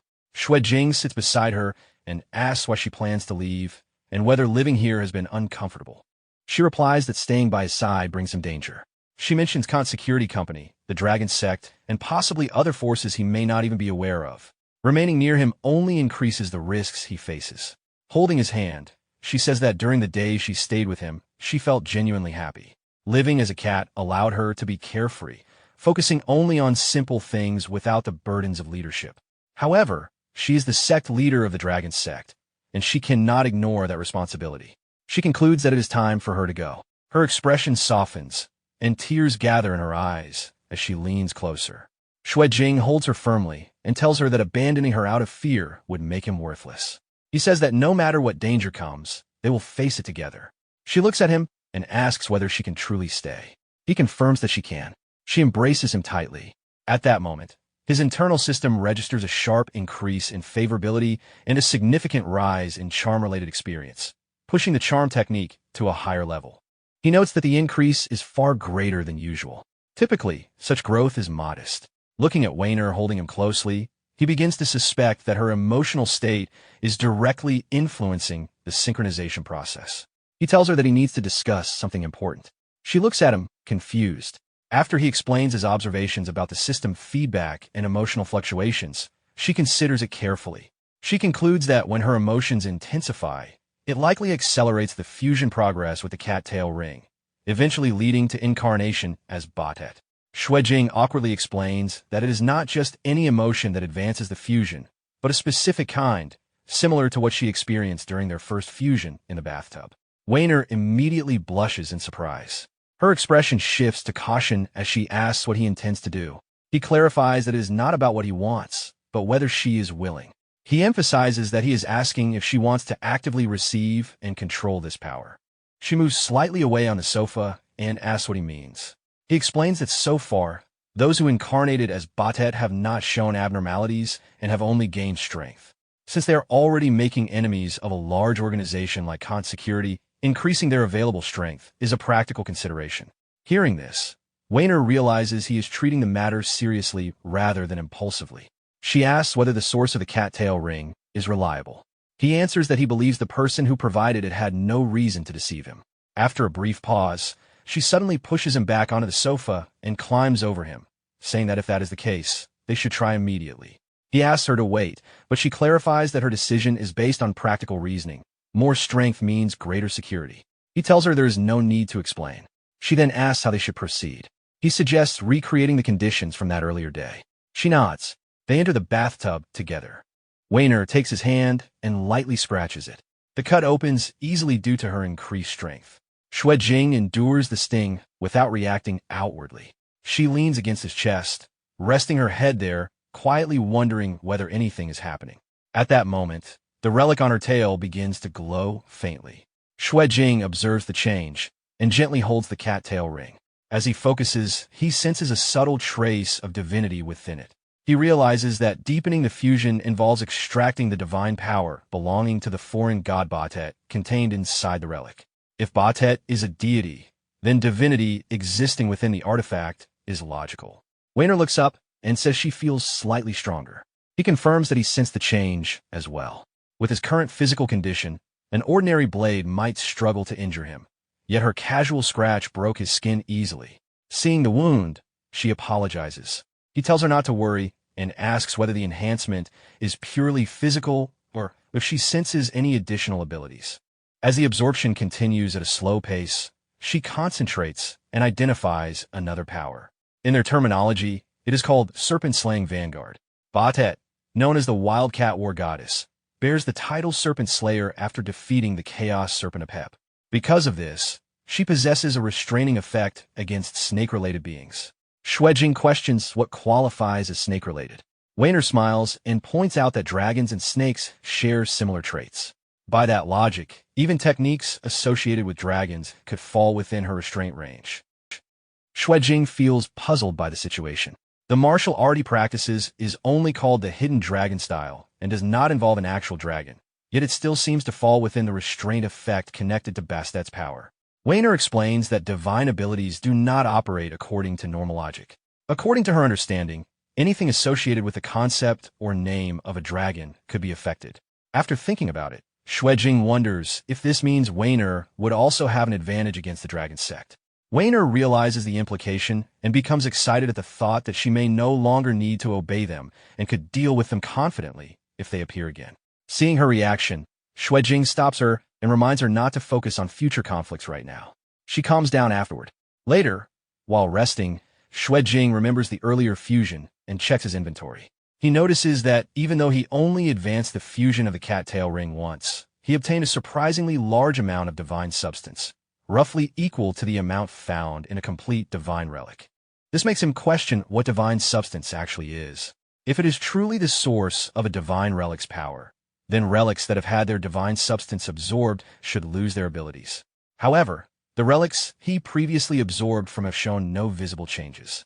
Unable to determine the reason, he decides not to think about it further and focuses on improving his abilities instead. When reviewing the results of his upgrades, he notices that each level reduces the cooldown period by 10 days. Based on this pattern, he estimates that reaching level 10 could potentially allow an extremely short or even unlimited revival cycle. While looking through the available options, he hesitates over which passive effect he should select. 3 days later, inside the Hidden Dragon Dojo, Xuejing continues practicing his martial arts. He gathers his energy into his fist and releases a punch, sending the force forward with noticeable impact. Reflecting on the results, he recalls that he recently strengthened his physical defense. Although increasing reaction speed would also be useful, the higher limits of the Hidden Dragon style's 5 major techniques depend mostly on the body's endurance. He gathers his strength again and performs another strike. In his understanding, martial arts works similarly to mathematical formulas, where different combinations of movement and force produce specific results. The twin life effect directly adds to the final output, effectively doubling the power. When the punch lands, the impact breaks part of the ground as the force spreads forward. Observing the result, he concludes that rolling wind and thunder already produces powerful impact on its own, and when combined with strengthened physical defense and the twin life effect, the result becomes significantly stronger. At that moment, senior sister Zhu arrives at the training area with a visitor. She informs Xuejing that someone has come to see him. When the visitor steps forward, Xuejing recognizes her as Voidblade, Quincheng. She has come because she needs to discuss something with him. Xuejing becomes confused about why Quincheng came directly to the dojo. Senior sister Zhu asks who the visitor is, but Xuejing apologizes and says he cannot explain her identity. Quincheng grows impatient with the conversation and reminds them that her time is limited. Senior sister Zhu approaches her and insists that if she has something to say, she should speak clearly instead of acting mysterious. Quincheng calmly stops her and explains that the matter can only be discussed with Xuejing. This irritates senior sister Zhu even more. Quincheng then asks Xuejing to leave with her and find a quieter place. Seeing senior sister Zhu's reaction, Xuejing realizes the situation is becoming awkward, but he still follows Quincheng outside. While walking toward the exit, he asks what was so urgent that she had to come all the way to the dojo. Quincheng explains that she is only delivering a message on behalf of someone else. Xuejing quickly guesses that the message comes from Wu Yuqing, and Quincheng confirms it. She activates a projection from her watch and shows him an image. The projection displays Otogi Suzuka, the third heir of the Otogi clan, one of the Far East's 6 major Zaibatsu. The weapon he carries is a divine relic known as 4500 to 519, the Unbreakable Blade, whose ability is called Indestructible. Xuejing shows interest in the concept. Quincheng explains further that among existing divine relics, there is no known shield or counter capable of resisting this blade. In one test, it was exposed to temperatures exceeding 10 million degrees using a special method, yet the blade remained completely unharmed. Xuejing assumes this must be a new containment mission, but Quincheng clarifies that the relic is not out of control and therefore does not require containment. He then asks what Wu Yuqing expects him to do. Quincheng explains that it is not a task being assigned to him, but rather a choice he can make himself. Xuejing understands the implication and realizes Wu Yuqing wants him to obtain the relic. Quincheng explains that Otogi Suzuka has come to Zhuxia to participate in the Under-19 Unlimited Fighting Tournament. Under normal circumstances, targeting someone like him would create a serious diplomatic incident. However, this relic has a special trait that allows it to choose its master. When the current holder loses to someone in combat, ownership of the relic automatically transfers to the victor. Because of this rule, if Xue Jing defeats Otogi Suzuka during the tournament, the unbreakable blade would become his. Meanwhile, at the southern city pier, a ship arrives at the dock. A man on the ship waves toward two people waiting below.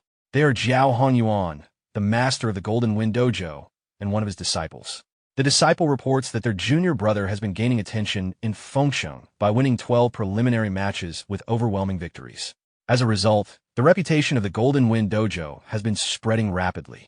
Jiao Honyuan criticizes the situation, saying that winning a few matches has already made him arrogant and lacking in composure. The disciple argues that their junior brother is a prodigy and that some arrogance is understandable. Jiao Honyuan then asks whether the organization known as White Raven is still investigating them. The disciple explains that everyone who knew about the matter has already been silenced, so White Raven cannot obtain any information. However, he expresses regret about the death of their senior brother Kaiping. Jiao Honyuan admits that he also regrets Kaiping's death, but describes it as only a minor setback on their path forward and urges the disciple to focus on the future. The disciple then asks about their junior brother. Jiao Honyuan says that the path the young man must walk is different from theirs. He also warns that their current activities must not be revealed to Cheng Xian, since he is about to participate in the finals and should not be distracted.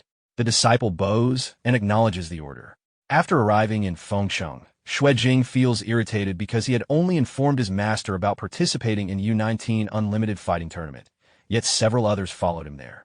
His senior sisters insist that it would be dangerous for him to travel alone and claim they came to protect their little junior brother. Xue Jing finds this explanation unreasonable, since they are the ones creating most of the trouble. He then turns to Weiner and questions why she came as well. Weiner explains that since the fusion with Batet can deepen further, she intends to continue working on it persistently.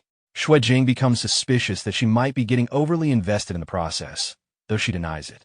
Senior sister Zhu notices the cat staying close to him and remarks that his relationship with it seems unusually close, even bringing it along for the trip. Weiner reacts loudly in protest.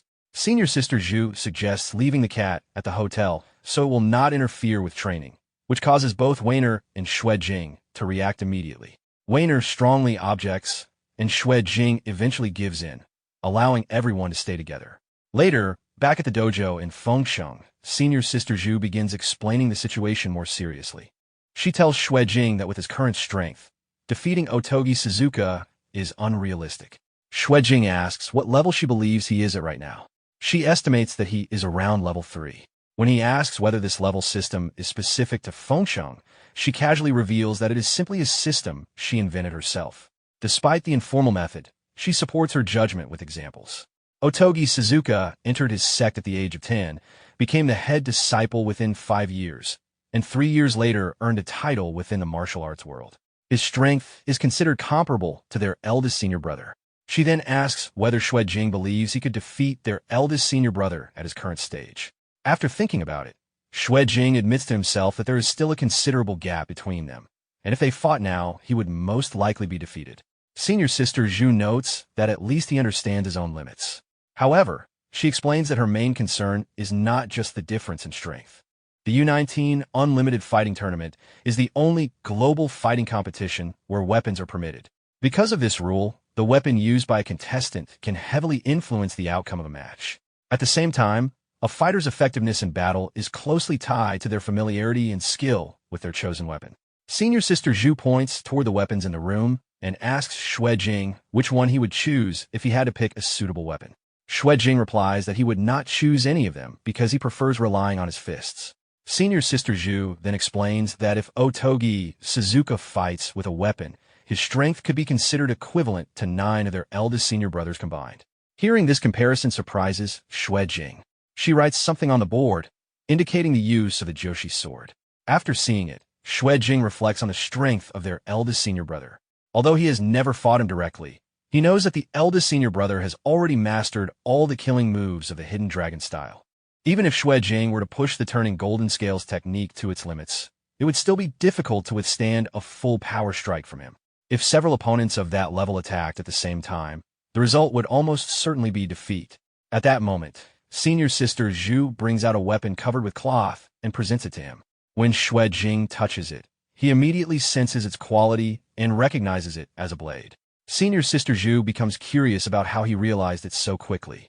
Xue Jing explains that he cannot clearly describe the feeling, but it seems as if the weapon itself is calling out to be used by him. Senior sister Zhu is satisfied with his reaction and explains that she has not given him anything since he joined the sect, so she decided to present this blade as a gift for him to use in the U19 tournament. Xue Jing asks about its approximate value. She explains that the blade is forged mainly from dragon bone steel and also contains materials such as star iron stone, moonlight thread, and blood amber. The weapon was crafted by the renowned smith Hijiyoshi. Altogether, its cost is around 20 million. The price shocks Xue Jing because it is far beyond his own financial means. Nevertheless, he thanks senior sister Zhu and accepts the weapon. As he swings the blade to test it, he feels that handling a weapon is still somewhat unfamiliar. He briefly wonders if mastering it could be as simple as using equipment in a game, where the user instantly knows how to operate it. At that moment, the dojo master suddenly appears and throws water toward him. Xue Jing reacts instinctively, sensing the movement and dodging while holding the blade. The master comments that his earlier posture looked unrefined. Xue Jing greets him and asks whether the hidden dragon style contains specific techniques for weapon usage. The master explains that advanced martial arts are interconnected. Movements that can be performed with fists and feet can also be adapted for use with weapons. As he speaks, he pours the remaining tea water onto the ground, and the liquid penetrates the surface, leaving small holes.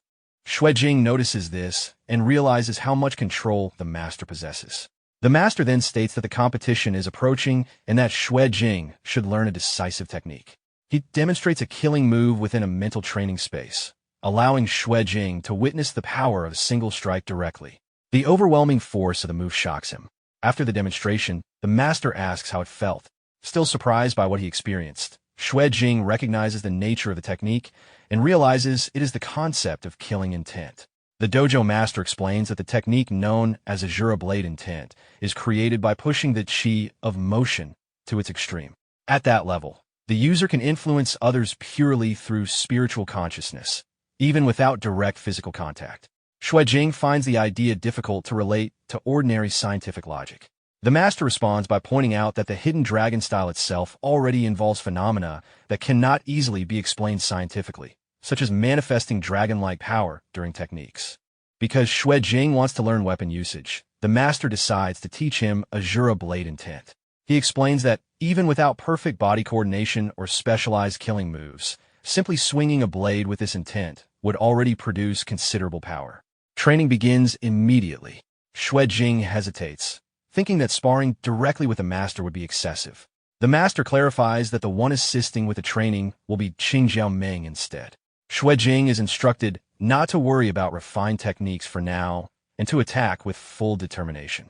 Xue Jing moves forward and launches his first strike with the blade. Senior sister Meng avoids the attack easily, moves behind him, and counterattacks before telling him to continue. He attacks again, and she dodges once more while maintaining the training rhythm. While observing the exchange, the master realizes that Xue Jing shows natural aptitude with weapons as well. Based on his progress, he estimates that it may take about a week for him to become comfortable with the technique, possibly even as little as 4 days. At that moment, a student rushes into the dojo and reports that someone claiming to be from the Golden Wind Dojo has forced their way inside and appears to be looking for trouble. Shortly after, the young man who had arrived earlier by ship enters the dojo. He pushes past the student and directly challenges Xue Jing, declaring that he wants to fight to the death. Xue Jing does not recognize him and asks who he is. The visitor introduces himself as Li Chengxian, a direct disciple of the Golden Wind Dojo. He states that if he wins the fight, Xue Jing must answer a question for him. Hearing the name, Xue Jing remembers seeing it on the participant list previously provided by Wu Yuqing and realizes that Li Chengxian is connected to the Golden Wind Dojo, which is related to the earlier incidents involving the cockroach-like creatures. The dojo master then tells Xue Jing to step forward and exchange a few moves with the challenger. Xue Jing hesitates when his master asks him to spar, but the master reassures him that the dojo is his territory and there is no need to worry. After hearing this, Xue Jing bows and agrees to the exchange. Nearby, One of Li Qingshuan's companions observes Xue Jing and realizes that he is the same youth responsible for defeating individuals known as Number 1 and Number 9. He quietly warns Li Chengxian that the opponent is strong and should not be underestimated. Li Chengxian, however, moves forward confidently, saying he has seen many fighters who appear impressive but lack real strength. When he addresses Xue Jing as a child, Xue Jing reacts to the remark. Li Chengxian then states that he is actually 1 year older and jokingly suggests that Xue Jing could call him brother. He continues speaking in a mocking tone, saying he will hold back since they are inside Xue Jing's own dojo and it would not be good to embarrass him too badly. Xue Jing responds by placing his blade aside and remarking that Li Chengxian talks too much. Immediately afterward, he moves forward with sudden speed, disappearing from his original position. Li Chengxian is momentarily surprised by the sudden movement. Xue Jing appears behind him, catching him off guard. However, Li Chengxian reacts quickly and moves to counterattack. Both of them strike at the same time, their punches colliding directly. The force of the impact pushes both fighters backward. Li Chengxian steadies himself and acknowledges that Xue Jing is stronger than he expected. While observing the exchange, Xue Jing recognizes the strength of the Golden Wind White Rainbow sword style and understands why it carries such a reputation. Li Chengxian gathers his energy again while advancing. He realizes that this is the first time he has fought a true martial artist in direct combat. Most of his previous opponents have been cyborgs or the strange cockroach-like monsters, so facing a proper martial artist feels different. He launches another powerful strike towards Xue Jing. Xue Jing blocks the blow with his wrist. The impact is strong, but it fails to cause significant damage. Seeing this, Li Chengxian becomes shocked and realizes that Xue Jing has cultivated golden scale skin, something extremely difficult for someone so young. Xue Jing responds with a powerful punch and begins delivering a continuous series of strikes. Senior Sister Zhu watches the fight and becomes surprised by how much Xue Jing has improved. While attacking, Xue Jing notices that Li Qingshuan's body is unusually resilient. Even after taking numerous punches, he remains steady, almost like steel. Xue Jing wonders whether cultivating the Golden Wind White Rainbow sword technique also strengthens the user's physical body, since most people would have already collapsed after just a few hits. As the fight continues, Xue Jing finally notices a brief opening and gathers his energy into his fist, preparing to deliver a decisive strike. Before the attack can land, a voice suddenly orders them to stop. Xue Jing immediately pulls back and flips away. At that moment, Jiao Honyuan, the master of the Golden Wind Dojo, appears. He addresses Xue Jing calmly, reminding him that this is only a match and that there is no need to push it to a lethal conclusion. Xue Jing responds bluntly, questioning whether everyone from the Golden Wind Dojo is unreasonable. He points out the contradiction in their behavior. First, someone barges in demanding a duel to the death, and then another person suddenly calls it a simple spar and asks him not to go for the kill. He sarcastically suggests that they should go back, decide on a consistent story, and then return. Jiao Honyuan becomes visibly angered by the remark. At that moment, Xue Jing's master bursts into laughter, praising his disciple while also pointing out the same contradiction.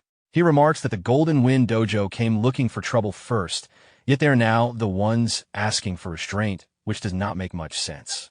Jiao Honyuan glances angrily toward his own student before calming himself and turning back toward Xue Jing's master. He proposes that since Xue Jing will also be participating in the U19 No Rules fighting tournament, he might as well give him a few rounds of practice. Senior Sister Zhu immediately becomes furious at the suggestion, accusing him of already being rude by coming uninvited and now still wanting to fight her junior brother. Xue Jing's master then asks Xue Jing directly what he thinks about the proposal. Xue Jing considers the situation carefully. Sparring with someone like Jiao Honyuan could help him understand the true essence of the Golden Wind White Rainbow blade technique. At the same time, he suspects that the man might have other motives behind the offer. Sensing his hesitation, his master reassures him once again that everything is happening within their own dojo and there is nothing to worry about. Realizing that his master and the others are present, Xue Jing understands that the situation is under control. With that in mind, he raises his sword and agrees to the exchange. He immediately moves forward and launches a powerful strike. Jiao Honyuan avoids the attack effortlessly while observing him closely, thinking that the boy is still very young. Spotting an opportunity, Jiao Honyuan attempts to strike back. Xue Jing quickly evades the attack and counters in return. While Jiao Honyuan tries to dodge, the blade still manages to graze his nose slightly. Surprised by the result, Jiao Honyuan realizes that the young fighter possesses remarkable talent with weapons. At the same time, a darker thought forms in his mind. He begins considering a way to capture the boy and feed him to the broodmother. The fight continues as Xue Jing attacks again, and Jiao Honyuan avoids the strike. During the exchange, a notification suddenly appears before Xue Jing. New skill unlocked. Seeing the notification, Xue Jing finds the result unusual and thinks that only a true expert would gain progress like this, unlocking a new skill after just a single exchange. With renewed enthusiasm, he calls out to Jiao Honyuan and urges him to continue the match. Jiao Honyuan covers his nose and refuses to continue the fight, saying he still has to take his useless disciple back to recover. Xue Jing then turns to Li Chengxian and tells him that they will meet again in the tournament and that he should not underestimate him at that time. Li Chengxian responds irritably and decides to leave. After they depart, senior sister Zhu comments that Xue Jing was too generous for giving Li Chengxian a graceful way to withdraw. Xue Jing calmly explains that he was only stating facts. At that moment, Li Chengxian had not yet fully raised his qi. Although it looked like he blocked the strike, he had actually taken heavy damage and could only focus on defense afterward. According to Xue Jing's judgment, Li Qingshuan's real strength is greater than what was shown in that brief clash. The dojo master then asks Qingjiao to hand him a blade. While looking at Xue Jing, he quietly observes that his disciple's perception and eyesight have been improving rapidly. After receiving the blade, the master holds the sword. Xue Jing senses something and decides to push himself further. If he wants to comprehend the asura blade intent, he must face it with the resolve to die. With that determination, he leaps into the air and swings his blade powerfully toward the master. The master blocks the strike with his own sword, and the two remain locked in that position. 3 minutes pass. Senior sister Zhu becomes confused and asks what the master and junior brother are doing. At that moment, Qin Yuglin suddenly appears and explains that the two of them are fighting within the mental world. Senior sister Zhu is surprised, wondering where he suddenly appeared from. Inside the mental world, Xue Jing and the master continuously exchange strikes. During the intense mental battle, Xue Jing realizes that the only way to resist killing intent is with an even stronger and purer killing intent. When a person swings a blade with the resolve to kill the opponent, the attack naturally becomes direct and unstoppable. Through this realization, he begins to grasp the essence of the asura blade intent. Watching the process, Chun Yuglin remarks that the junior brother has already learned it and expresses excitement about seeing how far a genius like him can go. Soon after, a notification appears before Xue Jing showing the results of the training. Your points risen in the aspects of Weapon EXP Visualization, EXP Fitness EXP, Hidden Dragon Force Visualization, and have unlocked Asura Blade. Intent scene then shifts to the Golden Wind Dojo. Jiao Honyuan scolds Li Chengxian, asking why he had to cause trouble right before the tournament. He explains that even he must show respect to the dragon lore of that dojo, yet Li Chengxian still dared to challenge them. Li Chengxian, now emotional, explains that he already knows about senior brother Kaiping's death. Kaiping had always treated him well, and the sudden death left him unable to simply ignore the matter. Since Kaiping died at Xue Jing's school, he wants to know what truly happened and wishes to ask Xue Jing directly. Jiao Honyuan sighs and tries to calm him. He tells Li Chengxian that if he wins the championship at the 19 No Rules fighting tournament, he will reveal the entire truth to him without hiding anything. After hearing that condition, Li Chengxian agrees. The scene shifts to a forest where Xue Jing walks forward alone. After stopping for a moment, images of his potential opponents appear in his mind as he prepares himself mentally. Soon after, he begins swinging his blade repeatedly, practicing his technique with powerful and focused movements. After a period of training, a notification appears before him. Receiving the notification, Xue Jing realizes that he gained a large amount of experience even without participating in a real battle. He reflects on how powerful moments of enlightenment can be. If such insights happened every day, there would be no need to constantly search for fights. He could simply isolate himself, train for several years, and eventually emerge invincible. However, he also recognizes the danger behind the Asura Blade intent. The concept represents an Asura who governs slaughter, someone who possesses the right to kill everything but has no freedom not to kill. Xue Jing does not want to reach a point where he might eventually turn his blade toward the people he cares about. Because of that, He considers using visualization in the future to reshape or remodel the Asura blade intent into something more controlled. While he is thinking about this, his phone suddenly begins ringing. Seeing the call so early surprises him, and he wonders who could be contacting him. He answers the phone, and after listening to the other side, he becomes confused when he hears something about a contract. The scene then shifts outside the tournament building. When Xue Jing arrives, a professional agent named Jiang Siwei is waiting for him. She introduces herself and explains that from this moment onward, she will be responsible for handling all matters and arrangements related to his participation in the U19 tournament. As they walk inside the building together, she tells him that she will first take him to complete the registration process. While entering, Xue Jing notices a wall filled with photographs and asks what they represent. Jiang Siwei explains that the pictures show the champions of previous U19 fighting tournaments. While observing the wall, Xue Jing suddenly stops when his eyes fall on one particular photograph. Looking at it carefully, he realizes that it is Oto Jibara Suzuka. Curious, he asks Jiang Siwei how much she knows about him.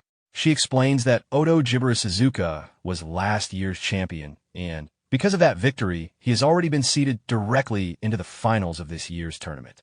She also shows Xue Jing another poster of him, and adds that he is the third heir of the Oto Jibara conglomerate, as well as the orthodox successor of the Soberyu martial style. Xue Jing becomes curious and asks about Soberyu. Jiang Siwei explains that the style traces its origin to the Eastern war god, Sakanu no Tamuramuro. The Oto Jibara family are said to be his descendants. Taking the name from Tamuramuro's sword, Sobamaru, the martial art known as Soberyu was established.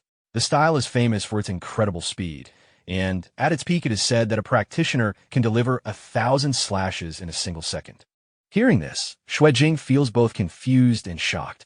The idea of performing 1,000 cuts in 1 second sounds almost impossible. As he thinks about it, memories of his own training flash through his mind. He then considers that with his dynamic vision and the speed granted by twin lives, there might be a chance for him to keep up with that kind of tempo. Jiang Siwei watches Xue Jing quietly and begins thinking to herself. Seeing his focused expression while staring at Oto Jibara Suzuka's picture, she assumes that he is already imagining how he might defeat such a famous prodigy. The thought makes her sigh. To her, a young fighter, setting his sights on someone like Oto Jibara Suzuka feels both sad and inspiring. She then encourages him, telling him that although Oto Jibara Suzuka is a prodigy, if he trains hard he might one day become someone just like him. Xue Jing thanks her politely, but inwardly he realizes that she has misunderstood what he was thinking. Soon they arrive near the registration desk. Jiang Siwei explains that because Xue Jing joined the tournament through a special channel, signing the contract will immediately make him an official contestant. Official participants receive a monthly salary of 180,000 Juxia along with employee benefits. The contract for the U19 No Rules fighting tournament lasts for 1 year. During the tournament period, contestants are treated as employees of the U19 organization and receive the corresponding benefits. Any prize money earned during matches belongs entirely to the contestant, while taxes are handled by the company. While signing the contract, Xue Jing reflects on how surprising it is that contestants are paid simply for participating in matches, concluding that the organizers are quite generous. Afterward, Jiang Siwei reminds him that the rules of the U19 tournament differ slightly from most other fighting competitions and that it would be better for him to understand them in advance. When Xue Jing asks what makes the rules different, she explains that if a contestant faces an opponent so strong that victory seems impossible, they are allowed to forfeit the match. However, forfeiting does not immediately eliminate them from the tournament. Instead, they are sent to a revival round. As long as they survive in the revival zone until the end, they can still obtain the qualification to challenge the champion. Hearing this, Xue Jing briefly considers a strategy. If someone chose to forfeit from the beginning, they might theoretically reach the finals without taking unnecessary risks. However, he quickly dismisses the thought, realizing that if others adopted the same plan, they would inevitably encounter each other earlier in the revival stage. While watching him, Jiang Siwei begins thinking about something else entirely. She notes his handsome appearance and secretly decides that she will train and promote him into the greatest dark horse contestant in the tournament's history. Xue Jing then suggests that they end their tasks for the day. Jiang Siwei agrees and tells him that if he has any questions, he can contact her at any time. Later, the scene shifts to a beach area. While walking along the shore, Xue Jing continues thinking about Oto Jibara Suzuka. From what he has learned, the opponent is even stronger than he initially expected. Not only is his speed extraordinary, but his weapon techniques are also top tier. If Xue Jing wants to defeat him, he knows he will need much more training. While he is thinking, nearby voices draw his attention. A boy approaches a girl who is resting on the beach and begins trying to flirt with her, boasting that he and his friends are dark horse candidates in the U19 tournament. Another companion joins in, telling the girl that if she stays with them, she will be able to buy anything she wants in the future. The first boy then continues with a lewd tone, claiming that once they win the championship, she will become the champion's wife and the next big star of Maple City. Watching the scene, Xue Jing silently judges the behavior of those contestants and concludes that this must be the general quality of the average participants. It makes him understand why Wu Yuqing did not want him to participate in the preliminary rounds. However, when he looks more closely at the girl they are bothering, he suddenly realizes something. The woman looks familiar, and the recognition leaves him momentarily shocked. While looking at the woman on the beach, Xue Jing suddenly recognizes her as the original body's cousin, Xue Wan. He recalls that Xue Wan has always been known as a cheerful and beautiful girl.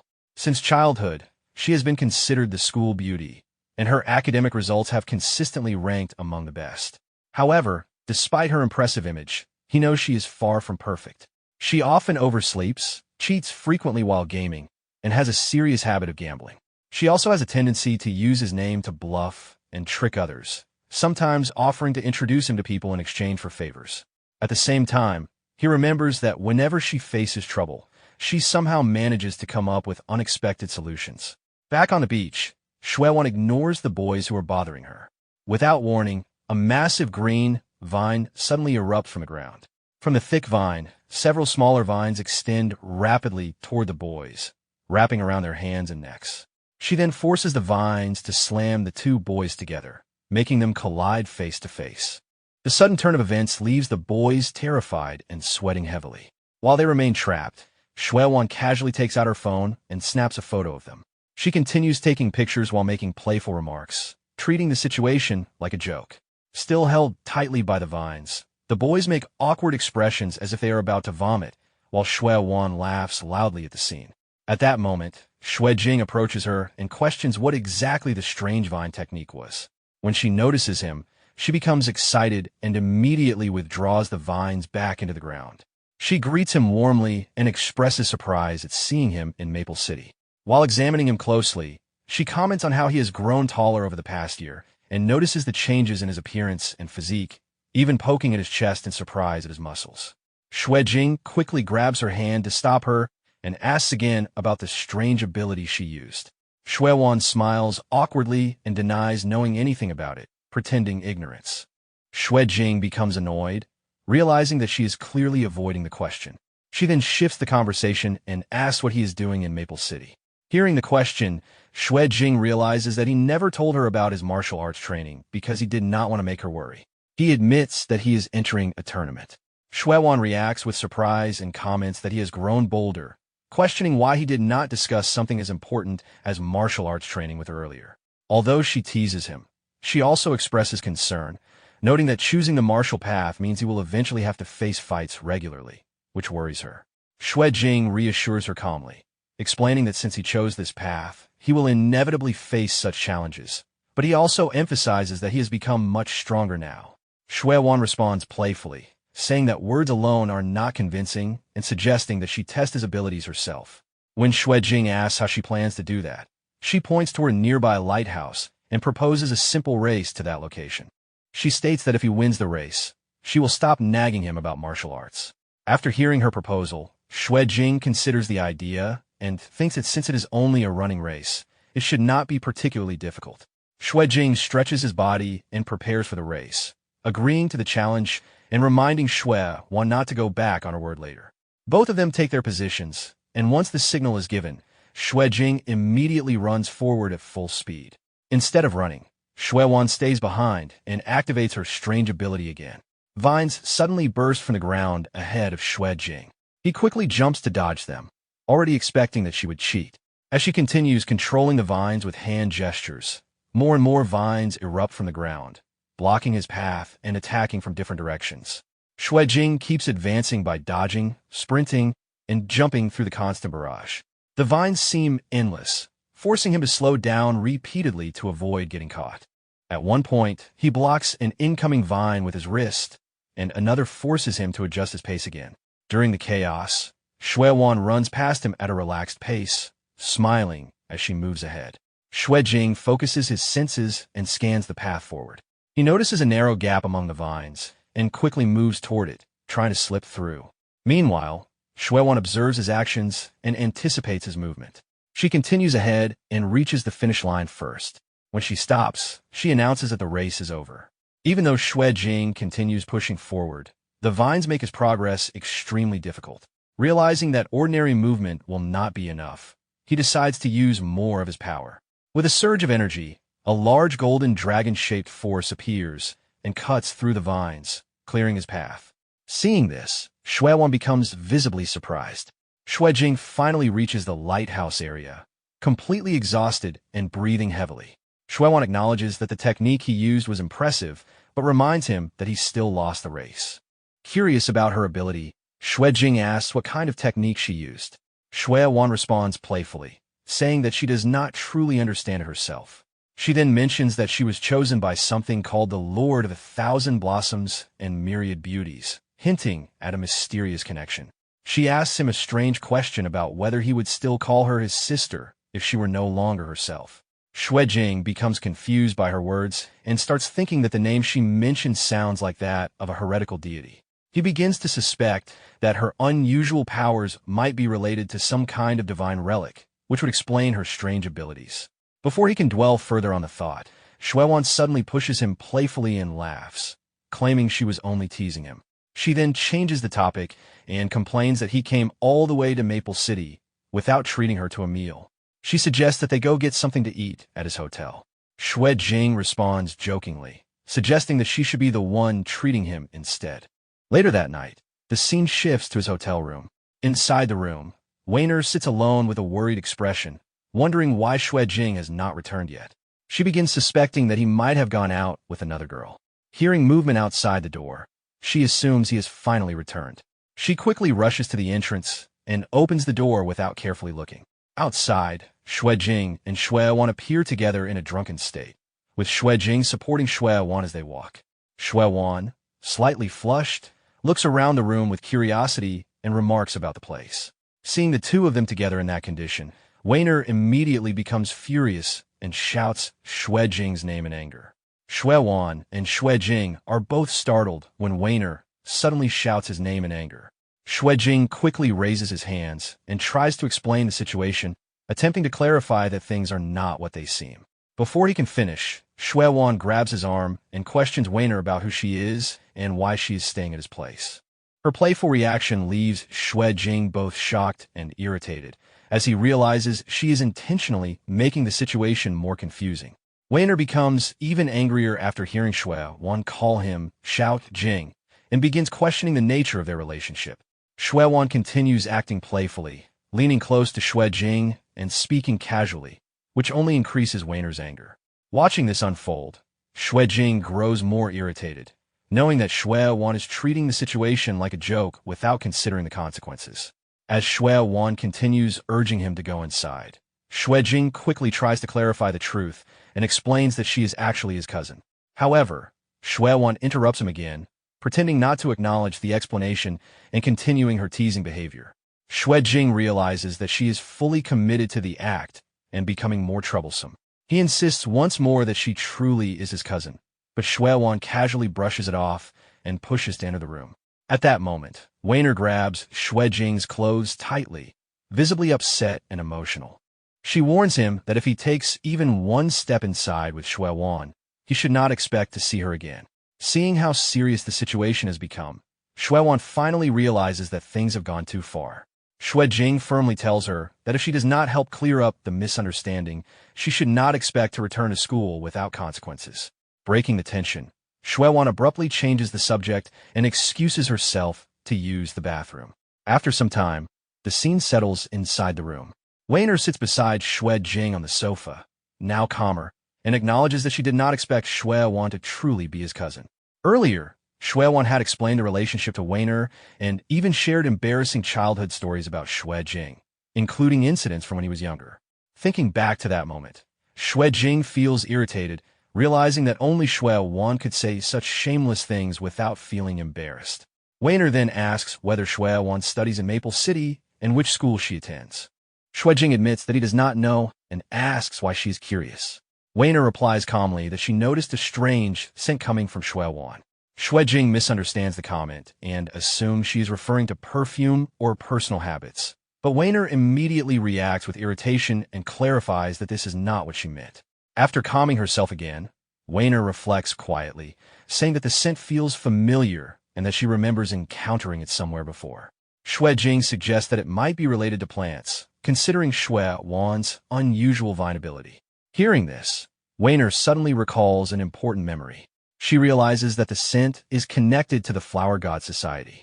She remembers that back when she was still the leader of the Dragon Sect, members of the Flower God cult once approached them to discuss forming an alliance. Weiner explains that when the Flower God cult approached her sect in the past, she found their proposal unreasonable and rejected the idea of forming an alliance between different faiths. After refusing them, the cult member took out an ordinary potted plant. Although the plant itself looked normal, the woman recited a spell, causing the plant to suddenly bloom and transform into a divine relic. Shui Jing is shocked by this explanation, but Weiner confirms that it truly happened. She further explains that after the alliance was rejected, the woman left with the plant and never contacted them again. She also notes that Shui Wan carries the exact same scent as that cult member.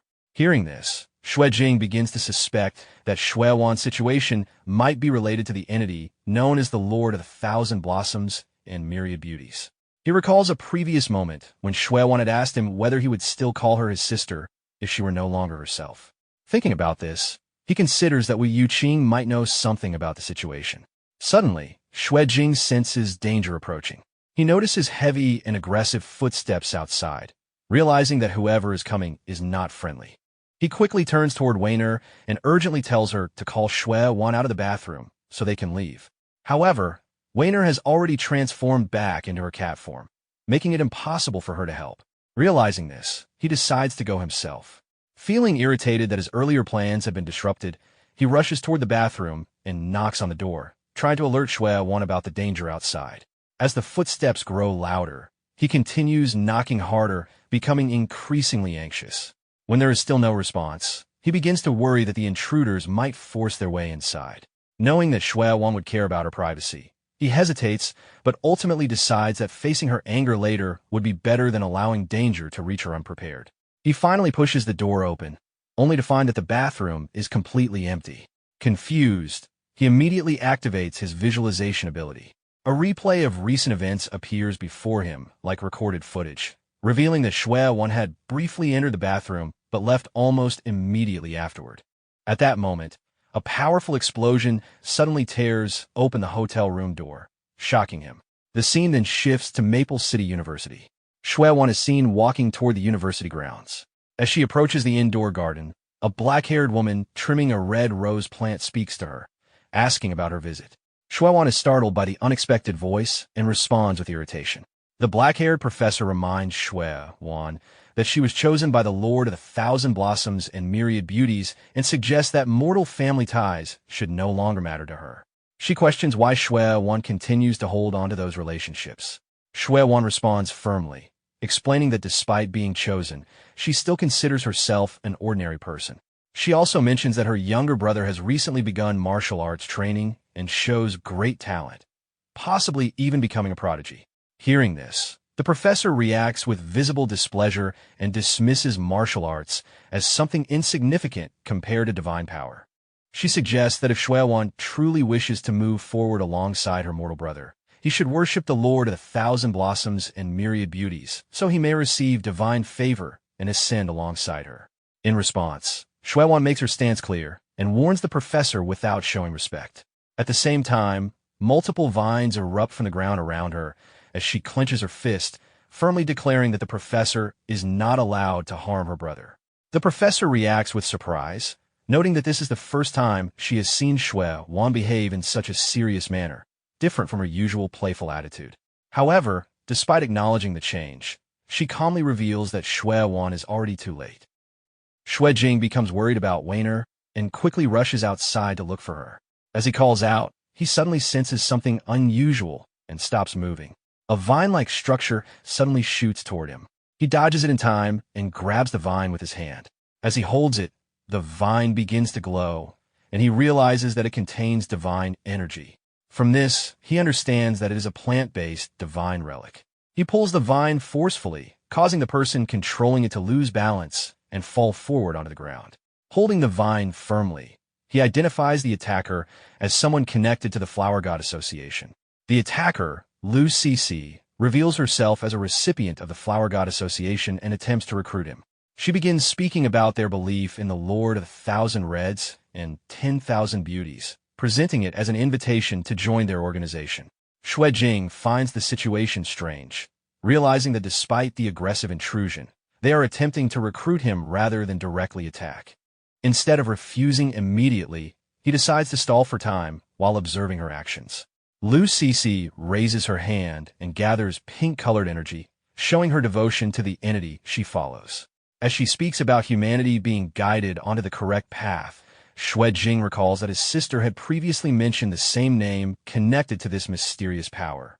At that moment, his eyes glow violet as he releases shadow flames toward Lu Cece. While doing so, he begins questioning her about the benefits of joining the association. His true intention is to restrain her using the shadow flames and gather information about his sister. As the dark flames surround her, Lu Cece becomes startled and realizes that he is also a recipient. This surprises Xue Jing, as he did not expect her to recognize his status so easily, making him wonder how widely known such abilities are. Lu Cece continues explaining that recipients are rare and blessed with divine power. She claims that joining the association would grant abilities such as plant manipulation and even allow transformation into a desired appearance through a special ritual. Xue Jing calmly questions the reliability of their ritual, suspecting that its success rate may not be very high. His remark angers Lu Cece, but before she can react further, she receives instructions through her communication device from her commander, reminding her to focus on the mission. After regaining control of her emotions, Lu Cece admits that her own ritual was incomplete. She explains that although she gained certain powers, she did not receive the full physical blessing. At the same time, the absorption of divine energy from the vine is completed within Xue Jing. He uses the accumulated power to upgrade his shadow flame ability. With the upgrade, the control range of the flames increases, and he gains improved effects that allow the flames to attach to surfaces and slow targets more effectively. After strengthening his ability, Xue Jing firmly refuses Lu Cece's invitation to join the association. Internally, he feels satisfied with the new capabilities of his upgraded shadow flames and begins considering new ways to use this enhanced control in combat.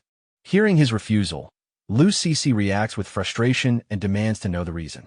Xue Jing responds to Lu Cece with a rebellious attitude, making it clear that he has no intention of cooperating. During this moment, he suddenly notices Wayner nearby. He quickly moves forward, grabs her, and lifts her into his arms to secure her safety.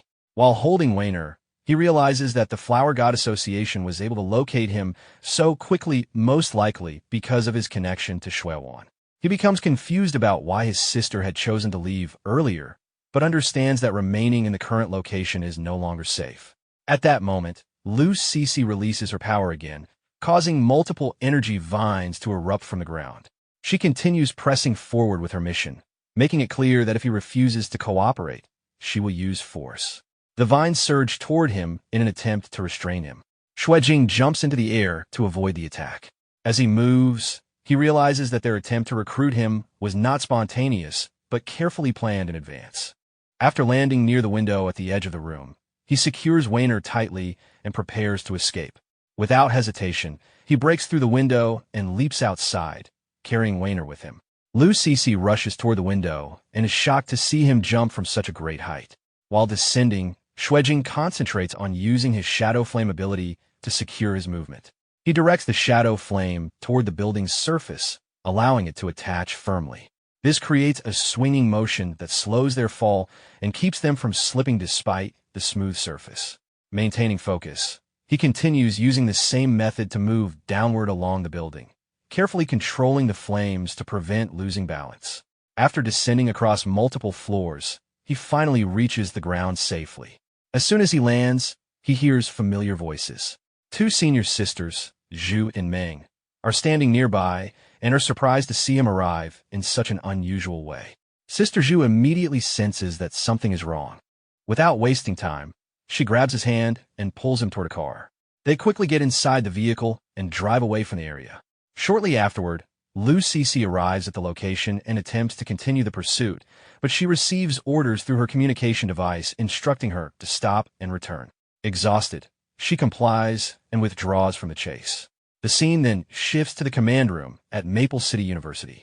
Shuewan stands in front of several surveillance displays, watching the situation unfold. The black-haired professor appears behind her and comments on the discovery that Shuewan's younger brother is also a recipient. She admits that she failed to investigate properly beforehand and expresses curiosity about which foreign deity he might be connected to.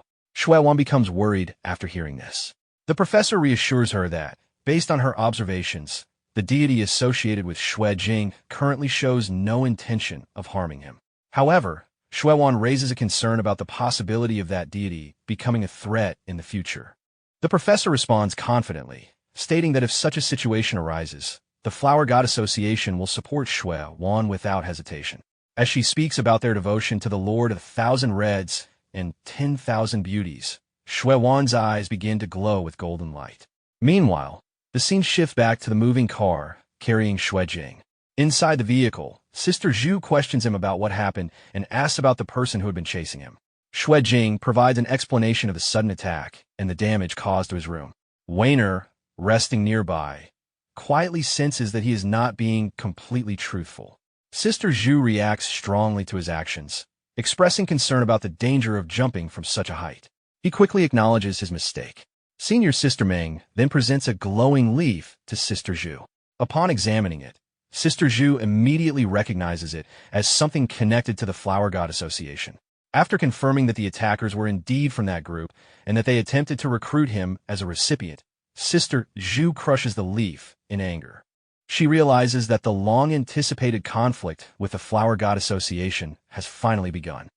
Xue Jing asks the two senior sisters whether they had already known that members of the Flower God Society would come to target him.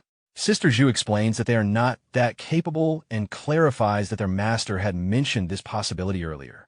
According to the master, Xue Jing's rapid growth would naturally attract the attention of many groups who would attempt to recruit him, so they were told to keep an eye on him.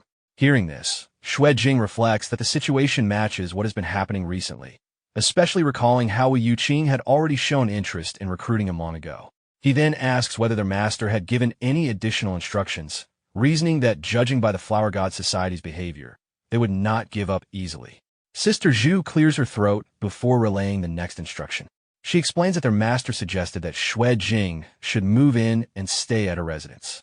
This suggestion surprises him, while Weiner reacts with irritation.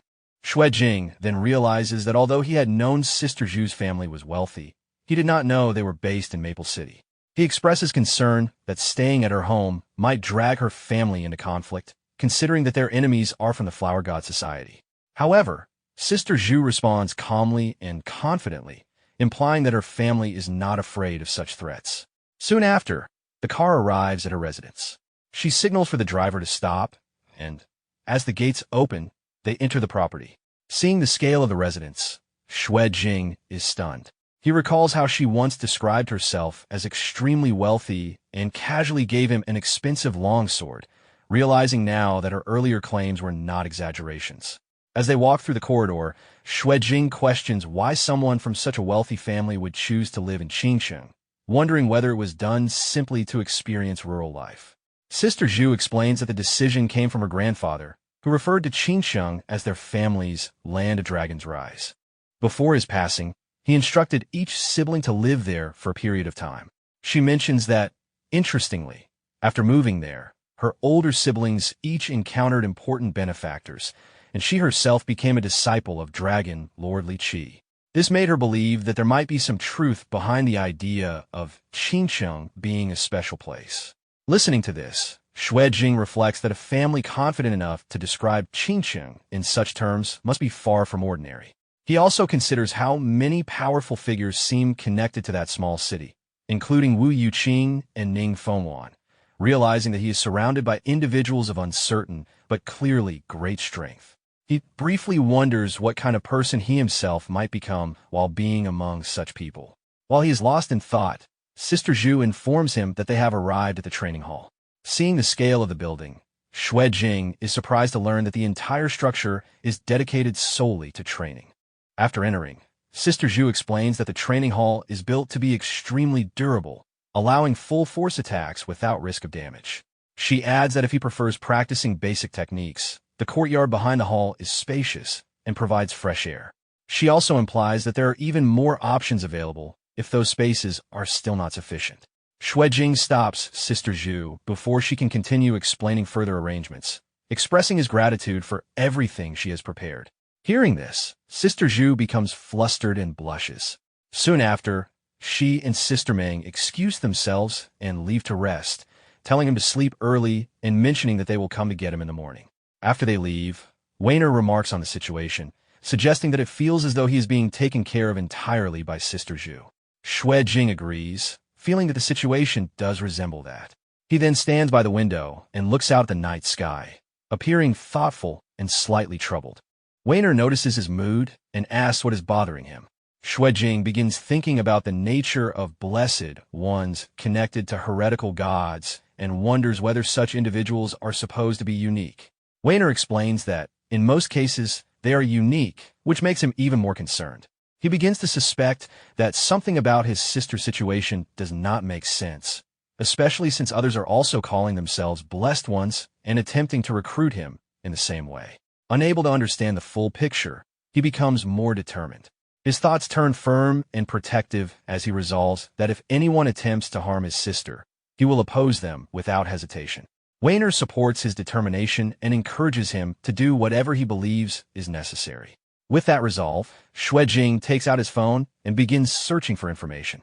He recalls that the Flower God Society is considered a cult by authorities and believes that White Crow should have intelligence related to them. The scene then shifts to a busy nightlife district filled with motels and clubs. Xue Jing moves through the area, ignoring the distractions around him as he searches for the location provided in the coordinates he received earlier. He eventually stops outside a club, realizing that this location matches the coordinates given by Void Edge. Although he finds the choice of location unusual, he enters the building and approaches the reception desk. Remembering the instructions given earlier, he taps the desk in a specific rhythm to signal his identity. A staff member appears and hands him a golden access card, indicating that he has been recognized.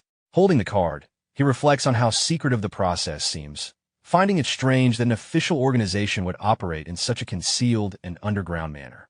Following the instructions, he moves deeper into the building and locates the designated room. After reaching the door, he inserts the card and unlocks it, remaining cautious in case it turns out to be a trap. When he opens the door, he finds a functioning base inside, confirming that the location is legitimate. At that moment, Quenching appears from within the room and immediately begins discussing the Flower God Society, offering information about their structure, operational areas, and recent movements. Xue Jing requests full details, with special focus on their recent activity in Maple City over the past 3 days. Quenching notices the seriousness of his request and asks whether the Flower God Society has become his enemy. Xue Jing responds in a reserved manner, implying that they have indeed caused problems. Quencheng then asks what he plans to do next. Xue Jing explains that his future actions will depend entirely on the information he receives. Hearing this, Quencheng agrees to provide the intelligence but states that there will be a condition attached, requiring Xue Jing to complete a task in return.